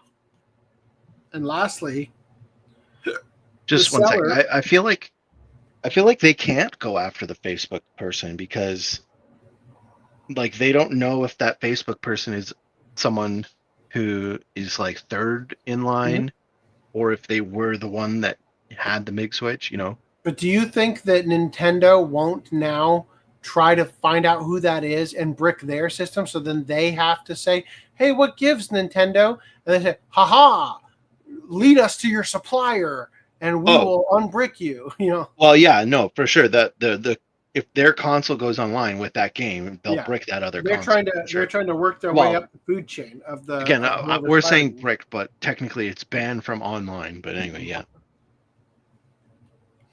Anyway, this person says the seller or someone else made a copy of the games on a MIG cartridge. They sold the originals. Anytime both the original and copy came online, both get banned. Then you contact Nintendo and show them that you have the original games. They unban you, and the thief stays banned. Well, that's nice. Fuck off, thief. Any more thoughts on that before I move on? Too late. The only thing is, I think at some point they said they're allowed to like sell the game again, like no problem. But I feel like if they sold the game, it would just happen again to the next buyer. Like you'd have to say like, all right, I'm going to sell this game to you. You may get your console banned from online. Game. You'll have to Old call. Man says, when the servers go down years from now, the game key cards are worthless. Game key cards that have been copied now are worthless now because of the possibility of getting your console banned. Well,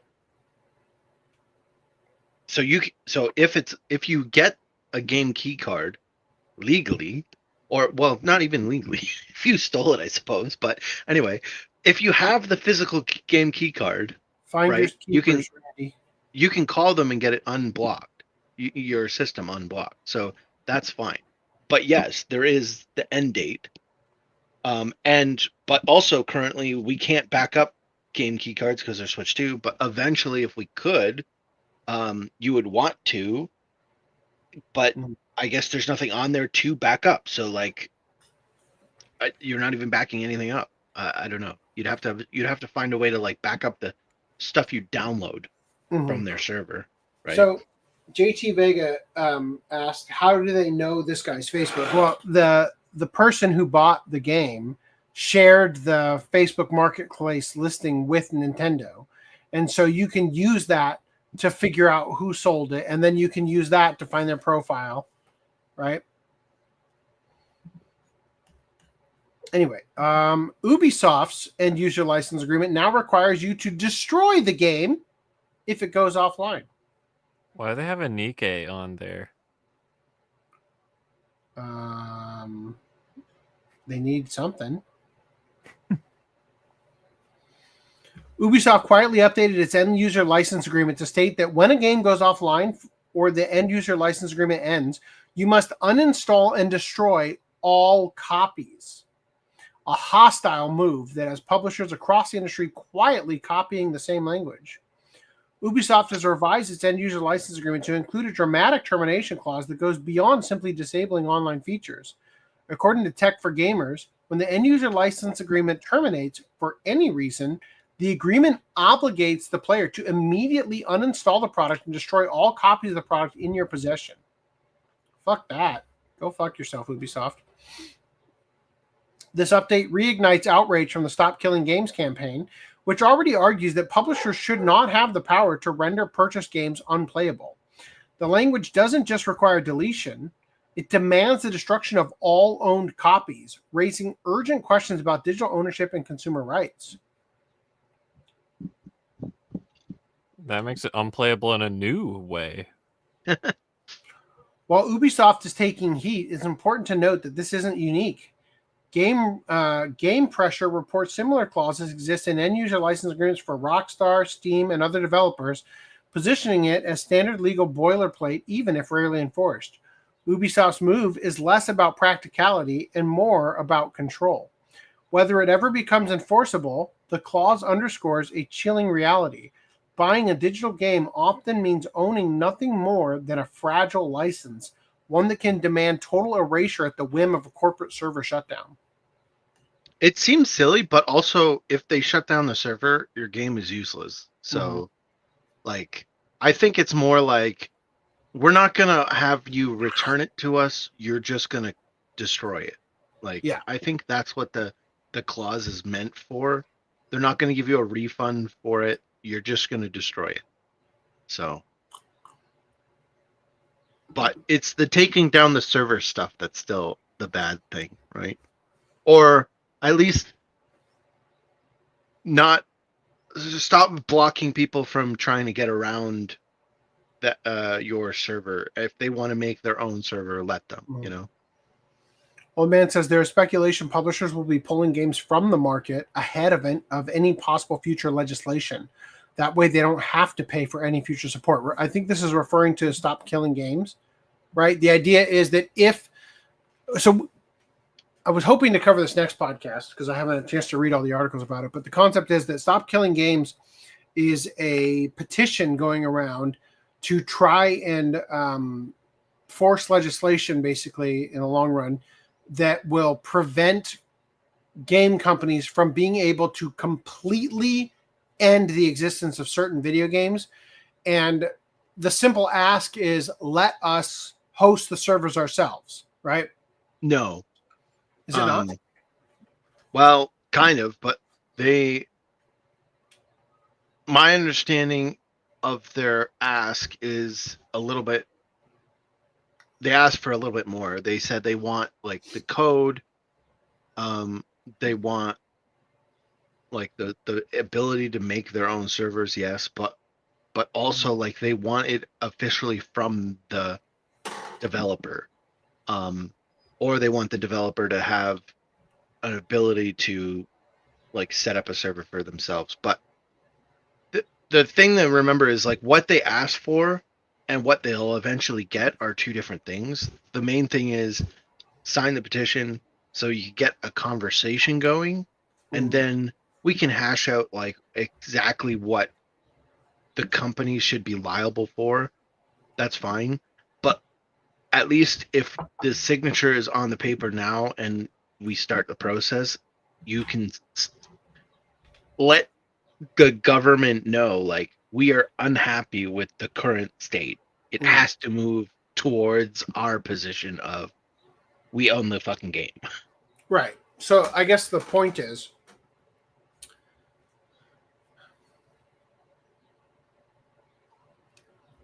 the speculation that Old Man is talking about, I interpret this as, because there looks like there's momentum behind the concept of Stop Killing Games, some publishers are preemptively pulling them now before legislation says, yeah, you can't kill games.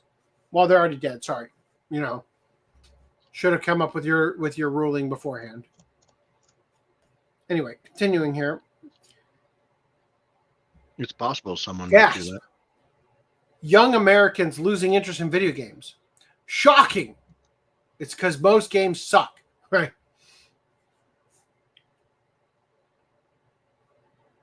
How can she? I would see say it? that's for movies too. Right? Like a bunch of movies just failed at the box office, like the new Pixar one. Oh. And people are like, oh, you know, original movies suck. And it's like, I don't know if it's not really anime, so we didn't really cover it, but the K-pop Demon Hunters movie on Netflix is doing like crazy. On Netflix though, but still, it's an original movie that is very popular right now. So it's not literally original walked movies. downstairs, and my daughter was watching Pokemon on Netflix, and the thing she was watching ended, and it was showing the. I guess I'm not going to find it. It was showing the K-pop Demon Hunter. Yeah. Like splash screen thing. And I had literally just seen, I think it was on, let me see if I can find it real quick. But so to just finish my point, it's not that people are not interested in original movies. It's just your original movies have been shit. They've been boring, repetitive, like uninspired garbage. And it's like, we're not going to go to the theater for that. No, give me a really good movie, and I'll go to the theater. Yeah, I don't think I'm going to be able to find it now, but the chick in that Deep Throat's a Deep Throat. Oh, here I found it. Yeah, I'll just airdrop it to myself. It'd be easier.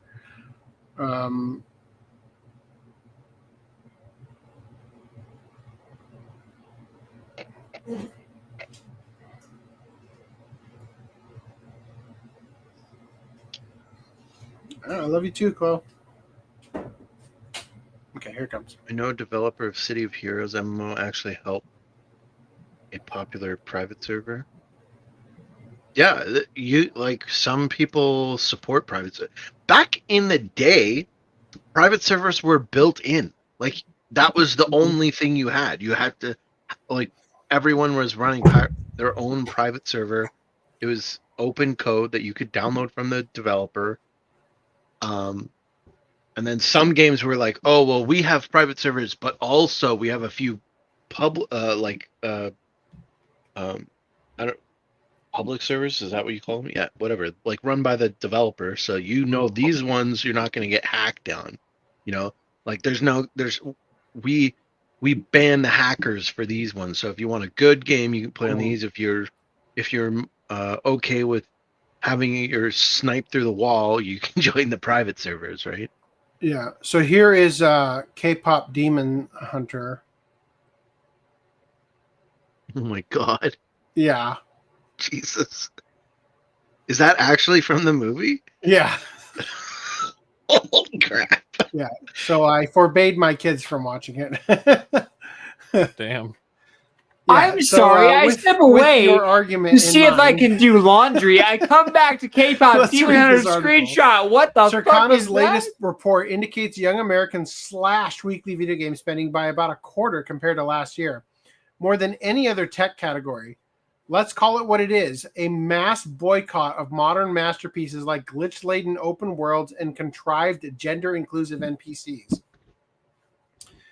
It's no secret that game prices have ballooned to $70 to $80, with hardware costs spiking and wages flatlining.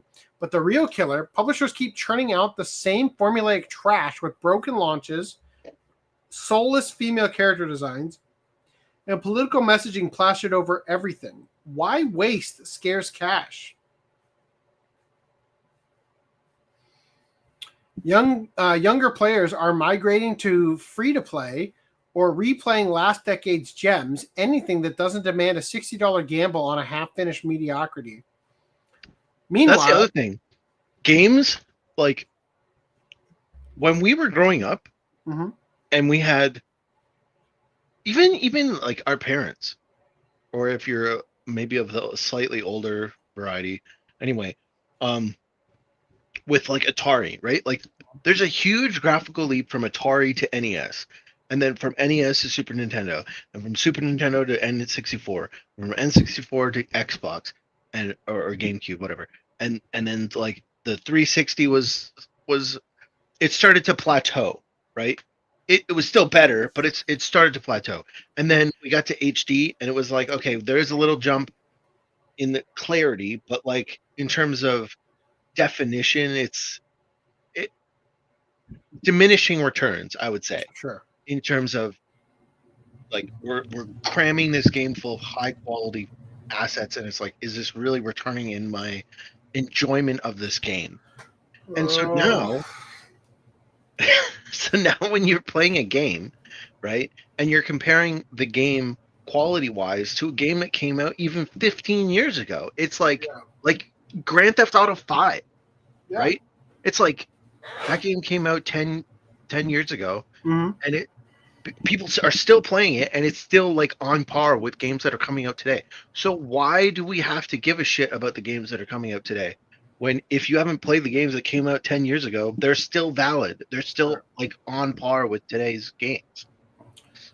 I'm going to read a couple articles here, and I want us to follow the fucking logic. I know a developer for City of Heroes MMO actually helped a popular private server. Cool. Totally on topic.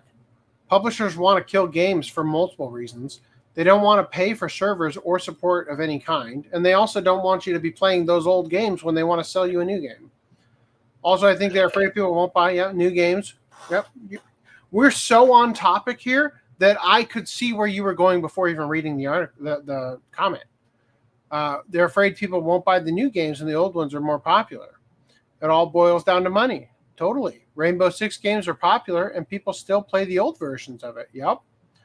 Political correctness kills art. That's why most modern entertainment in the West sucks. Totally. Fully on board with everything you're saying. Rent a servers. Creators are handcuffed by written and unwritten rules in modern society. Indie games. Now, where's the logic for this?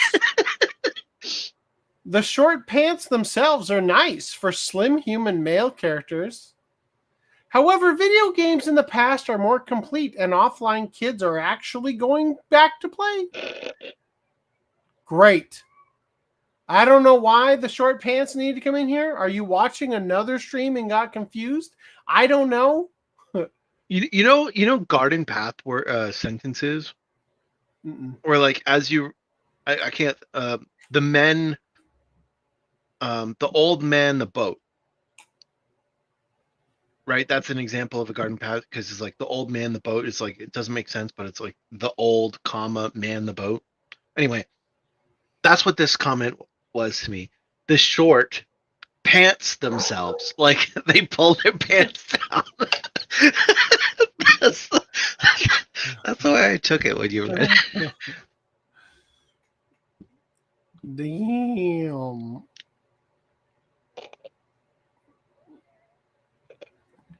I went past. Are you telling me that these are short pants?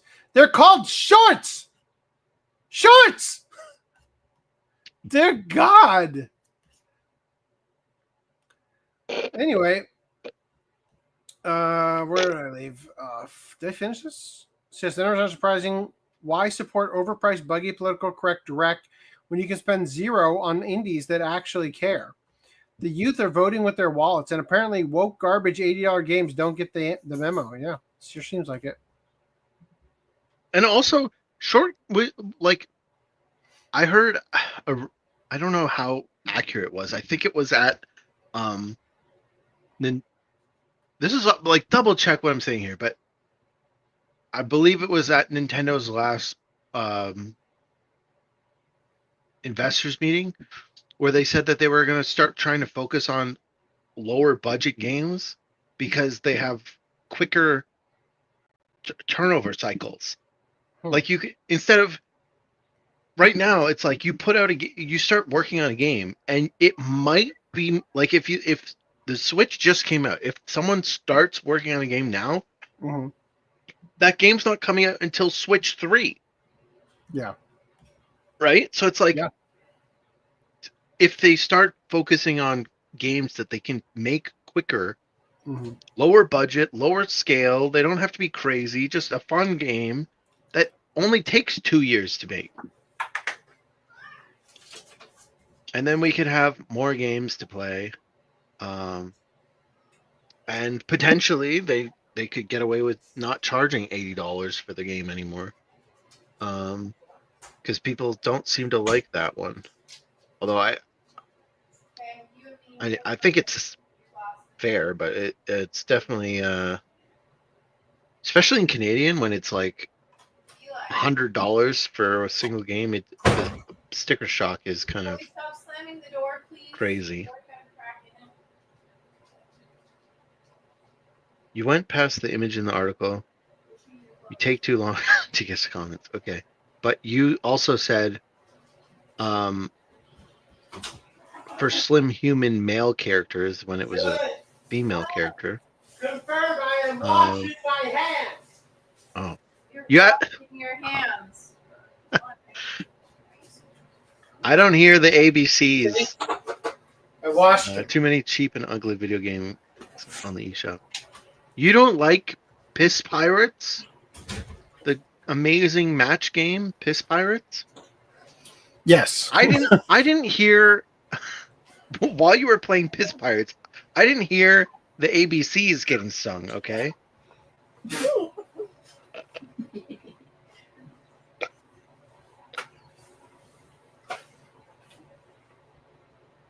Okay, thank you. Can you?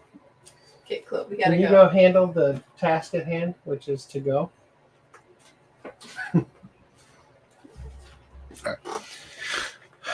Yes, I do my ABCs remarkably fast. I think that goes against the whole point of singing the alphabet. It's I just, wash you're my not hand supposed to- directly in alcohol. You're not supposed to speed through it. Which one? She just wants popcorn. That's up to you. I don't care. The crunchy strawberry. The country. If you bring me one, sure. Okay. I'm gonna go. I'm gonna go pick up the glasses. Okay. Drive safe. No good. Don't let the cops block off the road. There was a fire. Yeah. I think we could have driven through the fire unscathed. They could. All right. Anyway, moving on. Stellar Blade Pregnant Eve mod, certainly something. It's as if it's as if she is a inchworm. It's really just an inchworm mod. Yeah, I got you one. Oh, thank you. Wait, you got 2 crunchy strawberries? I mean, like you said. I didn't realize we bought 2. Oh, there's 3. Mine came with 2 bags. Nice. Crunchy strawberry Pocky. I also bring one. I didn't know what you meant. Cream covered biscuit snacks. Thank you, buddy. Enjoy your time out with your mom. Don't have the other packet because it has to be fair. Fair, right? Can I just see this here? I don't have anywhere to put it. It's a box. Throw it away. Oh, it's All right. Anyway, background. like I was saying, She looks like she's a centaur that's missing the 2 front legs. well, I know what's going on in the thumbnail. She's gonna go right on top of that hosted a trailer poster.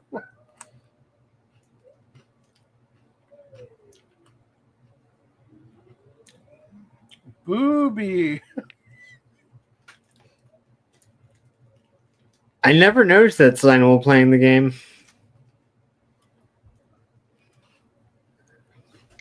Hold on, scroll up. That okay. It's just something in the dirt, but it looked like a horse tail. That's Yeah. I saw it as well.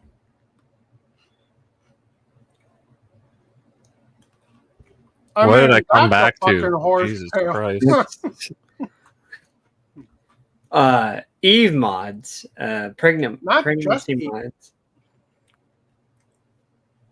I don't know who that is. That probably also. It's all Eve, just different costumes. All right. So I played like, I don't know, 15 minutes of the Stellar Blade demo like a few weeks ago, and it's another one of those things that every gacha game does nowadays where it's like, they're not actual girls, they're robots that look exactly like sexy ladies. And it's like, why you do that? Why you do that? I can't get off if they're just robots. But If No, they're I'm just robots saying, like- with fleshy boobs, I mean, Well, I'm just saying, why is it robots? Why aren't they real in their canon?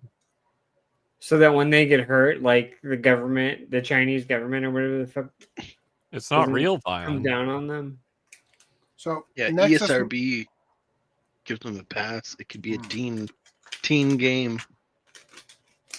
Nexus mods removed another sexy Stellar Blade mod to the surprise of absolutely fucking no one.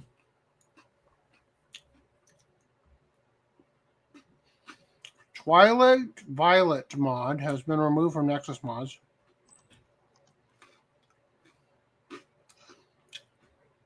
Is the mod that she has blonde pigtails?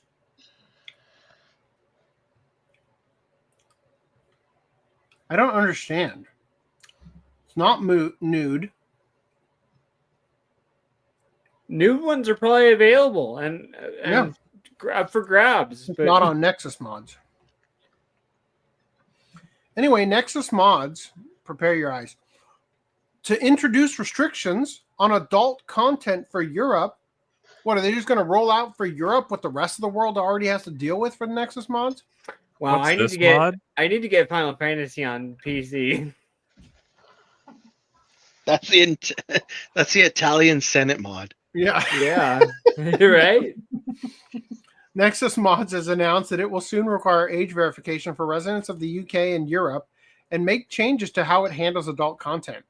According to Nexus Mods' announcement, the UK's Online Safety Act and Digital Services Act mean that they have to choose between removing adult content for all UK and European users or changing their policy to impose age restrictions on adult content.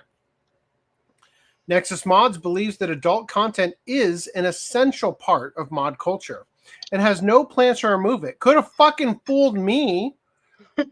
So it is expected that age verification will be introduced for users residing in the UK and Europe in the future. However, users outside the UK and Europe will continue to not require age verification as before. Additionally, Nexus Mods plans to classify adult content in the following ways in the future: pornographic, extreme violence, harmful substances, suicide, self-harm, depression, body stigma, eating disorders, swearing or profanity, sexualized. What doesn't fall into that category for a mod?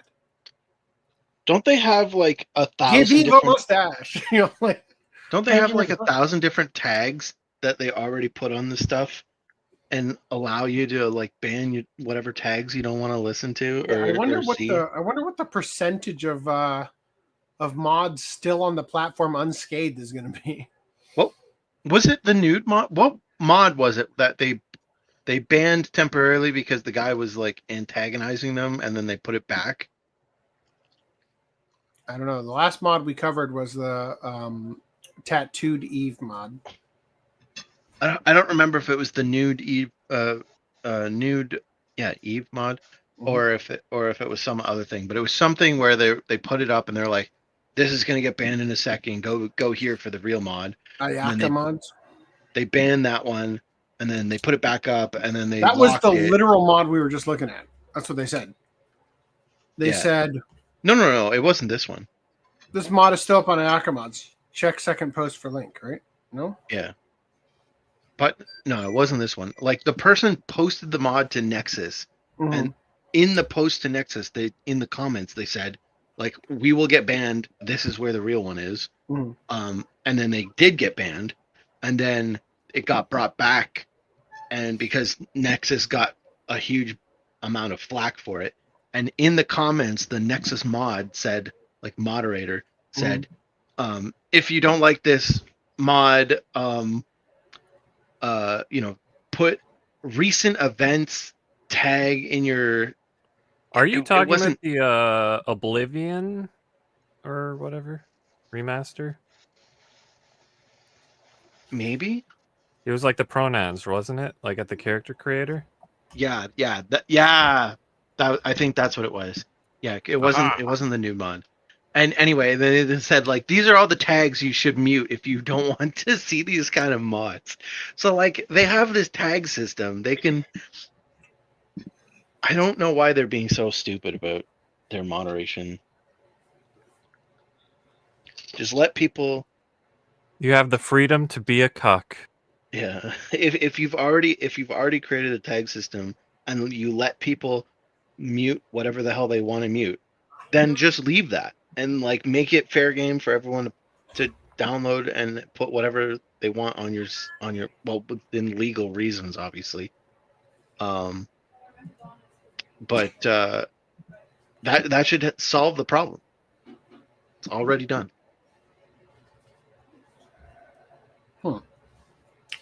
I was looking for something, but I don't think I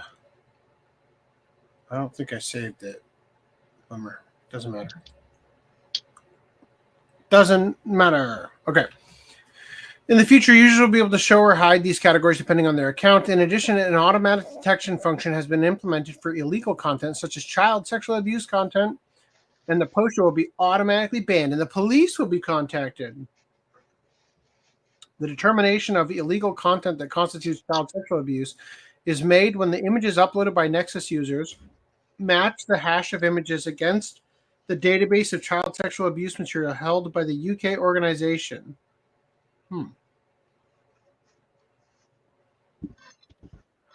Mods that introduce or include images that give the impression of various forms of abuse towards characters who appear to be minors are being removed from Nexus regardless of whether or not this is subjective judgment or not.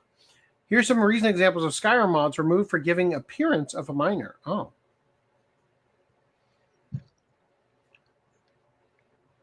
I mean, she looks like a minor, but I don't see any reason to ban it.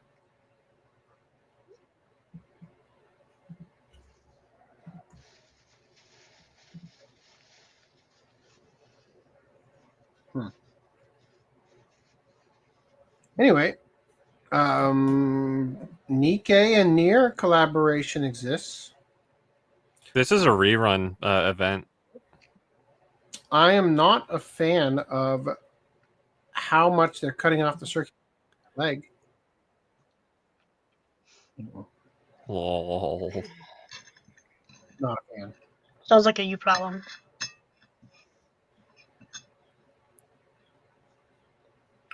In other Goddess of Victory Nikkei news, this person has a top that says boom.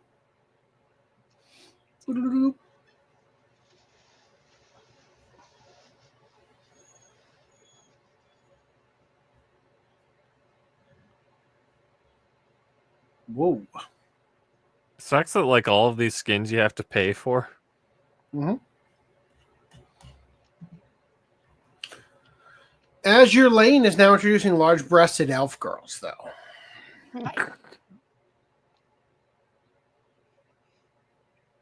Yeah, this is why the game's standing the test of time. Azure Lane is the ship girl one? Yeah. So are these also ships? They're elf ships? This one's even weirder than like being robots. Yeah, it's like they are like ships, historical ships too. Yes. So where in history did we have elf naked ships? I don't know. We'll have to find out. Wow. Such a Meanwhile, contract. another game has gone a different direction. Mahjong Fight Girl adds chubby angel Gabrielle. Wow. So I said this before, but I'll say it again. The yeah, These that look like image. shark mouths. Yeah, the image makes her shorts look like a shark chomping on her legs. Hold on. My wife has asked me to close the garage door because the dogs are going to get out.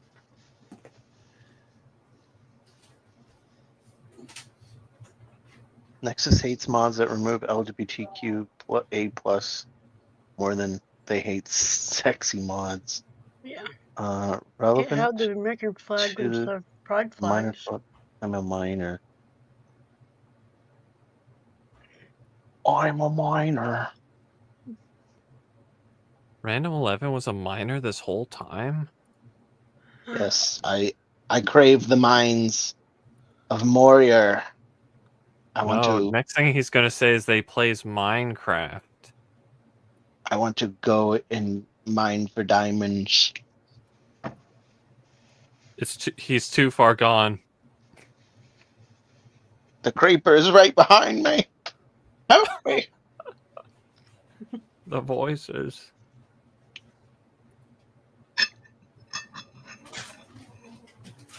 If my friends draw Aramis an adult, if my enemies draw it CSAM.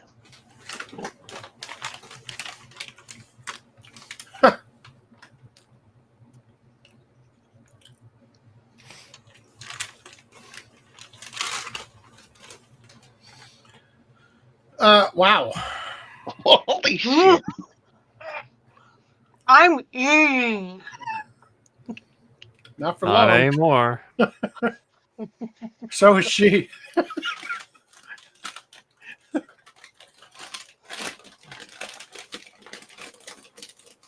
Wow, thank you for just giving us that ASMR. You're welcome. It really adds to the vibes. Mm-hmm. I can feel the calories just looking at these images.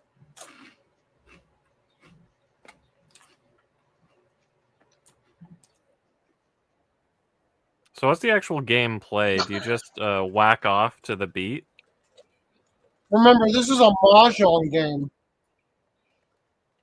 Do you mahjong to the beat? And mahjong all over the place when you're done.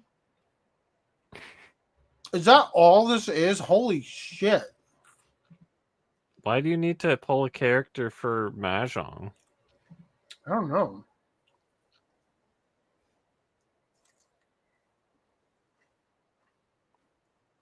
Whoa. No. I'm sorry for inflicting that upon you. May I make up for it with the Honkai Star Rail Firefly flaunts new pantsuit and schoolgirl outfit. Greenline told me the skin sucked. I guess this is the hidden feature that they're trying to sell you on. Greenline just didn't want you to enjoy the pantsuit. No, it's the fact that they barely changed anything about her outfit. That's what I don't like about it. And the fact that this should have been a free skin. The most important change has been made. Previously, the panties had a green bow. Now they have a big black bow.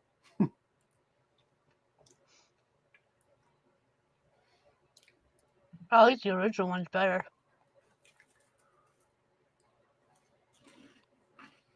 They didn't even do anything to her mech suit, and they're not even panties. They're just. There's already fan art for her new panties.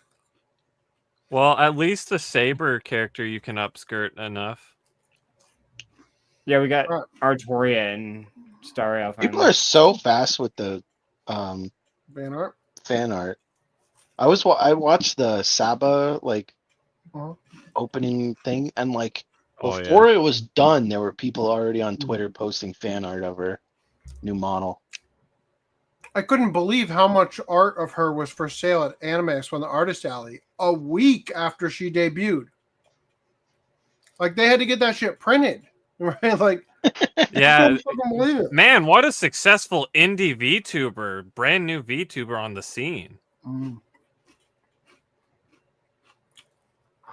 Never VTubed before and has 200 million viewer 200,000 debut. 200,000, sorry, yeah. Not 200 million. She broke 1 million subs in like 2 days. Yeah. We gotta be VTubers, guys.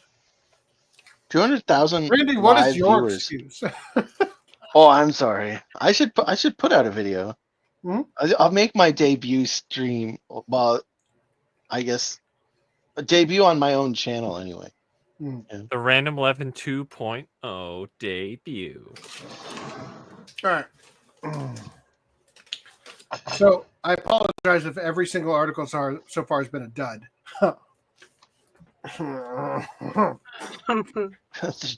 Do you want your time machine yet?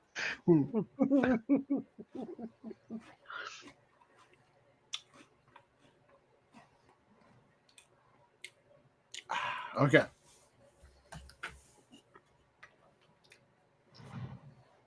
Well, get a time machine and tell us harder next time. Want to get the dick out of your mouth before you say that? Did you shove the microphone down your throat when you were talking? Jesus. So get your time machine and tell us harder next time. You sounded like the I had Peanuts. a cookie in my mouth. I'm sorry.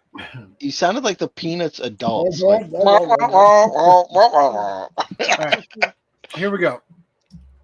It made sense to me. I could hear it. Bayonetta creator Hideki Kamiya reflects on Helena Taylor backlash. Blast critics who refuse to admit they were wrong. That's some real coward shit. In finally offering his thoughts on the now infamous debacle involving Bayonetta 3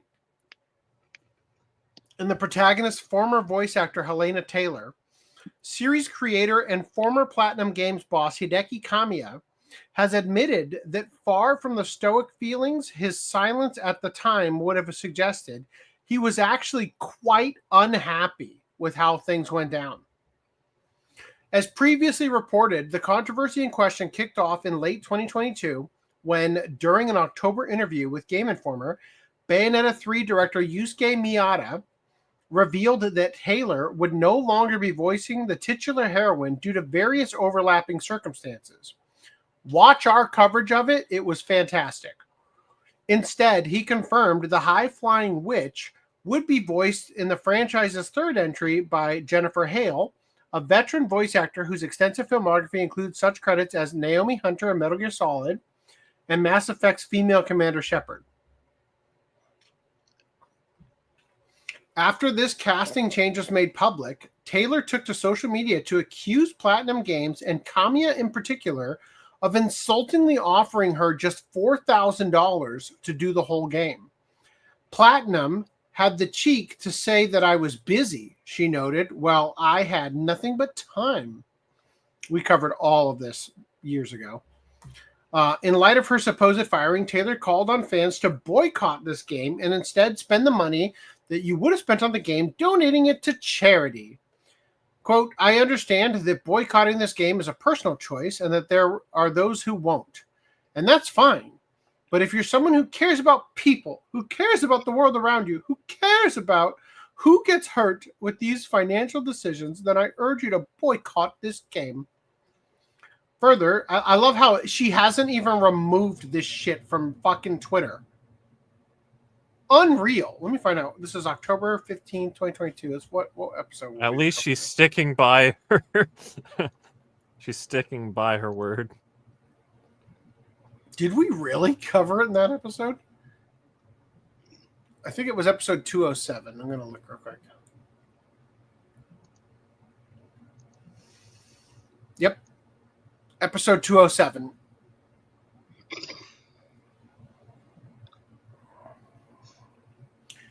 Further, Taylor also took the opportunity to rally the support of fans, and doing so, asking them to send a message to Platinum Games. Whoa, I'm falling. Vertigo. That was weird. Okay, that's back. Whew. Okay, sorry about that. I just had a severe bout of vertigo for a second. I thought I was gonna collapse. No more drinking for you. It's not the drinking. The drinking is the only thing that helps. Taylor took the opportunity to rally support of fans, and doing so, asking them to send a message to Platinum Games by boycotting Bayonetta 3. Quote, they now have a new girl voicing her over, and I love actors. I wish her all the joy in the world. I also wish her death. I also wish her all the jobs, but she has no right to say she's the voice of Bayonetta. I created that voice. So she has no right to sign merchandise with Bayonetta. We covered all this, right? So anyway, following Taylor's initial... I just want to say, you said that you didn't get sick because you washed your hand, or you didn't wash your hand. Because I don't wash them by singing the whole alphabet? Yeah, and now you're getting sick. No, vertigo is not a sickness. Oh, okay. Vertigo is a what's the condition. difference? There I don't aren't know, man. germs involved. What the fuck? Okay. What are you, You're a stupid? pretty sick bastard, if you ask me.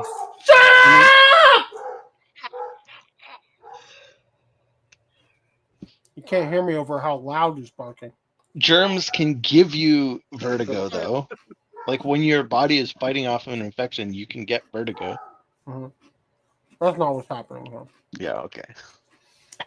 Following Taylor's initial accusations, Kamiya would make his only public statement on the matter, writing via his personal Twitter account, quote, sad and deplorable about the attitude of untruth.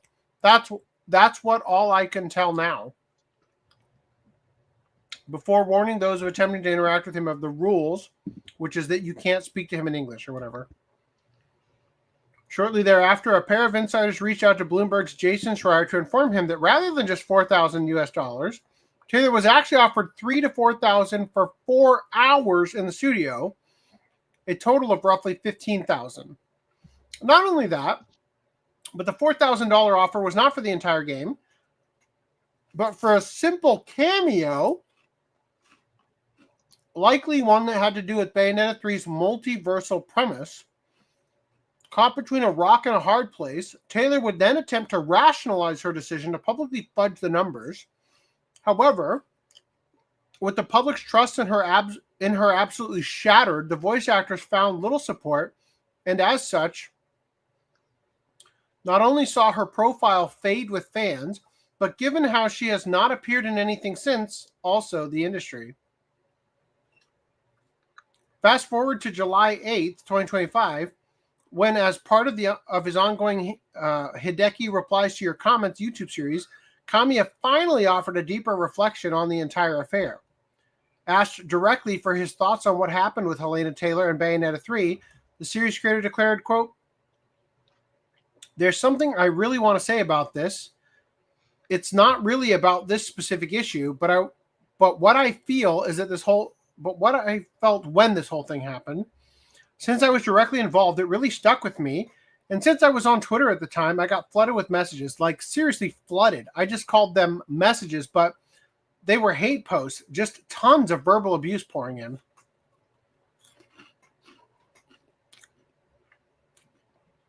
What happened with Helena Taylor and Bayonetta 3? Comment reply part 13 rather. That's the name of the episode.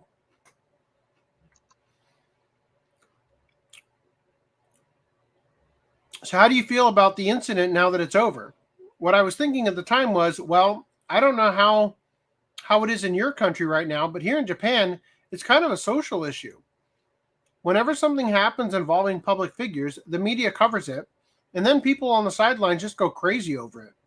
Whenever I see these kinds of stories, magazines, newspapers, TV, I always think they're only showing one side of the story. Like, this person had some conflict with that person, and then you see a headline like, this person did something terrible to that one.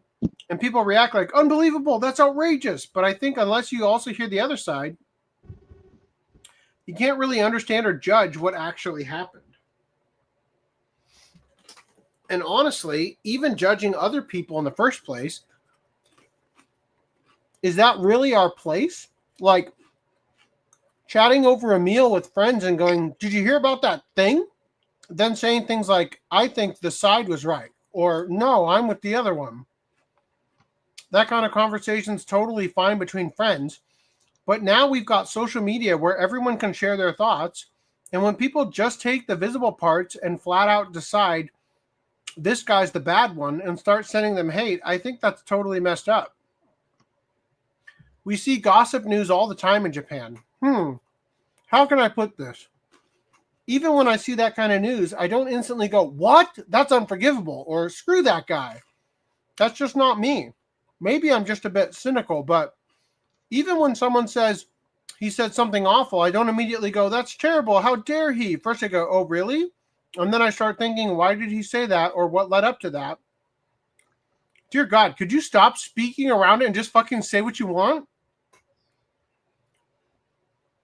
He says all of this, but he doesn't ever acknowledge the fact that he didn't fucking say anything. You really felt all this? Then why didn't you say shit? Well, he did say it wasn't what she was making it out, but he didn't give his own version. He just kind of refuted it. When all this stuff happened to me, it just made me believe that even more. It was wild. My Twitter timeline was just flying by in real time. It was insane. Just scrolling nonstop. I kept blocking nonstop, though. But even my speed couldn't keep up. So I was like, what? They're coming in faster than I can block them? What? Anyway, that's not the point. People were saying whatever they wanted.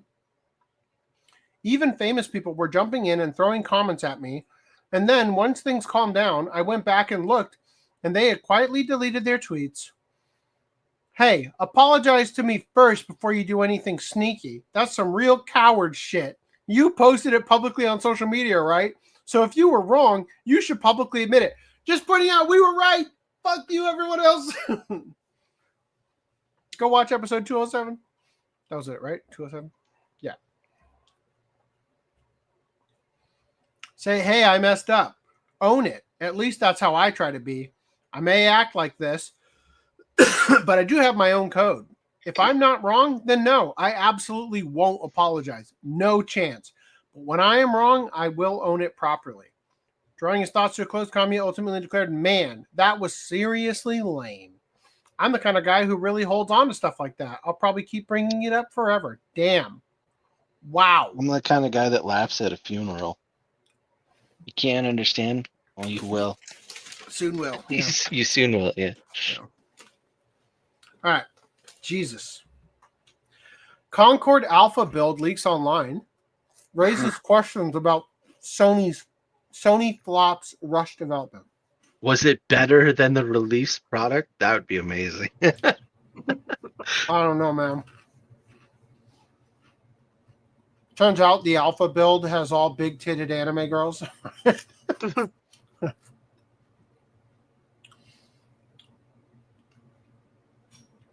This game is like that one crawler zombie you leave alive at the end of your round so your teammates can heal and get the ray gun. But I digress. What? Wow. Last week, a pre-release build of Firewalk Studios Concord was leaked online. The most recent date on this build, November 14th, 2023, was very close to the game's release date, which hit shelves on August of 2024, thus making the unfinished state of this game abundantly obvious. It is unknown at this time if this build is what made it to market or not. If it is, however, this would explain why Sony was so quick to delist the game and refund players. Concord performed so poorly that Sony ended up delisting the game, shutting down the online play servers, and refunding players. I will remind you that Concord has an entire dedicated episode in the Netflix series Secret Level. Finally, Firewalk Studios, who had birthed the original concept for Concord before getting bought by Sony in 2023, met its end a little more than a year after that acquisition. Firewalk's pride and joy was supposed to be Sony's new flagship franchise. Multiple entertainment production companies were hired to create supporting media for Concord's expected rise to global acclaim. The studio's inner workings were utopian. Critique and resistance to stunning and brave ideas had nearly vanished from workflow discussions. Individuals who observed the collapse of Firewalk Studios attributed the term toxic positivity to its respective workplace environment. Sony employees tasked with overseeing the game reportedly gaslit developers, reassuring them that Concord would be a Star Wars-like project.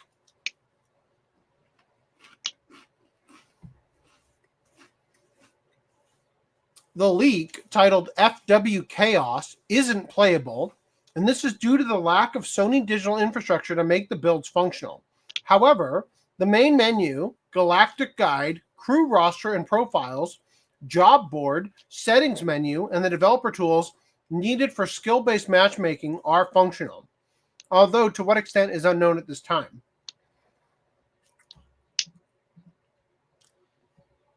Yeah, the main problem with Concord was the player models. Even before gamers played the game, they rejected it. Yes. Yeah. Yeah. Fucking look at this nonsense. I would say the player models and the just general art direction overall. Because even the levels were chick looks like a custom character that, like, I don't know, a 12-year-old made. Mm-hmm. Like if there's an image of the levels later on, it's like they're all like yellow and puke green, like they're gross. In an age of free-to-play hero shooters that even Overwatch 2 succumbed to, Concord's $40 agenda-driven half-baked gaming experience was destined to fail.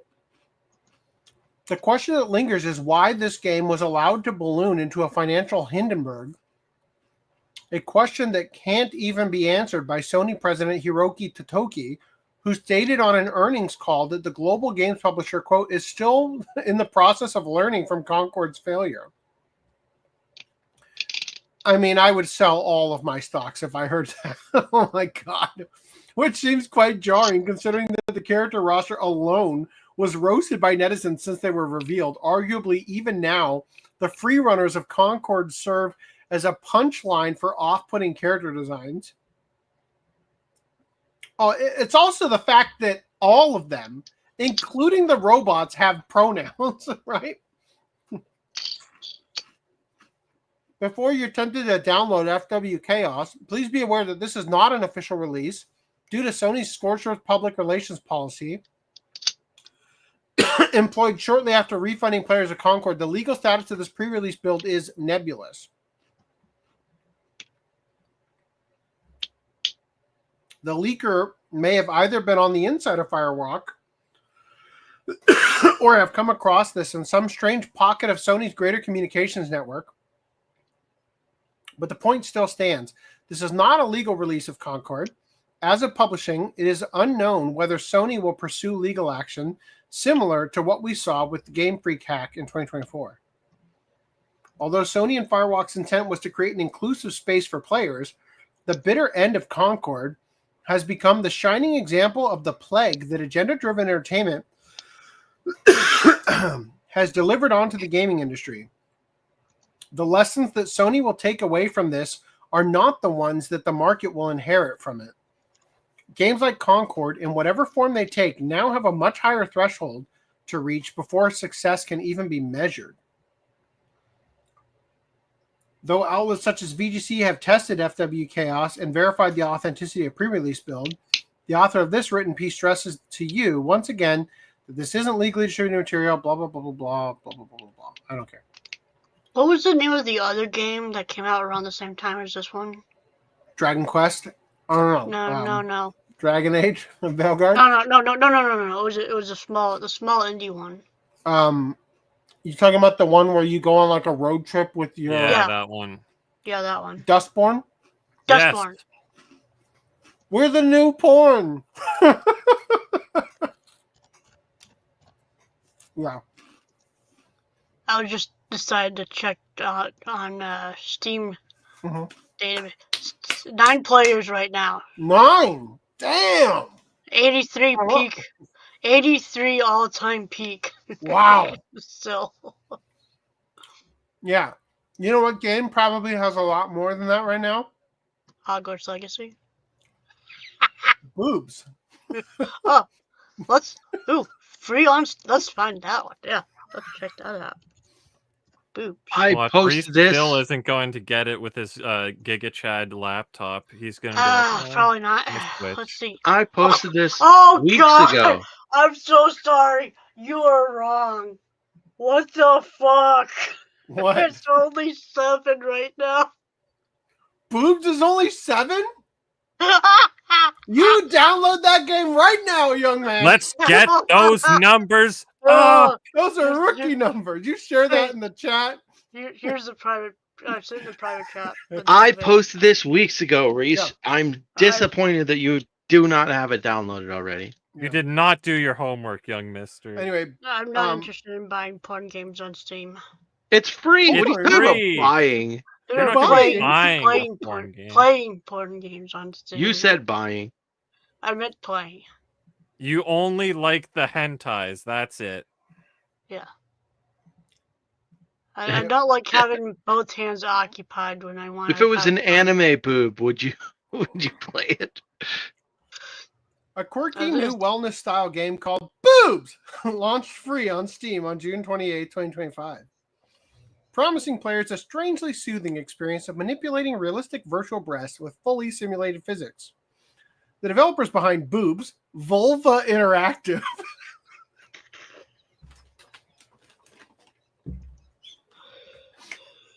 released their stress relief simulator on June 20th, 2025, bringing it to Windows, Mac, and Linux via Steam.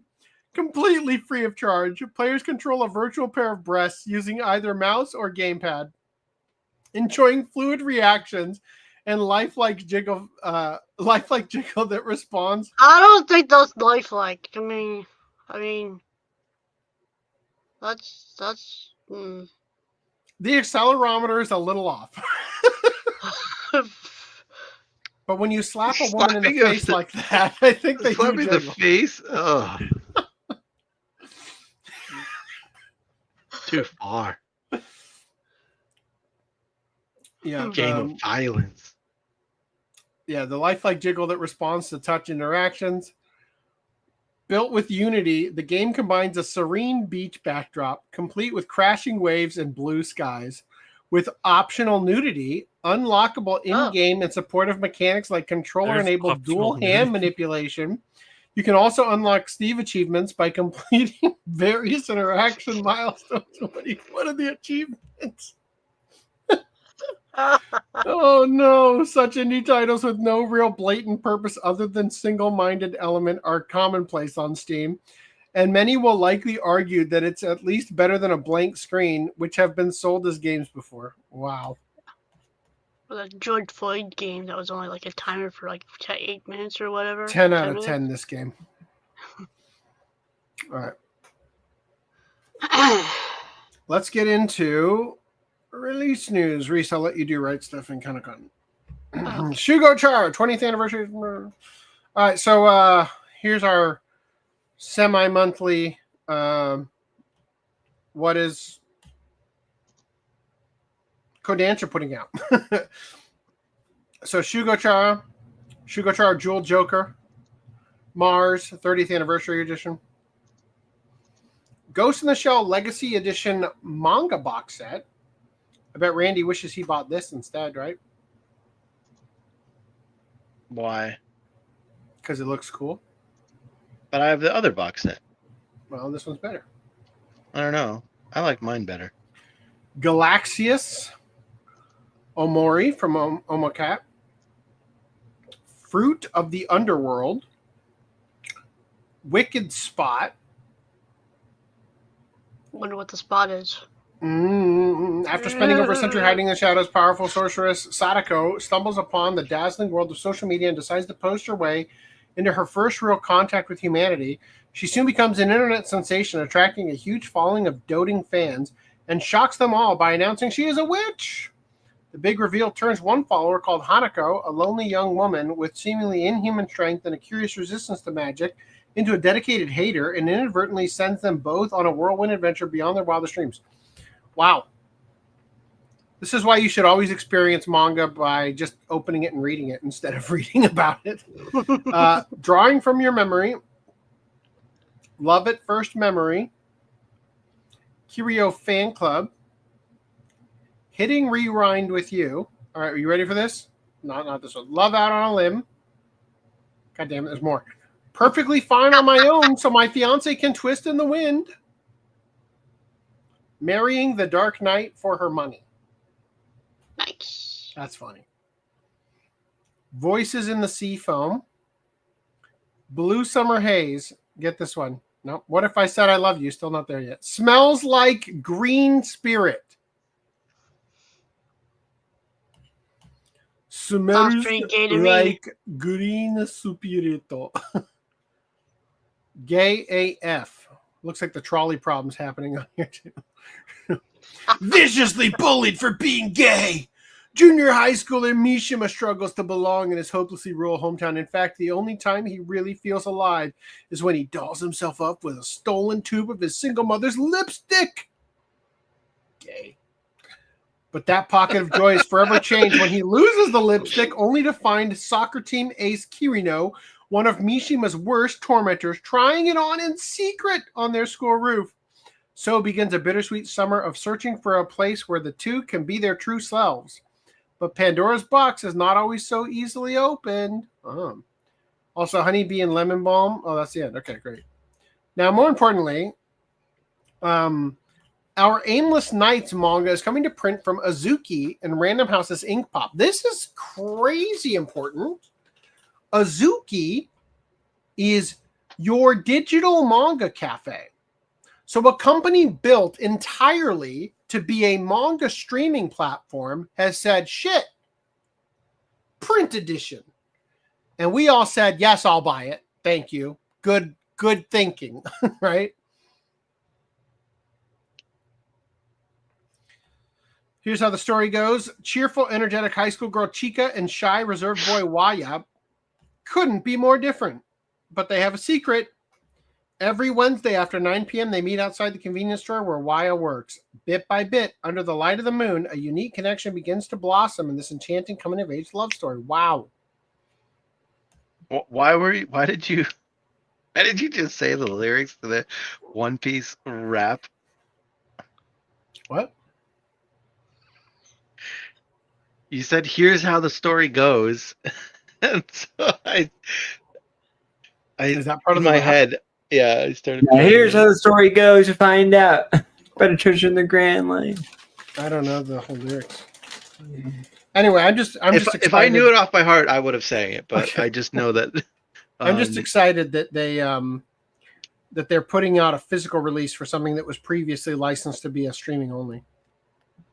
Physical is always better. Reese, would you like to take it over? I suppose. Where are you going? Right stuff. No, where are you going? Right here. I assume there's a reason you want me to take it over. No. 1 minute ago. Sure. No, hold on. I'm trying to get this thing. He wants to shove his face full of Oh, yeah. cheese. The Girl Who Looked Through Time, standard Blu-ray version. We covered this previously. We had the standard and 4K. I think you can get one more. Okay. One more. One more what? Did we even get? No, you lost one. You lost one. That doesn't count. Did we even get a gold super chat for him to deep throat again? Like, come on. It's not deep throating. It's deep. It's wide mouthing. Is that your preferred technique, Randy? No,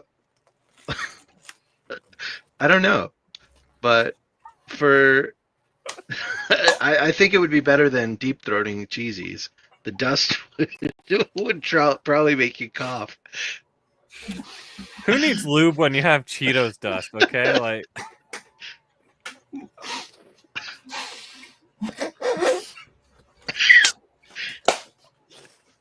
Saitama is judging you from behind. In my head, I just keep hearing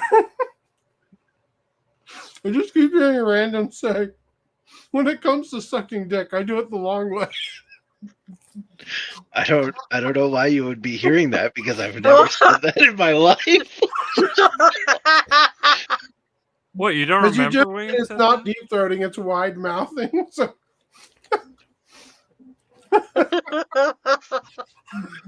I don't know how that equates, but all right. He's Same way he inflated his cheeks. Go ahead, Reese. So Girl Who Left Her Time.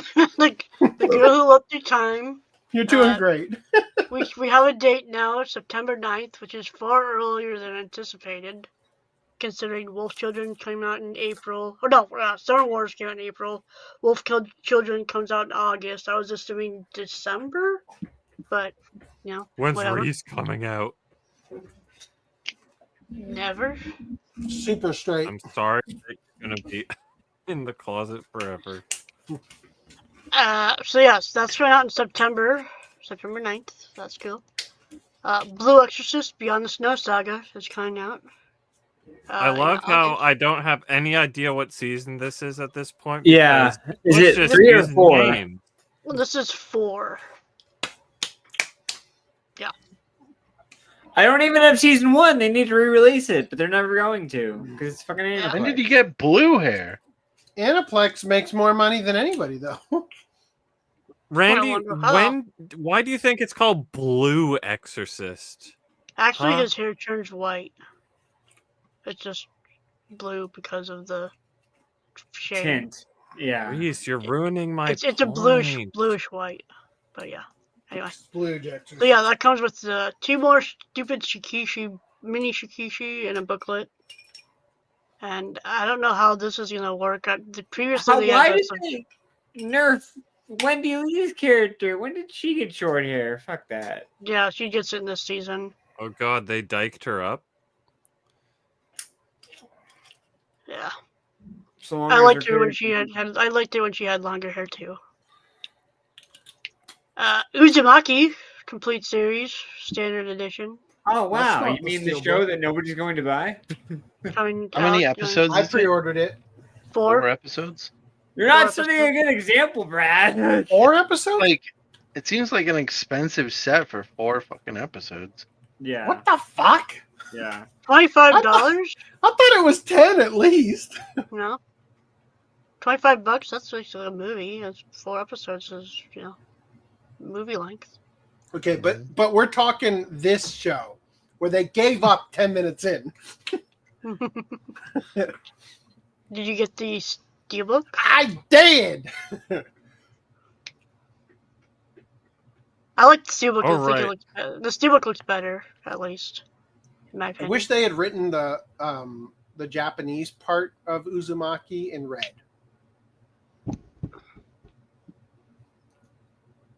The part written vertically underneath. Yeah. Yeah. I see it. What are you saying, Yeah, Footnote? this is one of those cases. Like, I think I said this when this was announced initially. I'm like, well, at least the steelbook looks cool, even if the show sucks. Yeah. It looks like it's in a slipcover. Yep. Yeah, now you have to protect the slipcover. You couldn't with another tell slip because cover. the title and this is on the slipcover and this doesn't have the title. All the more reason it should have been written in red.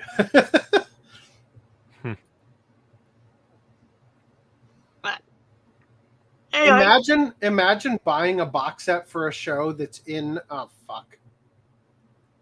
God. That's in what? That's in black and white, and you felt the need to make sure that every aspect of it was printed in black and white. Except for the standard edition, which still has the blue Blu-ray banner on it. Fucking God. So yeah, goes to Couldn't show even brace Standalone Complex Season 2, limited edition. Sub only still. Sub only. Oh, that's right. Was the first season like that too? Yep. So I've already cucked myself. Good job, me. Wait. Well, you either get nothing or you get it subbed, basically, is what it seems like. This is the new like CG shitty one, right? Yeah. Yeah. Yeah. The one that's on Netflix that has the original cast from Standalone Complex with the dub. So when I buy this shit, it doesn't charge until the actual release date, right? Does it have anything? No. Yes. Well, it depends on how you pay for it. Unless you paid PayPal. Does it? Have you watched it? No. Oh, okay. I was gonna does it? Like the Standalone Complex was a very specific plot point of the show. No. Yes, it was.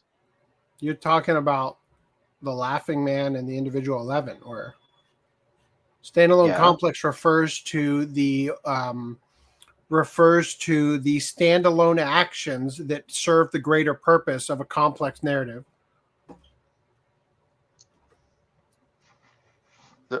My understanding of what the Standalone Complex was, which may or may not fit what you just said, but was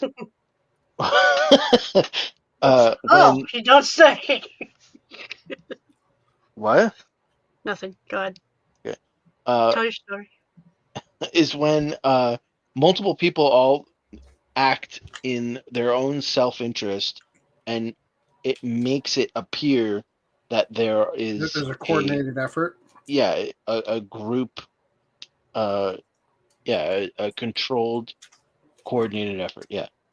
And that was specifically for the topic of the Laughing Man situation. Well, okay, maybe that specific instance, yes, might have followed. It sort of fit the glove of it, but Yeah. that was only the second season. What? The first season was building towards that. Laughing Man was the first season. He's talking about Individual 11. No, he's I was talking about Laughing Laughing Man. Man. Yeah. I'm talking about Random 11. Am I taking crazy pills? No, I was talking about. I must be taking crazy pills. Well, I didn't remember if it was in first season or second season, but I was specifically talking about Laughing Man when they specifically bring up the Standalone Complex. Like, it's when it gets name dropped, right?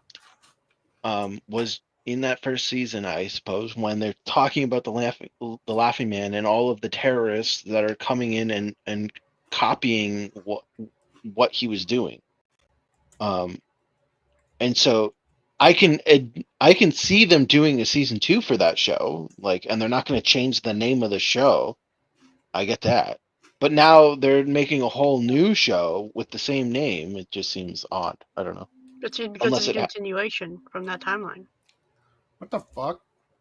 What is the standalone complex theory? The concept of the standalone complex referred to in the show revolves around the challenge of maintaining a truly original thought in what has become essentially a wired hive mind.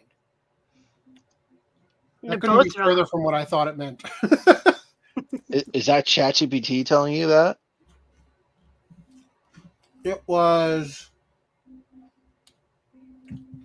Association for Asian Studies. Using the I don't know. series Ghost in the Shell standalone complex. I disagree with them. Makes sense to me. As a critical text, is what it says. It's literally spelled out. It's not even like high level thinking. It's spelled out in the episode when it's name dropped. So, Urban Dictionary says the phenomenon where in behavior by unconnected individuals creates a seemingly concentrated effort. This behavior is copied from a previous source without an original. The short standalone complex is multiple copies of a behavior, object, view, etc., existing without an original. The Laughing Man is a living example of standalone complex. Not only did hundreds copy his works without knowing who or what he was, their own volition, all claiming to be the original. This is sort of like Anonymous. But he himself was copying a plan found floating on the net without any apparent source. So, a simpler way of saying that is it's accidental collectivism made up of the detached individuals resembling a highly organized conspiracy and lacking a deliberate origin. Fair enough. I like Urban Dictionary better than the stupid Asian thought, whatever the fuck that was. But still, it's my. I mean, if that CG anime is a sequel to the original standalone complex, then I guess. But it's like It'd be a sequel to Solid State Society. Great movie. Just name it something else. Unless the whole season. What does SAC stand for? It could stand for scratching a cat. That was a word you're going to. Yeah, okay. To finish my sentence, unless the season had to do with that. Why'd you go with scratching? We just had a conversation with the perfect word. I feel like sucking a cactus, right? I feel like scratching put you in a no-win situation as soon as you pick that one. All right. Anyway. So that's that. I gotta find my other window. There it is. Okay. So that's coming out in September. Kano-kan, the girl who cried fox. Whoa! Look at that ass. So finally getting the justice it deserves with a Blu-ray. Crunchyroll is calling this the Ultimate Edition. Apparently Amazon is as well, even though it's just the standard edition. Yeah. Yeah, you have to get the actual Ultimate Edition on their website. So, what's the difference? The cover. Well, there's also a storefront exclusive edition. Yeah. Awards version. That's what I meant. This should be the ultimate version. And you know what the awards are? Bullshit. Spending more money is what the award is. You get a stupid T-shirt and a poster. And a fucking poster nobody wants. Is that the only difference? Mm-hmm. Yeah. And the outside of the case looks a little different. And the cover, of course. It's a slip case. Well, the inside too, but yeah. This is the stupid thing, though. This is the DVD cover. Like that was standard. So now they're reselling it to you like this is a feature. Did the DVD cover have the Almost certainly. Wolf Girl version? Almost certainly. I think it was the. I think it might have honestly been the underwear one, but I'll double check. I was just thinking maybe that was the bonus. Like I'm we're giving you the DVD cover lewd. Yeah, now. it is underwear one. Oh, okay, and rip. But what I was going to say was the standard cover has her ass out, so it's like oh that one's lewd. Yeah. So I'm like, you know, I get this one This because is the more safe for work one. Yeah. yeah, it What has a the tamer. fuck? It has a tamer cover, but then like secretly it has the more lewd cover underneath. What too, the right? fuck? So I just did an eBay search for it. What in the fuck? Can I pull you up your screen, share? Okay. That's the one you just bought, right? I just did an eBay search for it. Kanokon, The Girl Who Cried Fox, complete series, DVD 2011 3-disc set. Okay, so let's see more pictures of it. The 11th annual Tapping World Summit, brought to you by thetappingsolution.com. I like the chakra Dude, symbols. this is the ultimate edition. Like, you know, you have the lewd outside art and then the secret inside art. It's all about tapping this? meditations. Tapping data. I just bought a Lethal Weapon Blu-ray collection for my dad for his birthday. The first image was the actual Whoa, don't set. say that too loud. The second and third images were the back of a Lord of the Rings Blu-ray set. Wow. Did you get the Lord of the Rings? No, I got the actual Lethal Weapon I would set. complain. Well, you I'd should have say- returned it. Yeah, Just been like, "Where's the Lord of the Rings? It was in the pictures, bro." No, the Lethal Weapon set I got was the limited edition or whatever that came out like years and years ago. That's been out of print. That had the chipboard box and special features disc. I feel So, like you could get some money off of them. by No, complaining. I don't want it. I already opened it. My dad already watched it. I knew what you can't make me. You're not my mom. Okay, so before we go into the next topic, let's get through some of these comments.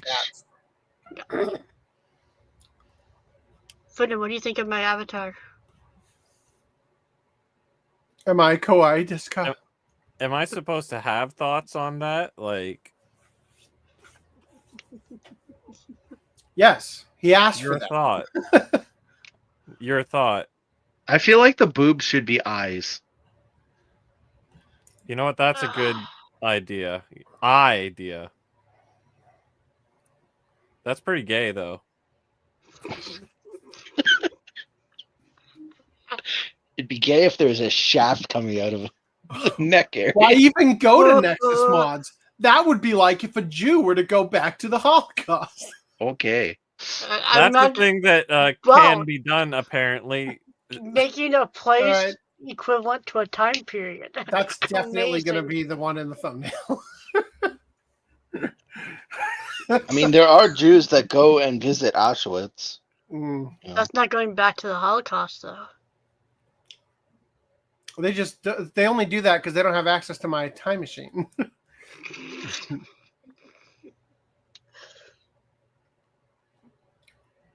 Suicide okay if 18 plus? Yeah, totally. I'll allow it.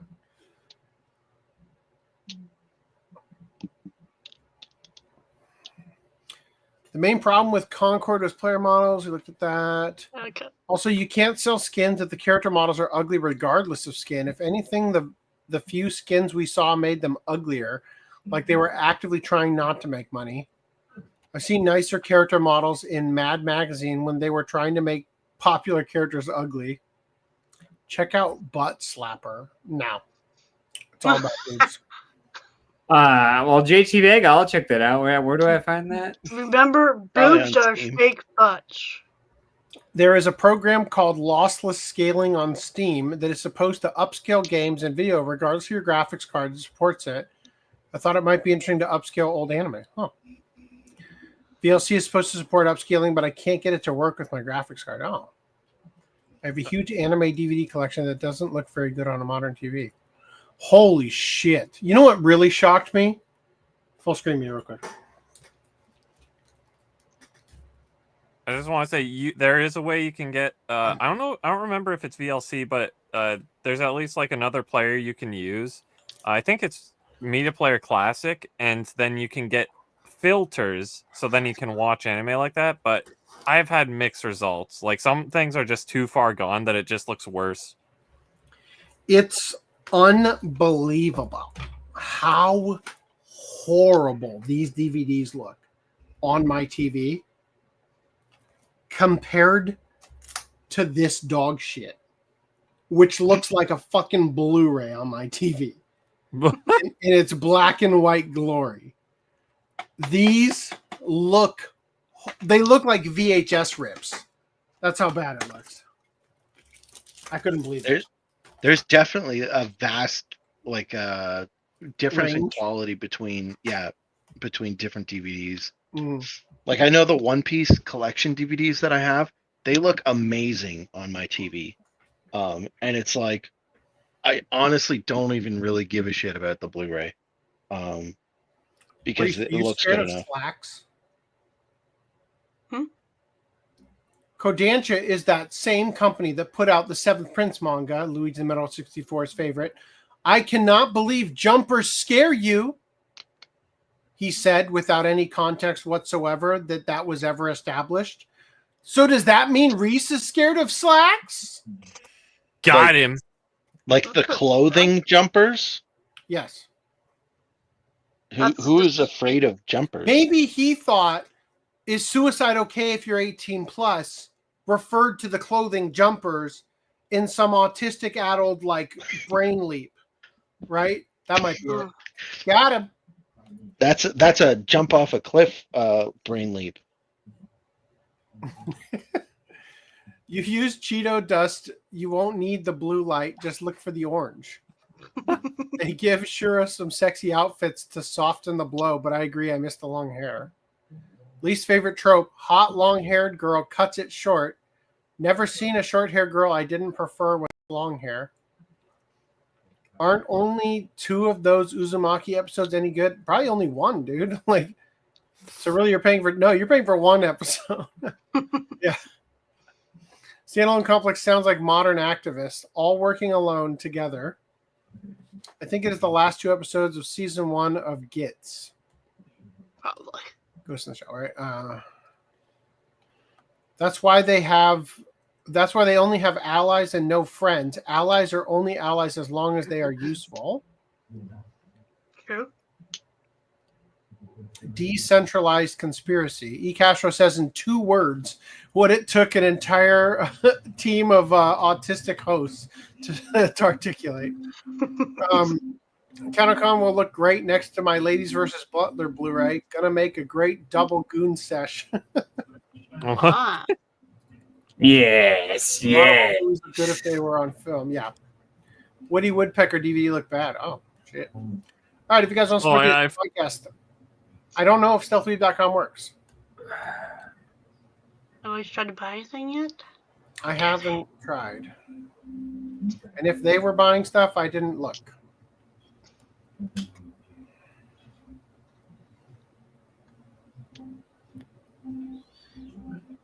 What were you saying, Footnote?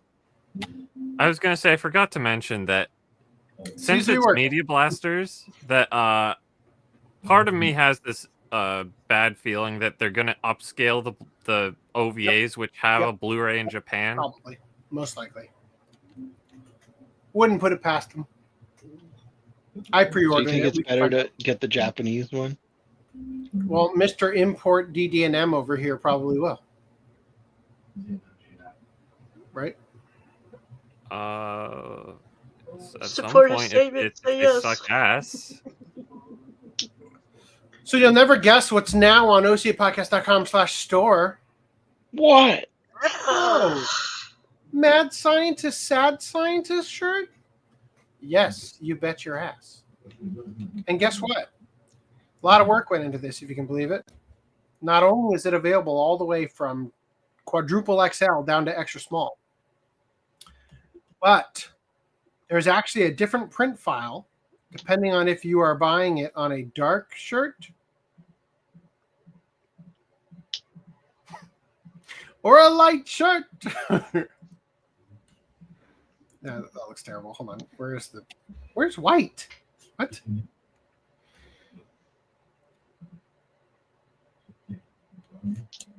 There we go. Got white. So it has a different print file depending on if you're buying it on a light shirt or a dark shirt. The dark one, of course, having an God fucking damn it. 1 second. That's a useful zoom feature there. Right? Yep. Just let me refresh it. It's the anti-zoom. It makes it smaller. There it is. There it is. Yeah. So the ones printed on dark shirts made him white, right, with the outline around the hair so you can see the hair, and the ones printed on light colored shirts leave that open and do the opposite, right? And that isn't as easy as it sounds. So I hope you enjoy the effort that went into it. And it's a great fucking shirt and looks awesome. Anyway. All right. Also, Animal Crossing Crocs were announced with Isabelle and Tom Nook Gibbets charms, whatever the fuck that means. Where's No, Isabelle? the little things that stick in the holes. Yeah, but why did you have to come up with the name Gibbets? Because it's the name of the character. Oh, there's Isabelle. No, it's what they call the little charms. Gibbets? That's what. Oh. Yeah. Wow. I do think it's kind of silly. They got the little house that sticks out too. But Crocs are bullshit. Anyway, meanwhile, KFC Gundam bucket. Yep. Huh. My chicken colony drop. Well, I didn't. Sorry. I didn't. Should have come up with something better. Yeah, but it's Japanese only. That's what eBay's for. Nah. God, got it just in time. See that corn? Yeah. Corn on the side when you're eating your chicken sandwich is fine. Corn on the chicken sandwich is not. They put it on the side so that you can dump as much as you want on the chicken sandwich, bro. Well, I love that they have like a lanyard so that you can have your chicken bucket at exactly the right height to just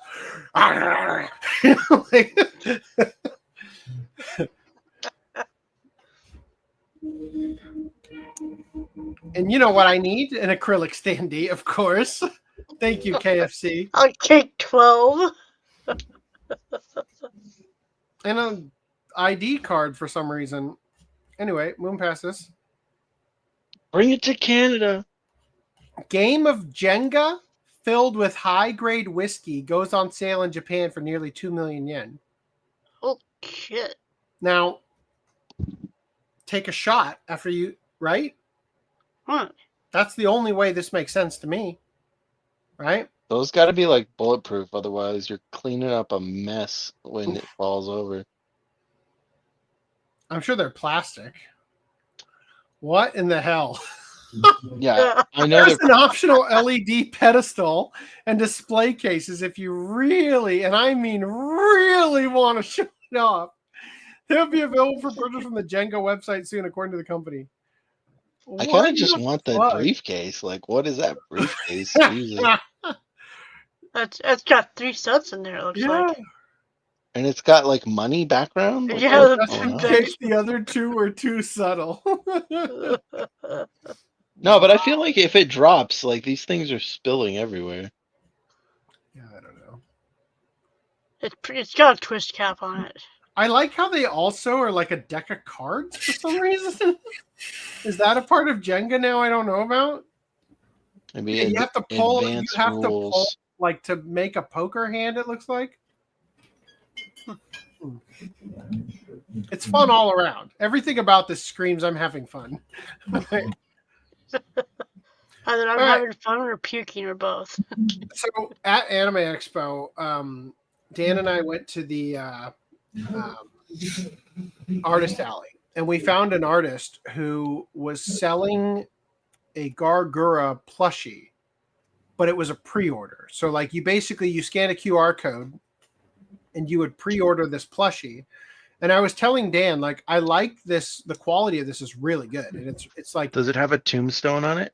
It has an embroidered face, and the face looks really good, which is why I decided to buy one. And I was telling Dan, like, I like this, and there's a couple other VTubers I'd like to have, right? Like a figure of, like Rushia, Pecora, I honestly like. I did not know you were this into the VTuber thing. I'm not. I just think it's funny, right? So, I wanted to have more, and I was telling Dan, like, and the great thing about purchasing this one from this chick is that now I won't run out and get a bunch of other ones because I'm only going to want ones handcrafted by this girl, right? That are 80 bucks. And then I see the crazy huge HoloLive plushies for crazy huge VTuber fans on the way. And wouldn't you know it, Pecora's in it. Is it $80 though? $495, I think. So, installment plans? I mean, this one can keep my seat warm when I take a leak. You know, $455 US. Wow. So that's like 5. You can have 5 small ones, or 6 small ones. When you see what I got, you'll be like, all right, I understand. It's cringe as fuck, and you're stupid for getting it, but I also get it. Like, I feel like any merch that is made after her graduation at least has to come with a little graduation cap or something, like to recognize, like a graduation cap or the tombstone, something. So, Fate Grand Order's Melusine Lancer figure boasts big wings and bigger weapons.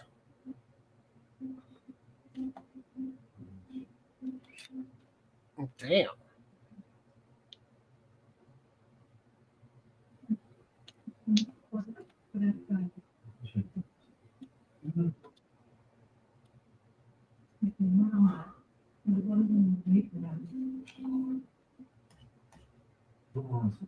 Also, Elma, Toru, and Kana get cozy and new relaxation Dragon Maid figures. Nice. Yeah, Elma's relaxing. Right. Yeah. Just relaxing here. Hey, at least she's got a tail, right? I feel like they haven't been including the tails. That's some unique horn geometry there. Mm-hmm. I haven't noticed the horn geometry on. Is it on the other one? On Alma. Oh yeah. I always felt that was for comedic effect, but I don't know. And I guess all the people that say that this is a lesbian show, maybe she's the one that does the pleasure. I don't know. Toru's got the double thing going on, so. The double what?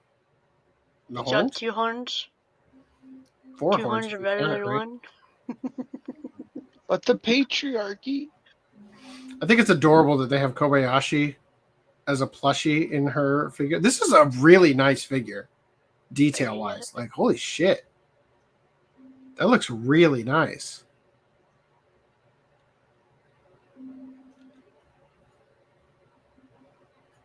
Full pricing and release dates have yet to be revealed. Looks At awesome. least $200 a piece. Yeah, easily. Worth it. All right, Zenless Zone Zero, Ellen Joe figure, wonderfully moody. I hate this design. Like, she just has a giant shark tail superimposed on a normal maid girl. And she has graffiti on it. Like, you wouldn't do that to your own tail, you retard. I mean, what? Ignoring the weird shark tail, I like the character design of this character. Me too. Yeah, same. I just think the tail is like weird. All right. And the game, she has a schoolgirl uniform, and she looks nice in that too. But it's like, God damn it, the tail. Marin Kitagawa, nearly nude. Whoa. So it's by Sega. I'm wondering if this is like a prize figure or if it's a regular figure by Sega. But I'm thinking about picking it up. It's an official figure. I thought it was. I thought it was unofficial. It's Wow. definitely I didn't a think- prize if you get it. And I it's didn't think they would. huge. I didn't think they would make a license thing where she's showing off her boobs like that. Under boobs. All right. The Hayao Miyazaki anime we never got. New art book reveals Ghibli Legends' unrealized concepts. I'm going to regret reading this article, I bet. Back off, Bean! Yeah, that's what I thought. Latest volume in Hayao Miyazaki image board series traces the prehistory of Nausicaa with over 50 never-before-seen Hayao Miyazaki illustrations. In 2024, Japanese publisher Iwamani Shoten began releasing its Hayao Miyazaki image board series line. Each volume is filled with amazing artwork drawn by the legendary anime director, and with the fourth book in the series just about to go sale, great job, the cover has been revealed. There's no mistaking Miyazaki's artistic style with soft, almost abstract line work, nonetheless being used to convey a wealth of small details and coloring that's expressive and eye-catching without any garishly harsh contrasts. But while most anime enthusiasts can recognize the aesthetics, even the biggest Studio Ghibli fans are probably scratching their heads trying to figure out who the character on the book's cover is. Clearly Nausicaa, but just at a different stage in design. Her outfit sort of looks like something Nausicaa of the Valley of the Wind's heroine would wear. That's just it, though. It looks like something she would wear, but nowhere in her film does Nausicaa wear this costume. It's not quite Princess Mononoke's son either. Plus, that movie had wolves, not a dog like the one in the illustration above. The new book, titled Hayao Miyazaki Image Board Series Nausicaa Prehistory, is a collection of nearly 200 pieces of Miyazaki drawn artwork, including 58 that have never been shown before, which the famed artist drew before Nausicaa went into production or Studio Ghibli was formed. Oh. I can definitely see it here. Well, the thing about, like, I have the book, but I've never read all of it. Kind of just flipped through it a little bit. Nausicaa manga? Yeah, it's a huge book. So it could be like a plot point that he was planning on putting in the book at some point, not necessarily like an anime he was going to make. Miyazaki may have become the most lauded and respected figure in the history of Japanese animation, but that success didn't come overnight, nor did every idea he had materialize in completed anime form. In fact, even after the extremely positive response to Miyazaki's first effort as a theatrical feature director, Castle of Cagliostro, won him praise in 1979, it wouldn't be until 1984 that he directed his second anime movie, Nausicaa: The Valley of the Wind. Miyazaki wasn't just twiddling his thumbs for those 5 years, however. While working on a variety of anime TV series and teaching animation techniques at Anime Studio Telecom Animation Films, okay, great name, Miyazaki continued to draw... It's what became TMS. Yeah. Miyazaki continued to draw characters and develop concept art on his own, something he'd been doing since even before his work on Cagliostro. Eventually, it was his story and art concepts for Nausicaa that convinced anime magazine Animage to run it as a serialized manga, with parent company Tokuma Shoten eventually bankrolling its theatrical anime adaptation and Miyazaki using its success to springboard to co-founding Studio Ghibli. Iwanami Shoten describes the book as tracing the 10 years leading to the birth of Nausicaa, and it includes, among other things, Miyazaki's drawings for his imagined adaptation of American comic artist Richard Corbin's Ralph, which unfortunately never made it past the early rights negotiation stages. In that sense, looking through the pages of Hayao Miyazaki image board series Nausicaa Prehistory will be a little bittersweet, as in some ways it's a brief glimpse at the Miyazaki anime that could have been, but with an artist of his caliber, even a glimpse is something for fans to be happy about. Yeah, I know. Get inside. Orban? Daughter decided to peek at me through the window, but I can't see her because it's... Close my door, please! Thank you. No, you should be on the other side of the door when it closes. You're doing it wrong! Back up! Shh. Go outside, please. But not out there. It's too dark. I mean, ask your mom, but... She's not here. What? Where is she? Why? Because... Oh, no. Okay, well, you need to leave. I need to finish this up. 7, 1. You're going to wait till your mom gets home. Get out!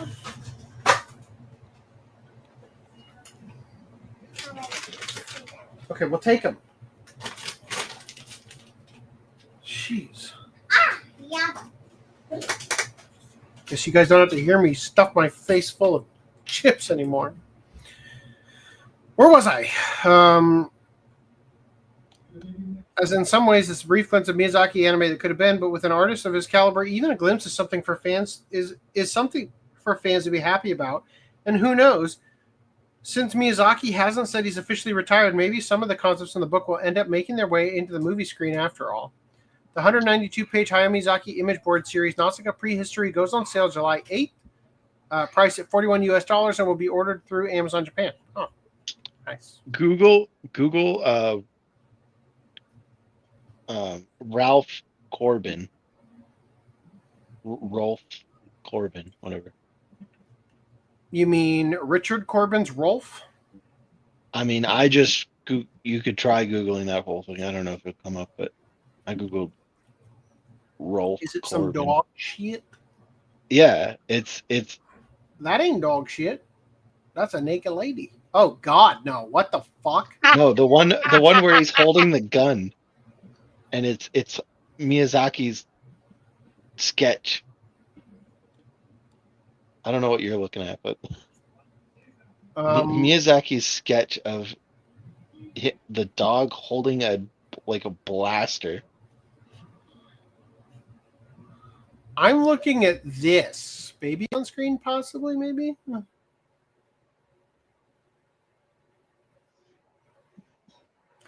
I was captivated by the form on the left, and then I saw the abomination on the right. Oh! She's wearing a bikini. Okay. I'm talking about this horrifying Paddington Bear werewolf. I see that. I'm Okay, looking for the Miyazaki one now. Hold on. just add Miyazaki to the God. search term if you need to. Oh, no. All right, nobody move. You say that as you freeze. Your video froze as you said that. It's because I was dragging this into the tab and it had a hard time. Yikes. So this is apparently the concept art for that. This is what you could spend $41 for. Yeah. This was released at least 5 years ago. Like, this isn't new. Okay. So I don't know if this will be in that book or not. Probably. All right. Well, I hope you guys are ready for this next one. Rental grandma service growing in Japan can help cook or break up with boyfriends. I feel like those last two subjects should be separated by sentences. In Japan, Random can't you 11 just can get help breaking up with his boyfriend now. I can't imagine what that would be like. Just having some chick you're dating, having her grandma show up to tell you you're through. My granddaughter's too good for you.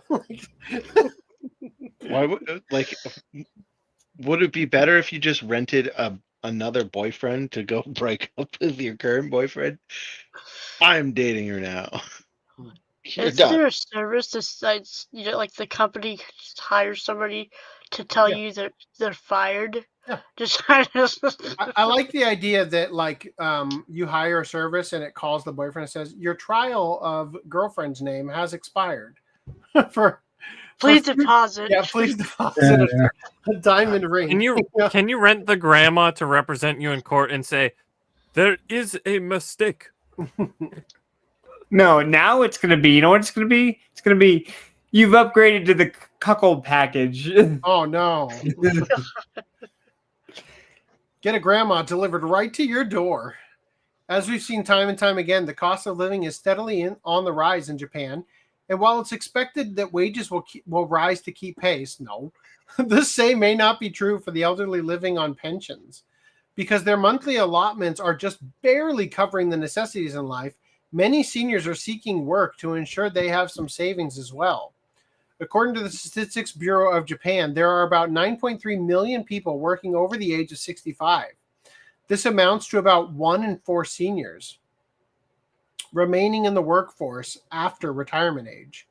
This all sounds pretty bleak, but one service is seeing this as a positive and regarding the elderly of Japan as a valuable human resource.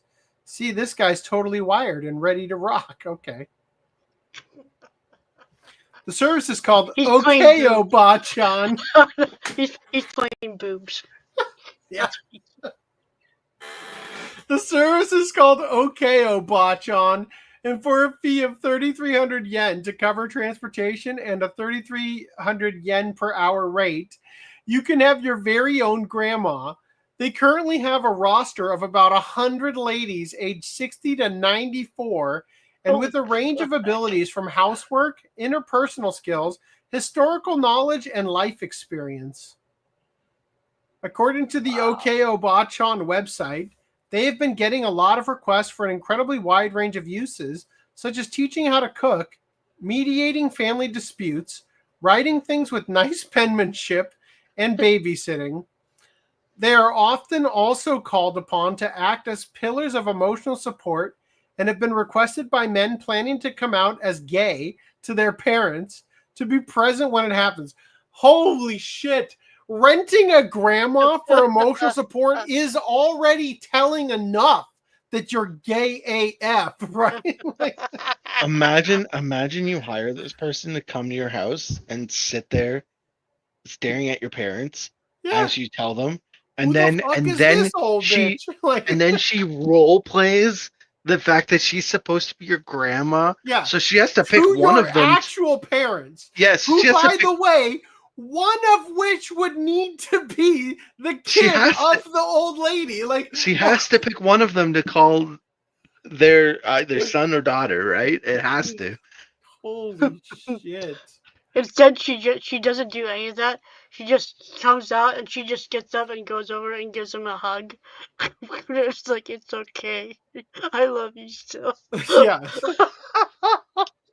Coming out as gay to their parents to be present when it happens. A report by ANN News also interviewed some satisfied clients who use rental grandmothers to be present when breaking up with boyfriends or to help with research for reports that deal with changes in Japanese society over the years. Reaction to the news was mixed in online comments, which is understandable since it's really hard to process a grandma rental service just after hearing about it. Quote, I think that's a good business. Sometimes it's good to get advice from people who you don't know. Quote, I think the effectiveness really depends on the individual, though. It seems a little hit and miss. The ones going out to breakups should get hazard pay, too. I think it's important to feel needed. Do they hire in the countryside? I'm over 60 and I am interested. I would be too worried my grandma would fall down or something. All of these people rental businesses make me uneasy.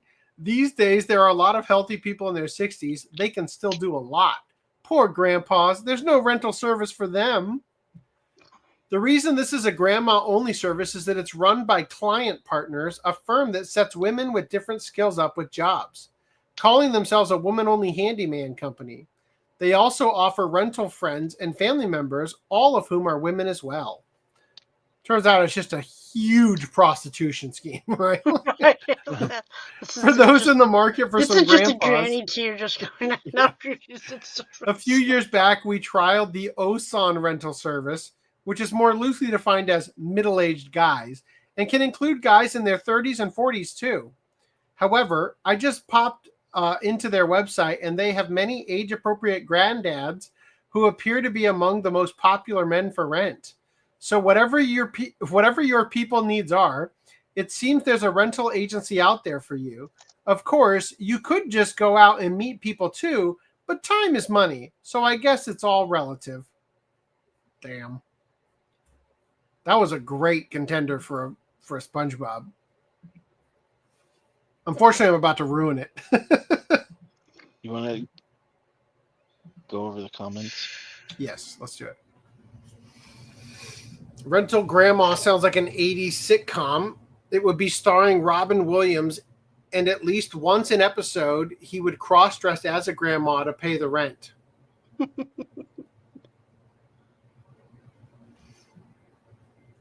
Old man, I said I would cover it later. Yuusha is not well liked by the community. That's why I like her. I like her because, one, she had the funniest N-word with the Grand Theft Auto segment, and two, because it was like celebrate Yuusha Day, the day Russia invaded Ukraine, and it created this shitstorm on Twitter, and that shit was funny as hell.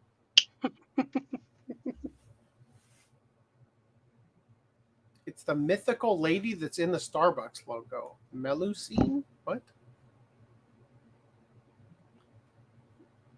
Genome DVD, Genion release of Trigun looks good. Oh. Looks better than the Funimation release, I presume.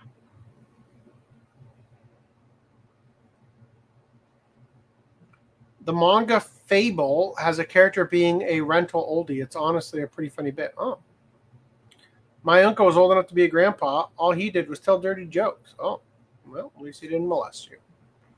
All right. Meanwhile, Gravure idol Senna Natsuki looking for a boyfriend with 8 million yen in pay. Wow.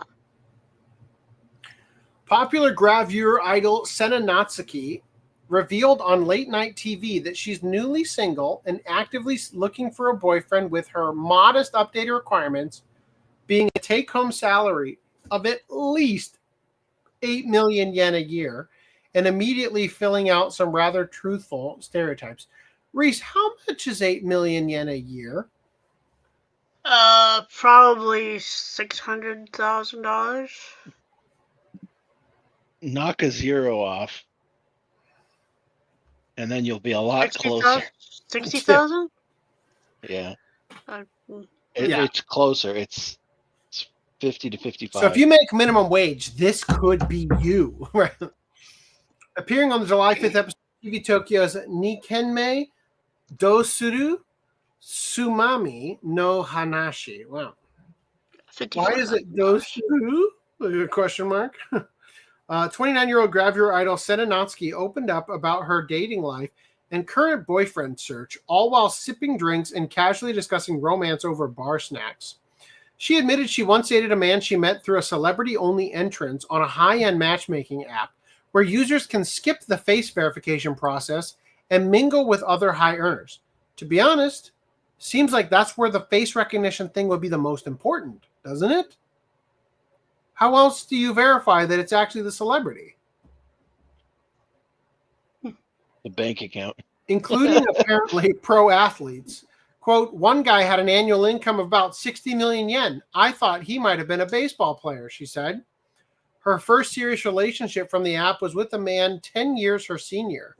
The two were together for 5 years before breaking up recently. Now back on the market, she revealed she's looking again, though with tempered expectations.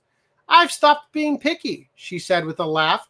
Her only concrete requirement, a take-home income of at least 8 million yen a year. I'm sorry.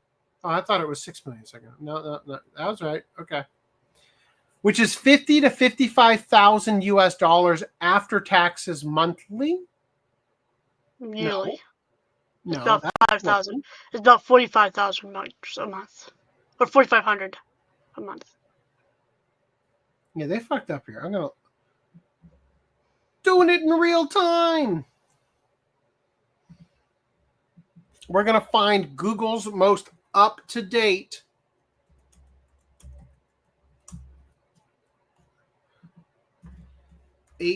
ones, tens, hundreds, thousands, 10,000s, 100,000, million.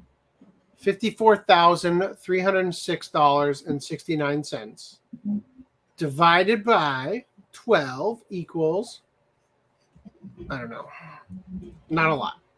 Less than I make, thank God. As for personality, her ideal partner is someone gentle. Hold on. You skipped the last line of that paragraph. What's going on? In Japan, that still places a person well above the national average, particularly in their 30s. As That's for personality, well above their national average. You know how cheap it is to live in Japan? So fucking cheap. Let's all move. Let's do the podcast from Japan from now on. with the paltry sum of super chats we enjoy, we could live a meager life together in the Japanese countryside with no internet, right? Living off convenience store food. As for personality, her ideal partner is someone gentle and sincere, and she added that she'd appreciate a man who can cook for me when I'm not feeling well. That is a psychotic look. This is the definition of too symmetrical. Right? Someone get a hold of her ex-boyfriend. Like, maybe she's got issues. Holy shit.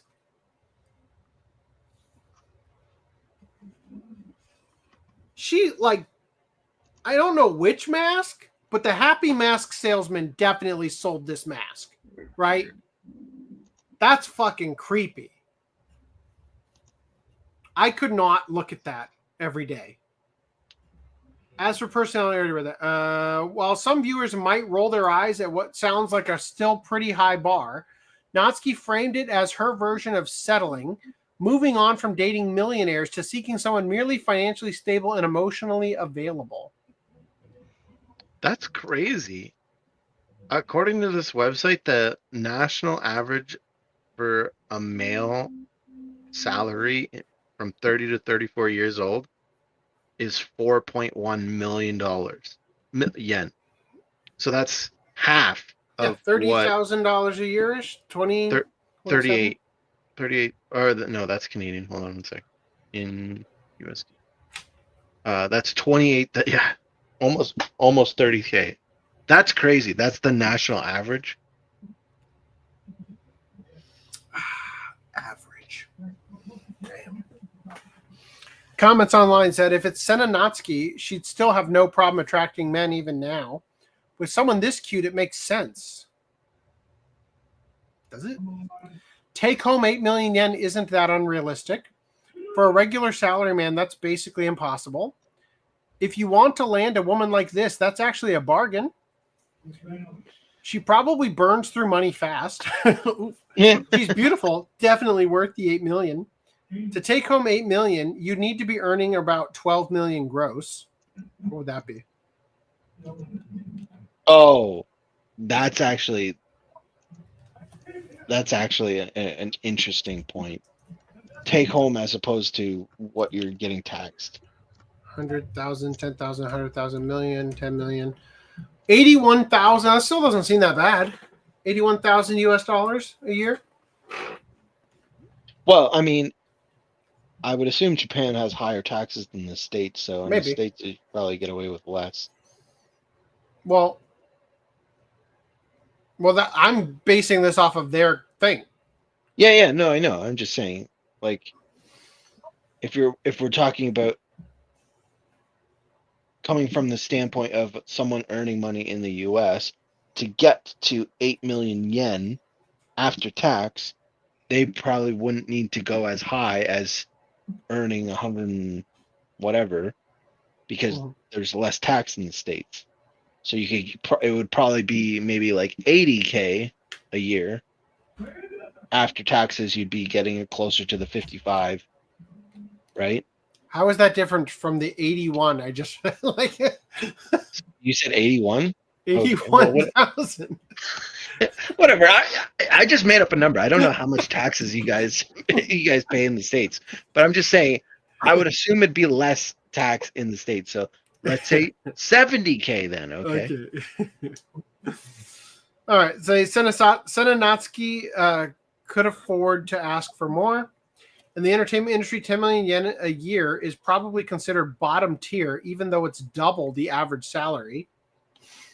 She's undervaluing herself with that body. She shouldn't settle for anything under 10 million. Might as well buy a car instead. Women like this cost too much to maintain. I'm 34 with a 7.5 million yen take home. Am I out? If you're in a trading company, you might just make the cut. From the perspective of someone earning 8 million take home, is the Gravure Idol title a plus or a minus? Not sure about the 8 million yen part, but she can definitely still be choosy. Still, she probably wants to settle down in a year or two. If you calculate it, take home 8 million is more or less the same as a 10 million gross salary, maybe even higher. She's only got around 10 years of usable lifespan left. Whoa.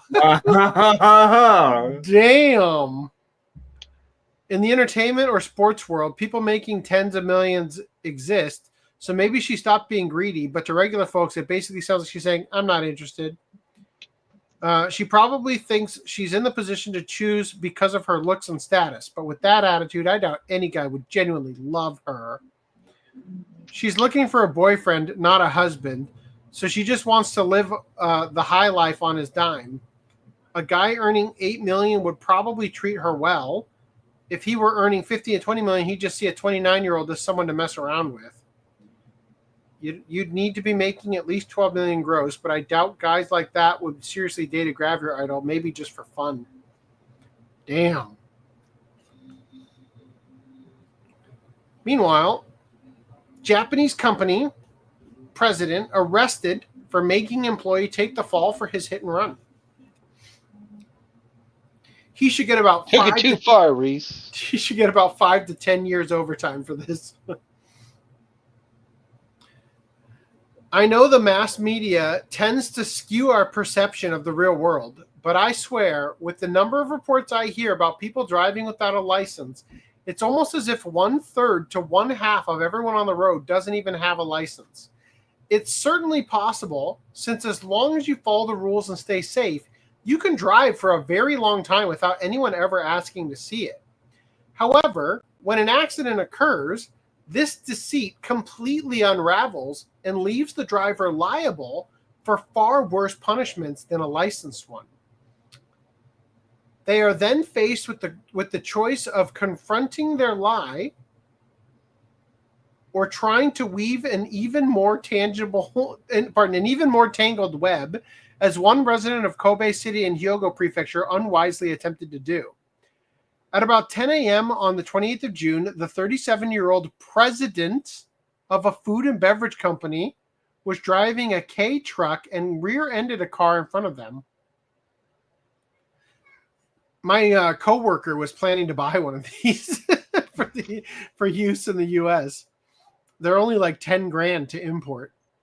The impact injured a passenger in the other car, but the president fled the scene without providing first aid.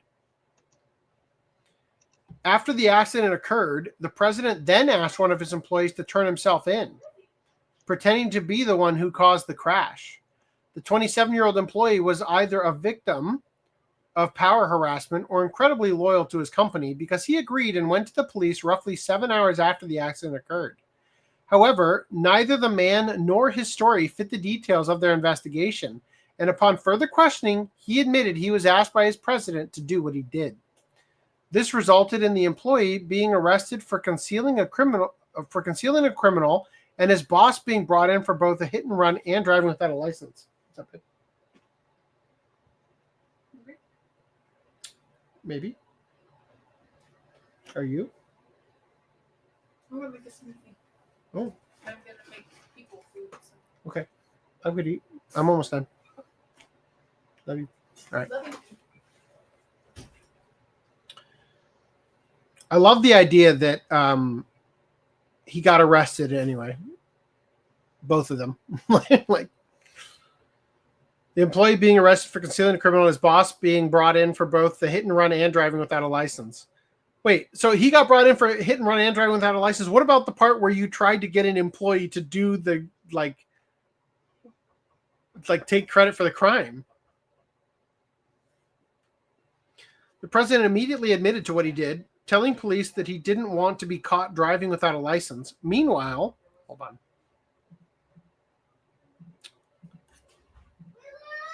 Son of a bitch! When I cucked myself earlier, I got switched to the other mic and never changed it till just now.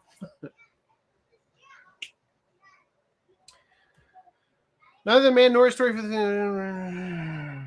the president immediately admitted to what he did, telling police that he didn't want to be caught driving without a license. Meanwhile, readers of the news online expressed a complete lack of surprise that this criminal scheme didn't pan out. Quote, there was no way the police wouldn't have caught onto it.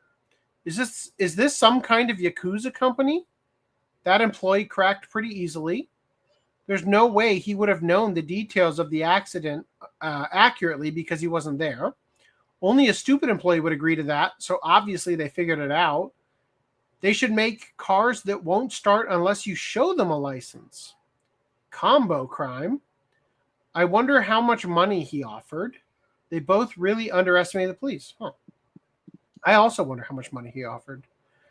Indeed, while the police in Japan are humans just like anybody else, and certainly not immune to clumsiness or foibles, it's important to know that they can also be incredibly tenacious at times and chase people halfway across the country for shoplifting some ground beef. That's why it's best not to tempt fate with them and hope that honesty will ultimately be the best policy. Any thoughts? There's no mistake. Hey, look, it's Samiko Saba.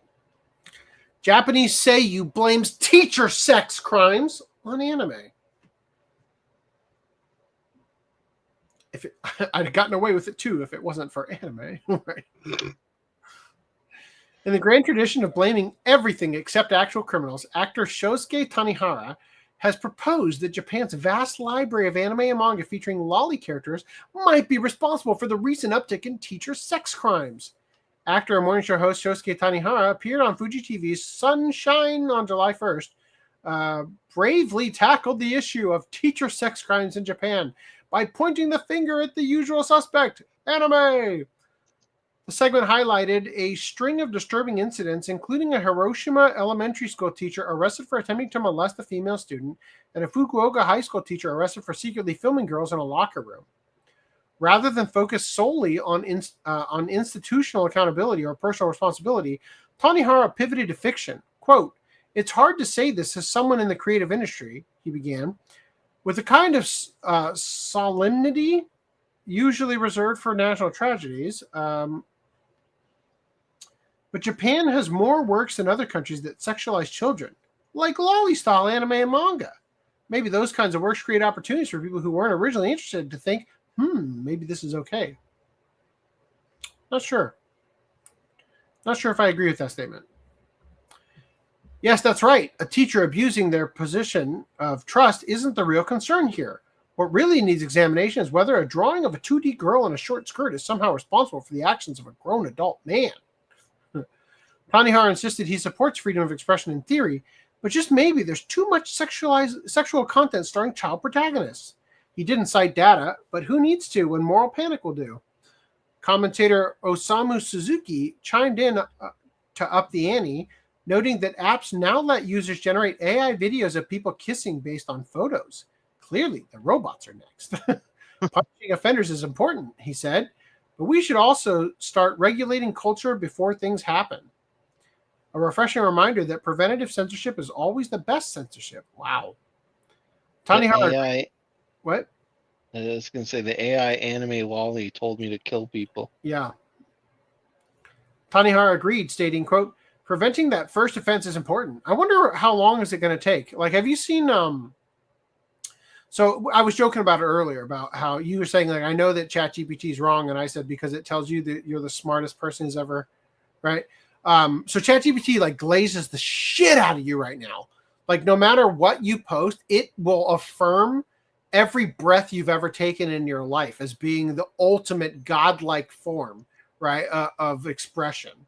And I saw somebody had posted a thing that said like, hey, ChatGPT, I think I'm planning to start a business where I go around picking up dog poop with my bare hands and selling it back to the dog owners or something like that.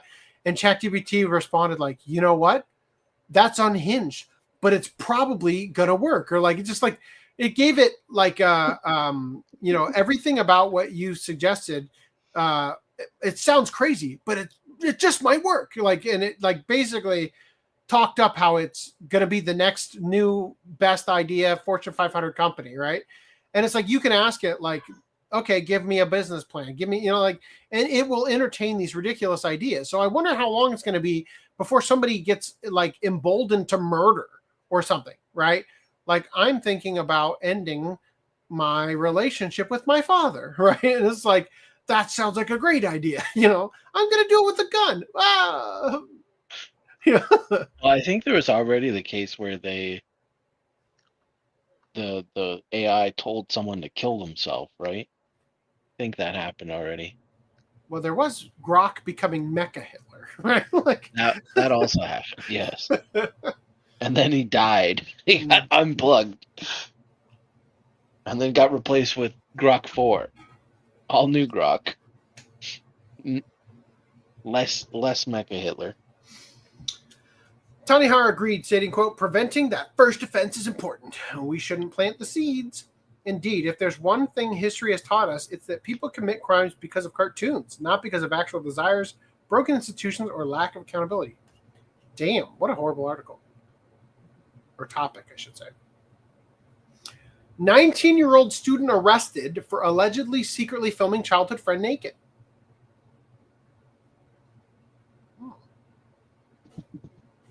On June 15th, a 19-year-old university student was arrested for allegedly installing a smartphone in the bathroom of his 19-year-old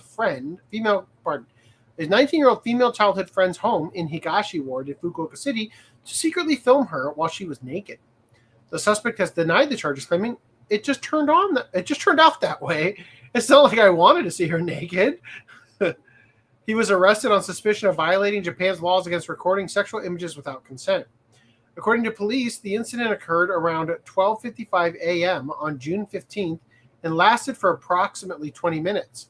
The suspect is alleged to have placed a smartphone in the bathroom of the woman's home to secretly record her nude. If you placed it somewhere else in the home, like the foyer, right? Then you're full of jizz. I didn't know she was going to get naked in the bathroom. Well, I mean, I don't know. I want to say that you remember what's his name? Christian. No, the Bayonetta guy. Oh, Hideki Kamiya. Remember what he said about there's always two sides to the story? I think we should take his words and run with that. You're right. We should stop listening to women. What if look what good it did to listen to Helena Taylor. What if he was at his friend's house and he's like, "Oh, I'll prank her. I'll put the camera in the bathroom under the sink." And while he was at the house, because he's not gonna leave his camera in her house and then go home and then come back and like try and get it. Kind of sounds like that's what happened. It's too long to be staying there, so maybe he left it there and just went into the kitchen and was like, "Ho ho ho, it's gonna be funny." And then she's naked in the bathroom. Who gets naked in the bathroom when you have a guest over? And then he's like, "See, it all got out of hand. I was gonna call the cops, but my phone was under the sink." I didn't mean to. But by the time it was happening, I just couldn't stop it. It says here, the woman, after finishing her bath, discovered the smartphone hidden under the sink in the bathroom. She reported the incident to police, who confiscated the suspect's phone. Upon investigation, they found video data showing the man setting up the device and footage of the woman naked. It's not looking good. Unless you were like, "Oh, this is going to be so good." You like sneak out, like even that sounded perverted. Right? What's the plan? Like, I'm gonna leave my phone overnight and hope that I can get there. Ring the doorbell. next Hey, I day. think I left my phone. I hope Yeah. nobody calls my phone while she's in the bathroom. Probably let's it on airplane mode. I could just imagine them, like the government implementing a rule, like because of this incident, from now on, to prevent peeping toms. You know how photographs require the noise to get played. Video cameras are going to have to be requiring ruining all while you're the recording. footage. Yeah, while you're recording. So to prevent this from happening. Or at least have one happen every like 5 seconds or like 30 seconds or something. Police say the suspect had stayed over at the woman's home on multiple occasions in the past as they were childhood friends. During questioning, the man repeated his denial of the intent, saying, "It just happened that way. I didn't want to see her naked." Oh. Damn. I just set it up to record, and then I kind of put it there, and I was going to record myself. In the bathroom, and then I just forgot it. That's the play. You record yourself doing a TikTok dance, and then you leave the bathroom and say, "I forgot my phone." I recorded the dance, and then forgot my phone. Old man says he obviously had no friends. Nobody was calling that phone. It's in the title, childhood friend. Imagine that's how she found it. I've seen a lot of stories about female teachers having sex with their students. I blame anime. Yeah. She takes her bath and then she gets out and she's like, "I'm going to phone my friend." And she phones her friend and then she hears the phone in the bathroom. Yeah. What? I love this. E. Castro says, "I can't believe how low she's aiming for a hubby salary compared to people in the U.S. It's like, yeah, like the top tier woman in Japan is aiming for like the lowest tier male in America." Like, I mean, to be fair, if you go by the average, like she's probably, I don't know, quick relative, like just vibing it out. It seems like it'd be like 150 to 200K, like relative to the national average, right? Because she was the national average. What did I say was 2.3 million or something? $28,000. Yeah, but it was but in the millions it was like 2.3 million or something. So it was about half of what she wanted. Or no, it was even worse. I'm pretty sure you said it was like 4 million was the national average. Was it 4? Yeah, okay, that it was And about they were half. Right? She was asking for 8 million. Yeah, so if we go by national average in America, that's 60K, right? But she wanted take home 80. So if you take home 60, you're looking at like 80 to maybe 100, whatever, something like that. Now you double it because she's asking double the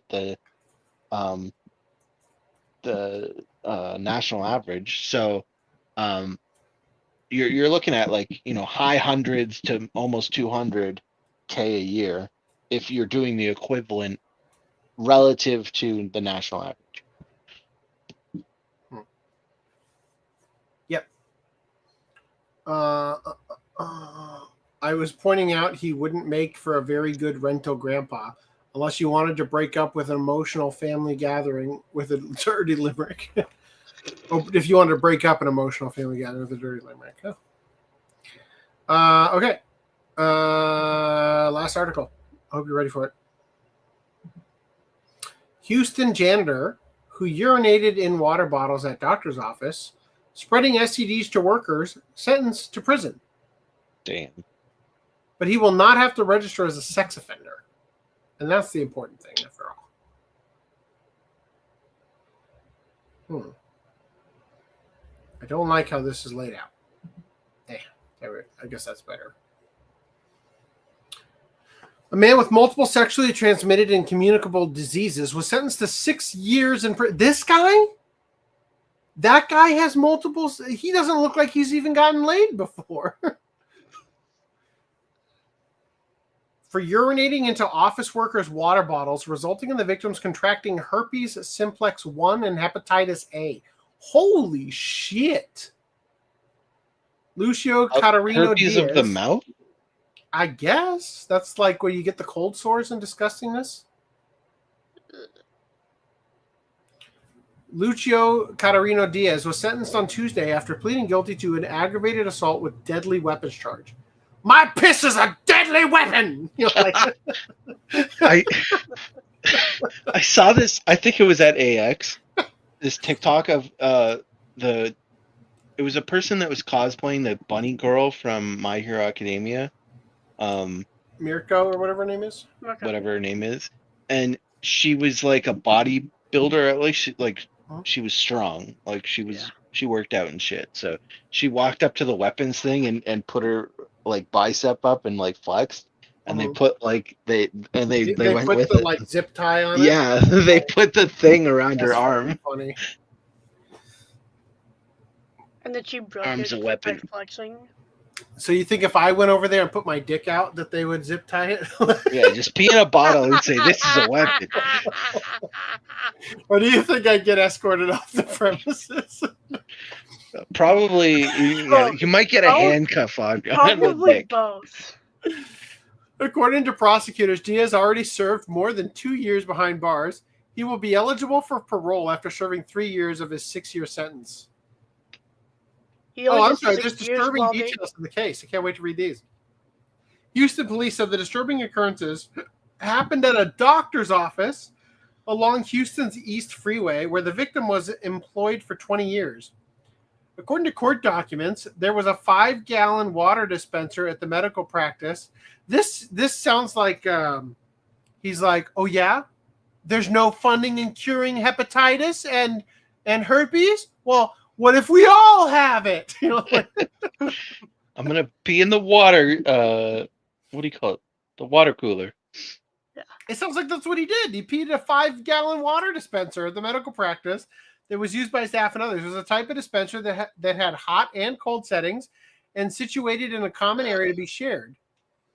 On August 30th, 2022, an employee dispensed water from it and noticed it had a funny taste and smell. The woman said after noticing the water tasted sour, she dumped it out. Oof. From then on, she no longer drank from the dispenser, smart, and brought her own water bottle to fill. You don't, like, hold on. This lady has been working there for 20 years. I don't trust these cups anymore. Fills up with her flask. This is insane. If this is the same woman, the 20-year-old like veteran of this workplace, you've been working there for 20 years and you've been drinking water regularly. The water if it was as soon as it started. Regularly, you drink water. Oh, the victim was employed. Oh shit. Yeah. And so you're like, this water's safe.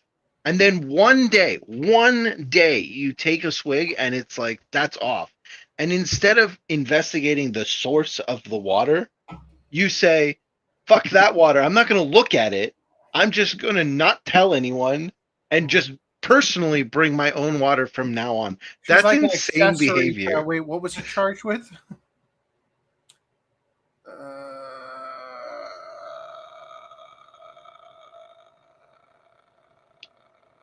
Wait, wasn't it? Oh, it's up here. She's an accessory to aggravated assault with a deadly weapon, right? That would have been funny. I'm sorry. I butchered it. Sorry. I've had water coolers that have the water jug like on the top. So like you can see the water, right? Yeah. Isn't that like all water coolers? No. How else do you piss in it? Like take the gallon off, piss in it, and put it back up there. Yeah, like he's the guy who's in charge of swapping them probably, and he's like, all right, and take this to the bathroom real quick and just zip. You know? So what I was gonna say is, I've also seen water coolers where they put the water jug on the bottom and they put a little hose in it, and it pumps up the water, so you don't actually see the water. And so I could see him opening that up, taking a piss in the top, and then just closing it back up. Be pretty simple. And then you're not looking at the water, you don't notice that it's like cloudy now. And you just take it. But still, you 20 years you've worked there. You taste the water, it's bad one day, and I you mean, do you nothing with that. assume they've had this water for 20 years. This could have been installed yesterday. Oh, okay. Fair enough. Fair enough. Yeah. It could be the new water cooler that they just got, and she Like, tastes bad. very, very distrustful of it. Tastes like my ex-husband. From then on, she no longer drank from the dispenser and brought her own water bottle to fill. The next incident occurred on September of 2022. What was the first one? August? Okay. The woman said she left her personal bottle, which was half filled with water, on her desk. When she went to drink the water a day or so later, she noticed it had the same type of funky taste and smell she encountered in the shared dispenser. She dumped the water out and threw her personal bottle away. Afterwards, she purchased another bottle to bring to work. That's insane. That's insane. What is going on? That's insane. First of all, where is this guy? Is he working with them to pee in her personal bottle? Yeah. Like, and then also, again, you have this water bottle for years. Yeah. And one day it tastes bad, so you chuck the whole bottle. You don't just wash it. Yeah. No, seriously. And it's the crazy thing about this is that she brought a bottle from home to fill. Left it on her desk for days. Then tasted it. No. Should have left that there for days. That's what she thought, right? And specifically remember that it tasted the same as the gross water from the dispenser. Like, one day, a coworker offered to pour her some coffee in the bottle, but when she removed the cap, she noticed there was a yellowish liquid inside. The woman smelled it and realized it was urine. They took the bottle to the on-site physician, who ran a lab test on the liquid. Yep, that's piss. Results confirmed it was indeed urine. Oh my God. Imagine like the level of mental algebra effect going on. Wait, tastes like urine. Smells like urine. Urine. So much urine. Oh God. Honestly, the amount of insanity that this woman is portraying, I would try the plea of, she stole my urine from my toilet and framing me. Like, because who does what she did? Who does that? Oh. This was a setup. My boy is innocent. They took the bottle to the on-site physician, confirmed it was urine. They shared their findings with another coworker, who then remarked that she too had a similar strange occurrence of what they experienced. Imagine if she just spoke up. How many years ago was it? What's the gap between 2022? I think it was. Yeah, August to September, and it was August 30th too. So they say it's occurred in September. It's not years. It's just a couple weeks. Yeah. Okay. I mean, you don't know. Could have been happening for years, and they only really thought about it like recently. You know, every time I drink as much water as I need to, my pee is somehow even yellower than usual. Like, if it's a couple weeks, that's even more insane that she'd throw the water bottle out. Like, right? After urinating into the bottle, where was it? Like, she would think to smell the cup with the urine. So I think what's happening is that he's pissing in the cup. Yeah. And then she's filling the cup with water. So by the time it's fully filled, there's not nearly as much piss in it. No, but she's filling the water from home. At the bottom of the cup. She's taking the water from home. No, they're using the water cooler. No, she got rid of the previous flask. She literally said that she brought her own water bottle filled with water from home. It said she brought her own bottle to fill. Reread it.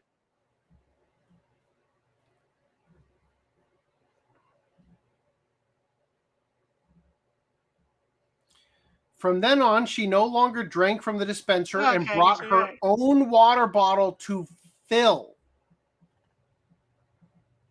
Well, that's on her. She should have brought her own water too. Yes. How I is she agree. drinking from the dispenser? Is it like a fountain? I think previously she was just getting underneath it. That's even more insane. No, I refuse to believe it. I refuse to believe that craziness. I like She says she dumped it out, so she had to have poured it into something the first time.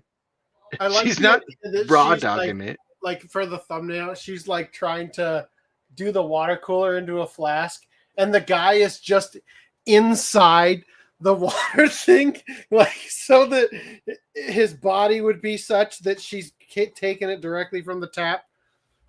Right? He's inside the water bottle.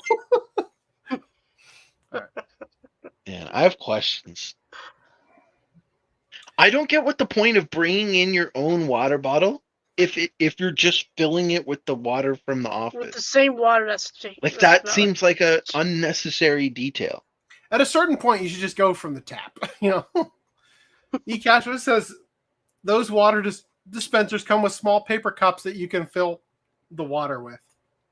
But now she's using a bottle from home to fill it. How does that make it different? It does say she no longer drank from the dispenser and brought her own water bottle to fill. Right? Like it almost seems like it's playing both sides of the argument. Is she just filling it from the tap in the bathroom? I don't know. See, the problem is that he is giving it to her from the source, directly into her bottle, no matter where she gets it from. Oh, here's the original story. Janitor with STD gives office worker incurable disease after repeatedly urinating in her water bottle. Okay, so it says here, since the office did not have security cameras, the woman whose water bottle had been violated purchased a small camera from Amazon and attached it to her computer. Within a short period of time, the motion detector alerted there was movement near the camera. The woman reviewed her independent surveillance setup, which showed a disgusting act.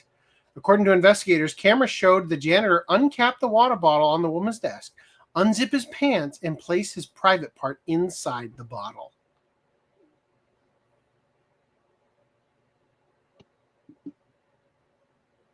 I don't think I could fit.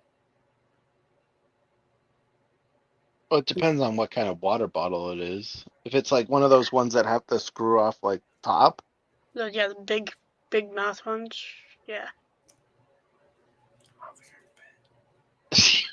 Okay, buddy. You're like 6-inch thick dick. Yeah, okay. Like this, yeah? No. No? Yeah, that'd be about right. That'd be about it, right? Maybe a little smaller than that. The ones I'm thinking of would be bigger, but You thinking of those like jug water bottles that are like an entire gallon? No, not those ones, but like that same kind of style concept. Yeah, that's got the big screw-on cap on it. What do you call the Stanley ones? Stanley. Right? Okay, yeah. Maybe not Stanley. Okay. Or like the Stanley one or the Yeti ones, or you know. Yeah, I'm thinking the Stanley ones. Okay. Okay. I'm envisioning the one I have at work, and I'm thinking, ain't no way. Okay. Anyway, so I mean, you just need to get the tip in, right? I guess they described it, and I quote, inserting his private part inside the bottle. Just the tip is still inside. I don't know. After urinating inside the bottle, he recapped the water bottle and placed it back on the desk. Footage showed him repeating the vile act twice over a few days. She's like, just to make sure, I'm going to wait. Just make sure it wasn't a mistake. Yeah. The woman immediately contacted police who... Wait, I'm sorry. No. Wait a couple of days. Excuse you, article. Do I need to remind you the previous sentence said, footage showed him repeating the vile act twice over a few days. She can't immediately contact the police unless the police said, unless he does it more than once over a few days, we can't do anything. Our hands are tied. Them's the rules. Investigators said during questioning, Diaz admitted that he did it with malicious intent. According to documents. He allegedly told investigators he had a sickness and did not know how many times he urinated in the workers' drinking supply. This guy should be gone for life. This It guy should not be 5 years. This guy needs to take a page out of filming his childhood friend's phone naked thing guy's book. I didn't know she's going to be naked. Yeah. Well, yeah. You should. I thought know she was going to drink it. I thought you were just gonna be done for the day. I really had to go. I couldn't make it to the bathroom. I have a sickness. I can't pee in a toilet. Also, how can he admit that it was malicious, but then also try and say it wasn't my fault? I have a sickness. Yeah. This article is full of contradictions within the same sentence. Blood and urine samples were obtained from Diaz, and results indicate he tested positive for herpes simplex 1 virus and hepatitis A. One of them was incurable, documents state. The victim also had... We're not going to tell you which one. Probably hepatitis A. I don't know. The victim also had lab work done and learned she had contracted the incurable disease. Oh, both of them. Yeah, he ruined her life. He should get life. Oh yeah, Not herpes 3 years. is. He didn't just ruin herpes her life. He ruined her husband's life. He ruined, like, fuck, man. The other co-workers probably. Potentially, yes. Yeah. 3 years. I say we just euthanize all STD havers. That's the safest way to protect everyone, right? Genocide the STDs. The victims also had lab work done and learned she had contracted the incurable diseases. Doctor said it could have been transmitted to her after she came in direct contact with Diaz's bodily fluids, which he placed in her personal property. It also turned out she was not alone. On November 16, 2022, it was discovered that 2 more women also were infected with the same diseases. Doctors also said the diseases can weaken the immune system and, in some cases, can be life-threatening. Assault with a deadly weapon, right? That's what it was. Doctors also said the disease can weaken the... Oh, I already read that. Sorry. The district attorney's office filed on October 13, 2022 against Diaz. He was arrested and was being held by immigration officials. Damn. This is all Joe Biden's fault. These women would not have their lives forever changed had Joe Biden not let all the illegals in. Since Diaz has already served more than 2 years behind bars, he will be eligible for parole after serving 3 years of his 6-year sentence. According to court documents, Diaz will not have to register as a sex offender. It's because it's an illness. Okay? It's not... I feel like 3... He doesn't do it for perversion. It's an illness. 3 counts of attempted murder with a deadly weapon. Yes. And over multiple, events. It's not like one I say event. We treat him like the guy that Dallas Zachary stuck upside down in Attack on Titan. And from now on, he has to piss out of his mouth. Literally. That'll stop him. Right? 20 years on the inverted chair.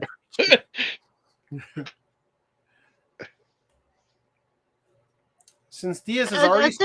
I think, what? How long is it, 3 hours upside down and your heart starts getting fucked up because you're upside down? No, you'd get used to it.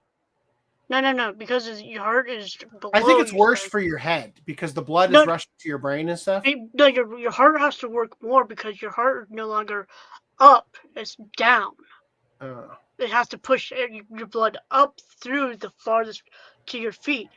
It has to work a lot harder. Oh, maybe. So I think you can hang upside down for 3 hours before you have a heart attack or something. Yeah, I'm not. We can have it rotating. Yeah. Every few hours. I'd say just leave it upside down for 6 hours. That would be good. I'd be happy with that. I think if he just served the 3 years upside down, I think I would be okay with that. Right? I'd say that's what I said. 6 hours. It should be enough. I'll be dead. So you could get 3 years and then be eligible for parole, or you could just stay upside down for 3 years, and then we'll put your corpse outside. Right? Anyway, so since he has already served more than 2 years for higher ACL for officer and 6 years, 6 year sentence, according to court documents, Diaz will not have to register as a sex offender. Diaz's attorney, Jimmy Ortiz, released the following statement. Mr. Diaz was remorseful for his actions and did not want to go to trial and put the complainants through that process as well.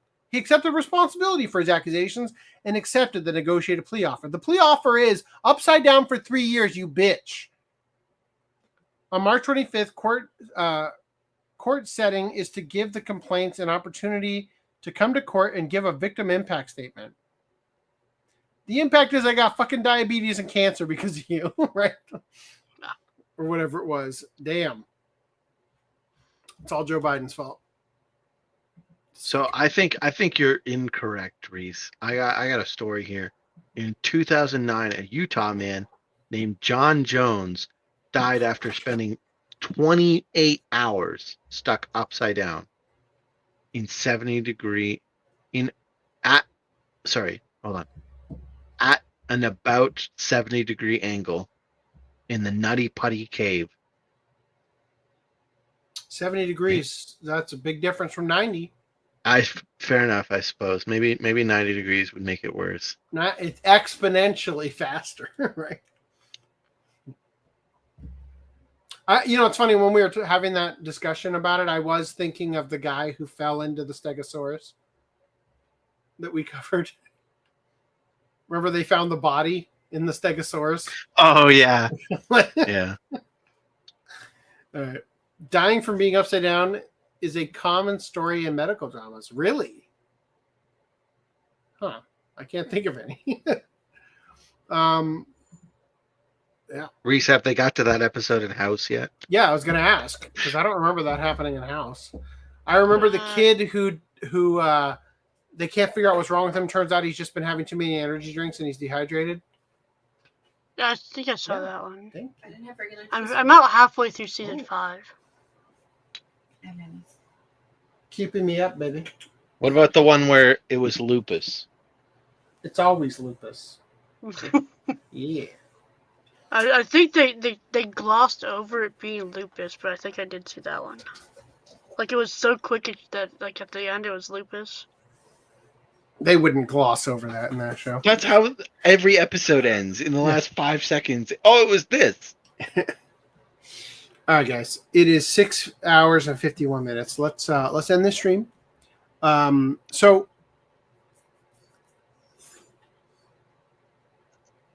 I'm trying to finish the manifesto so that then I am actually reading articles before doing what we've done the last few weeks. Good luck with me and finishing that. It will not live up to the hype because it literally can't at this point. Super chats would be a good way for me to reinvigorate my feeling of lying to you as I continue to flounder through it. The end. Oh, wait, whoa. I see what you're trying to do here. You want to read the comments? Son of a bitch. I read them all. Kill it. Did you delete my amazing outro? Renus Pieces? I didn't. Oh, there it is. Set outro video. Yeah. I swear to God, if you end the stream without letting me hear the full entirety of the song, it's going to be a big problem. You bitch! No! You fucker. He removed the song. No place to hide.